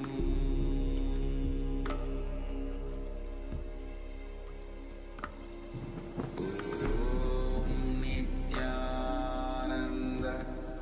Paramashivoham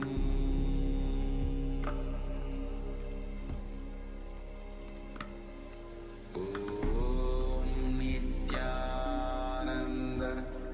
Paramashivoham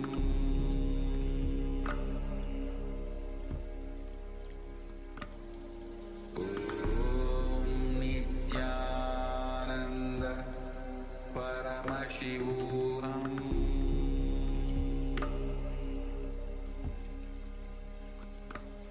Om Nityananda Paramashivoham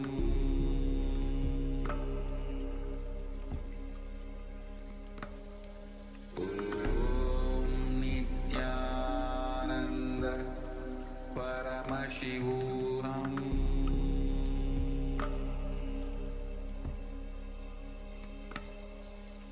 Om Nityananda Paramashivoham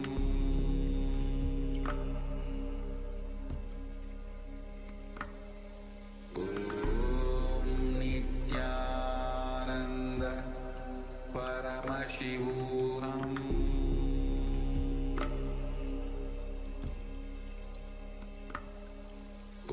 Om Nityananda Paramashivoham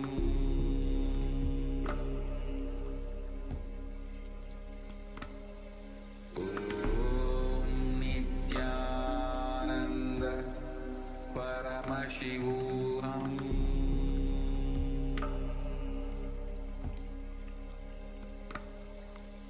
Om Nityananda Paramashivoham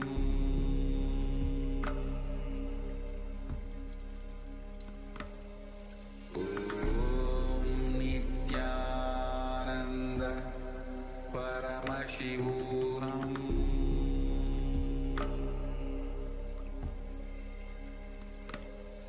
Om Nityananda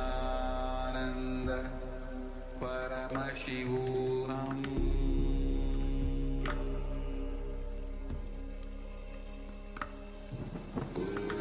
Om Nityananda Paramashivoham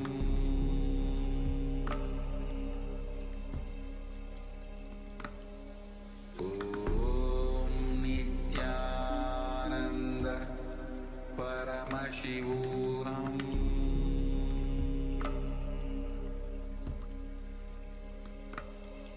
Om Nityananda Paramashivoham